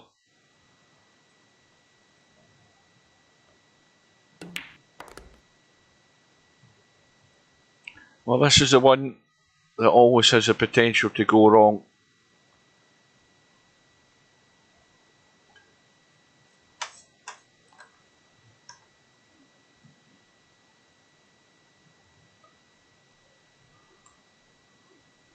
And again, he's limited in what he can do because he's right on the rail.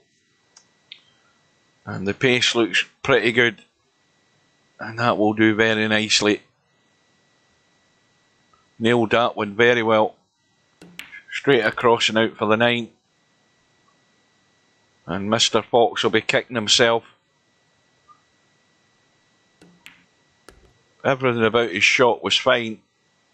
But obviously not potting the 2 was the biggest fail. And again, Spectre Don finds the way to get out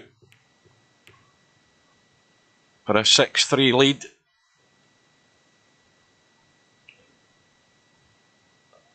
But it's another dry one now. Can Mr. Fox see the one? And more importantly, can he see enough to pot it? And he can. The other issue now is, again, he's nailed to the rail, so he can only go forward. And he's looking to see if he can do anything with the 2. And he'll be hard pushed to get this and squeeze it. And he's played that one well. Was not an awful lot of room for manoeuvre.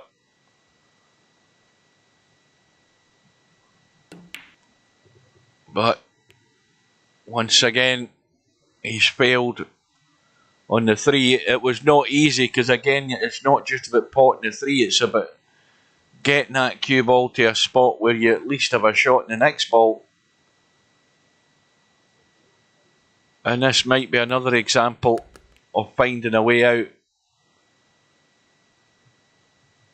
Now, I don't think it could be much uglier than this. He's got the cue ball stuck to the rail. He's got a cut down the right rail. The cue ball will come out. He'll have a high cut in the 5. And he'll be hampered by the 8 maybe. So he's got that to deal with. The 6 ball goes into the side if he comes down the left side far enough. And he's gone further, so it's going to be up into the corner pocket, I would assume. And if he just runs through, he'll be off the rail and out for the 7 into this corner pocket here. That looks more likely the way he's going to do it.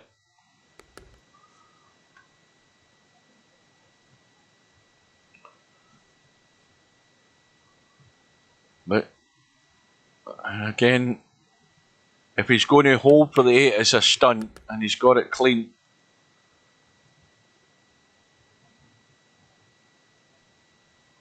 and once again you have to make sure that you're not running this and stunning it or half stunning it where you just run straight into that top left hand corner pocket. You've got to take evasive action, and he's drawn to the rail. And again, it's another example of finding the way out. When you're given that chance,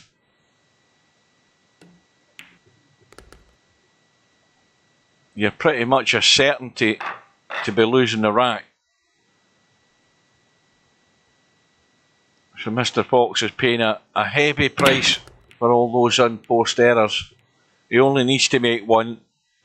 He's made them, more than one, and each time he's been punished.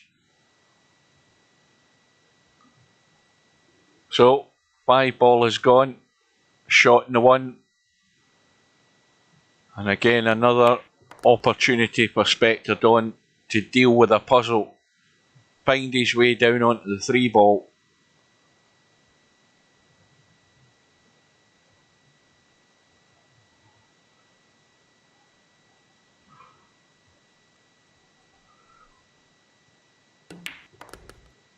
Misses the 8, he's fine, and that's perfect.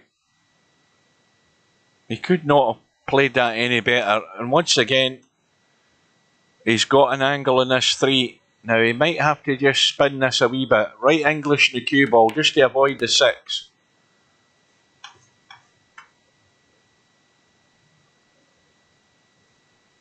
Now looking at the shot he's got here, it's down the narrow side of the 6. Now this time, I think, well, I'm assuming he played below the 6. We'll give him the benefit of the doubt. But he's going to have to jack up and stun this in to drop behind the 7. Unless he wants to run through and leave a cut where he's hitting the 9, which you don't want to really be doing. Yeah, that's gone wrong because he's not getting to the cue ball enough.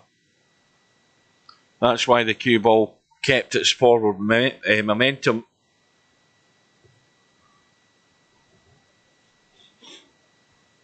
Well, he's left not much there, has he? Great coming to the table when you're 7-3 down and you look at a shot like this. There's nothing there. I mean, that will cut. I think there's enough to see the 7 to actually hit it and cut it in the right pocket, but you know, you're going out on a limb. Excuse me. Of course, he only needs the 7 anyway, so he might as well have a go. He's got nothing else to lose. Oh, that's a cracking shot. Under pressure, that's the shot of the night. To keep your hopes alive.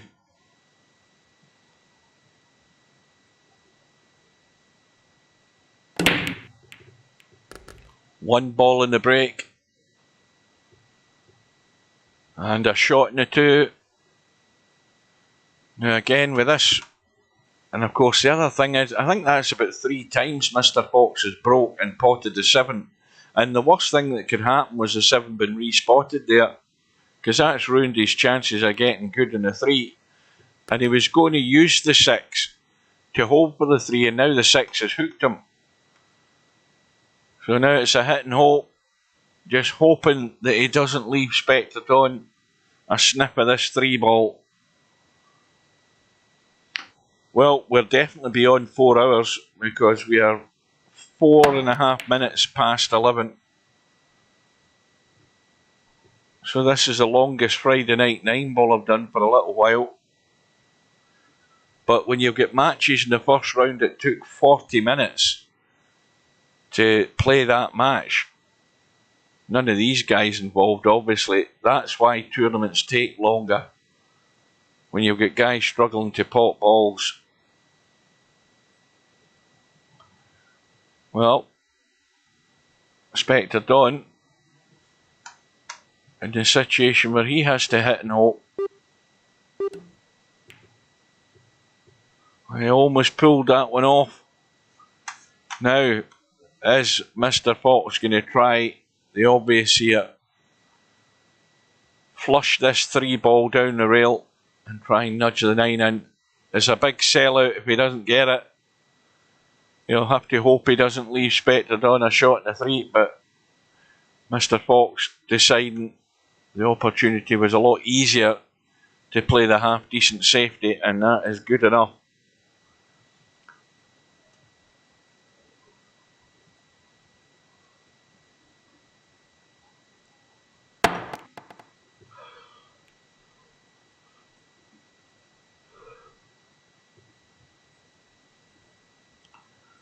Well, here's a chance that his safety has earned him. Now it's all about not hooking yourself behind the 7. And he's managed to squeeze past. 5 is on.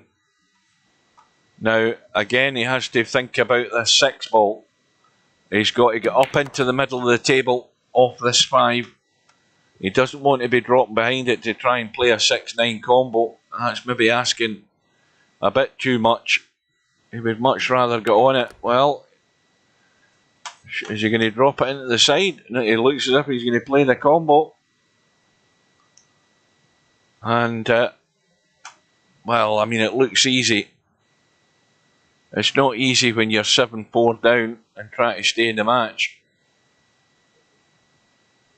Because if this 6-ball hits that 9 like that, it's just going to come around the knuckles and stay in the table. Oh, he's tried to drop it in dead weight. He ain't got there. That's a huge fail. And maybe it'd have been wiser to do what I said, is play the sensible, safe shot and get the cue ball into the table high enough. And it would have made his life a lot more simple. All he's done is said to Spectre, don't help yourself, because he didn't get the ball to a rail or a pocket. And maybe Mr. Fox is showing the signs of wear and tear as well. 4 hours and 7 minutes into the night. It's a long haul. I know that because my backside's sore.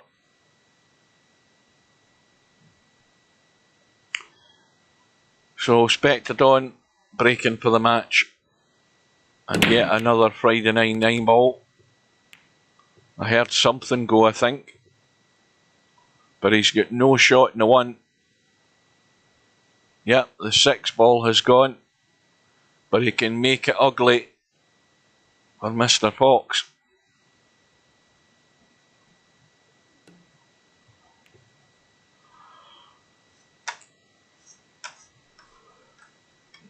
And that is ugly.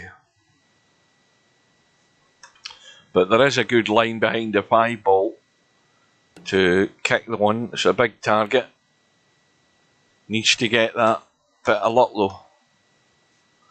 I would settle for that. There's not a lot to be had out of this.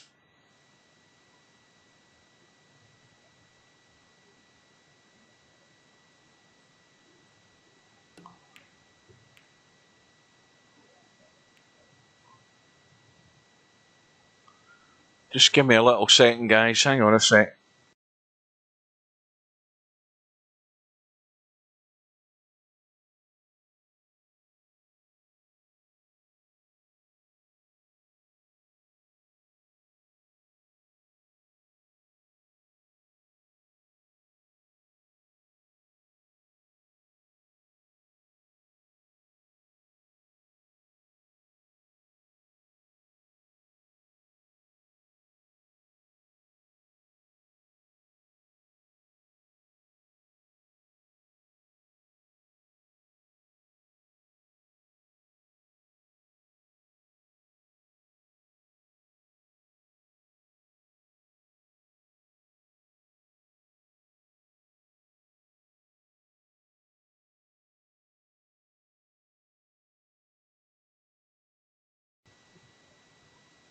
Right. Sorry about that little break. I've got bad news and bad news for anybody who's still there and still awake. The bad news is I sent Steve an email earlier. I've had no reply. And the other bad news is I did have a reply from Scottish Gas, and Scottish Gas have sent me my bill that covers from October to January, and the bill is £189, and it's to be paid by the 10th of February.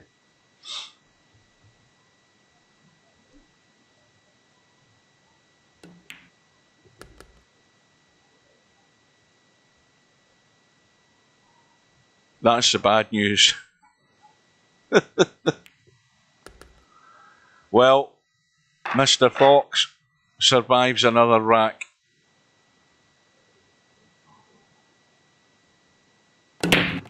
Oh, aye, that's at the moment, Slim. We're going to have a national insurance hike. The council tax is about to land through my door. That's going up.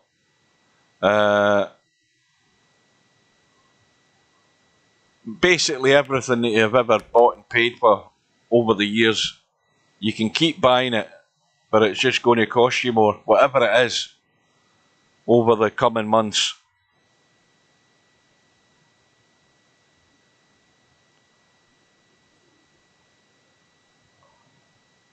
Well, there's a problem to be dealt with by whoever gets a chance.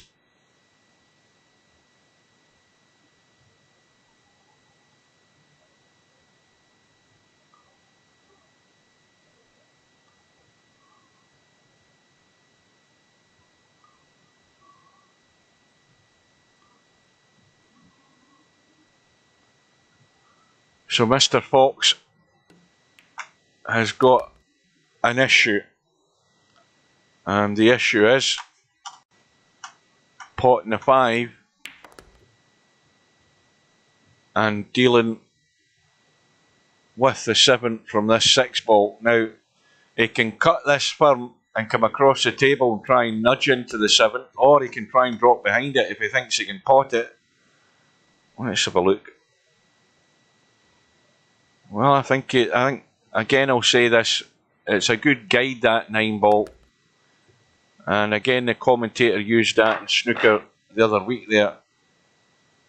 And yet you guys for the States didn't think that was a good way of describing things. Well, they do, they use it in snooker. And I'll still use it whether it annoys you or not. Well, we could still have a match on here. Although Mr. Fox breaks off in rack number 15 and he's broke dry, and that one will squeeze in past the 2. And this match is over.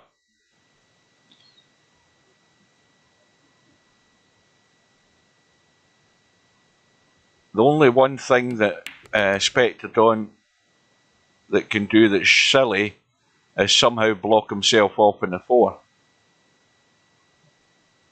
And he's not exactly perfect on the 3, but he can take evasive manoeuvres, and he's actually overcooked that big time. Well, I talked about him not blocking himself off it with the 7, but he's got completely into no man's land on the 4. And he's not exactly played the best of safeties. Now, this is an all or nothing shot here for Mr. Fox. He could play the bank, or no, in fact, that's far too tight to be playing the bank. He could play the cut up the table, or he could decide it might be worth trying to get a reasonable distance between the 2 balls, which he has done. Now, I'll tell you what, I'd be trying to just use the 5 ball, maybe get lucky, a shot to nothing, and bring the cue ball down towards the 8. It might be a crazy shot to play, but when you're at this stage in the match, you could try going the other way Well, he's used the 6 ball instead, and the end result is what you don't want. He's fluked to 8 and now hooked himself in the 4. And that's always a danger with those type of shots. If you get it right and get lucky, you get cover. If you get it unlucky, well, in the end he's maybe got lucky because Spectrodon's kicked out and scratched, and so Mr. Fox has a chance out the blue.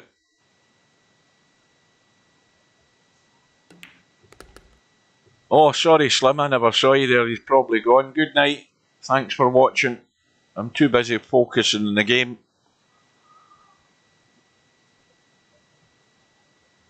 There still might be life in this game yet. Or this final, that is. By the way, guys, you noticed in my little virtual pool 4 world straight pool logo in the bottom left hand of the screen. Have you noticed the cue balls?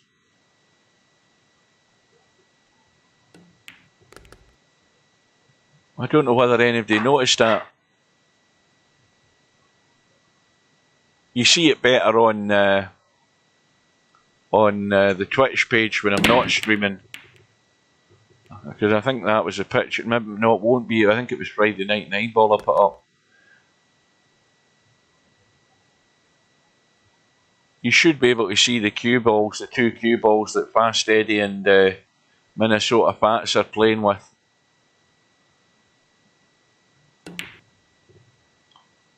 Well, Mr. Fox has gone all out for the bank. He misses it in the first pocket, it crosses into the other pocket, and the cue ball goes into the other middle pocket. Unbelievable.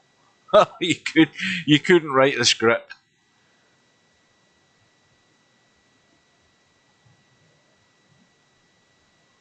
Well, this is it for Spectrodon, ball in hand. Now, I think he was in 2 minds there whether to roll the 2 onto the 6.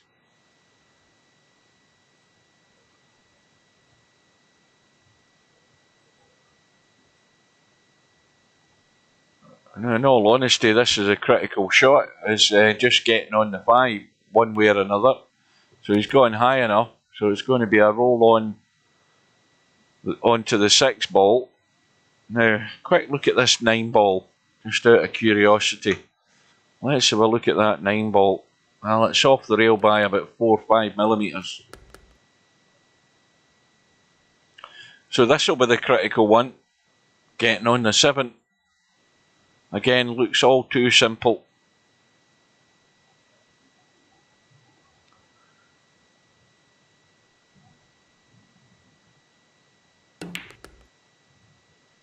A nudge into the 8 will do. Well, he's gone square. He's gone to the point you don't really like to be, but he should be okay because he's guaranteed to be on the 8. And then he should have had a quick look at the 9 to see that it's off the rail, but he wants to get reasonably good on it. And he's gone, he can go forward and just come down, I think. Just push this forward and come down. So, thanks for watching, guys. Thank you for your company. Thank you for your patience and staying power if you went all the way. And thanks for listening to my rant before the tournament tonight. Where's the cue ball going? Oh dear. Well, he's got there in the end. And it's another Friday Night 9 ball for Spectrodon. He beats Mr. Fox by 9 racks to 7. I have had something to eat. I'm off for a coffee and maybe watch something that's on the telly for 10 minutes or whatever it is. So I'll bid you good night, folks. And in fact, tell a lie. I'll tell you what I'm going to do. See, before I bid you good night, I'm just heading in to see what's happening here. Or maybe it's finished. Oh no, we're still at it.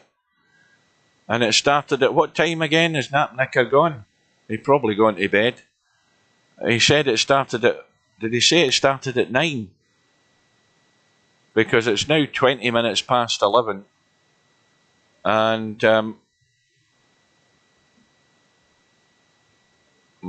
MC Clarkey still 50 away from the finishing line. And meanwhile, one was in a run of 11. We've got 2 balls locked up on the side.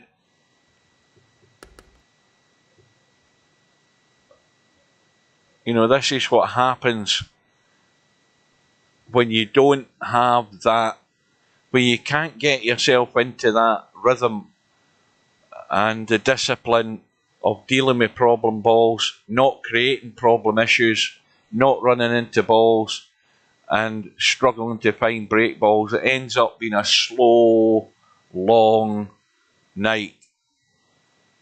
And I'm so glad I wasn't streaming this, with the greatest of respect to the players. And there's Steve's claim about the pockets being a lot easier on the narrow pockets. You know, that's what's going to happen. So I've seen enough of that. I'll find the result out in the morning. So till we meet again, folks, I am off. And thanks again for watching.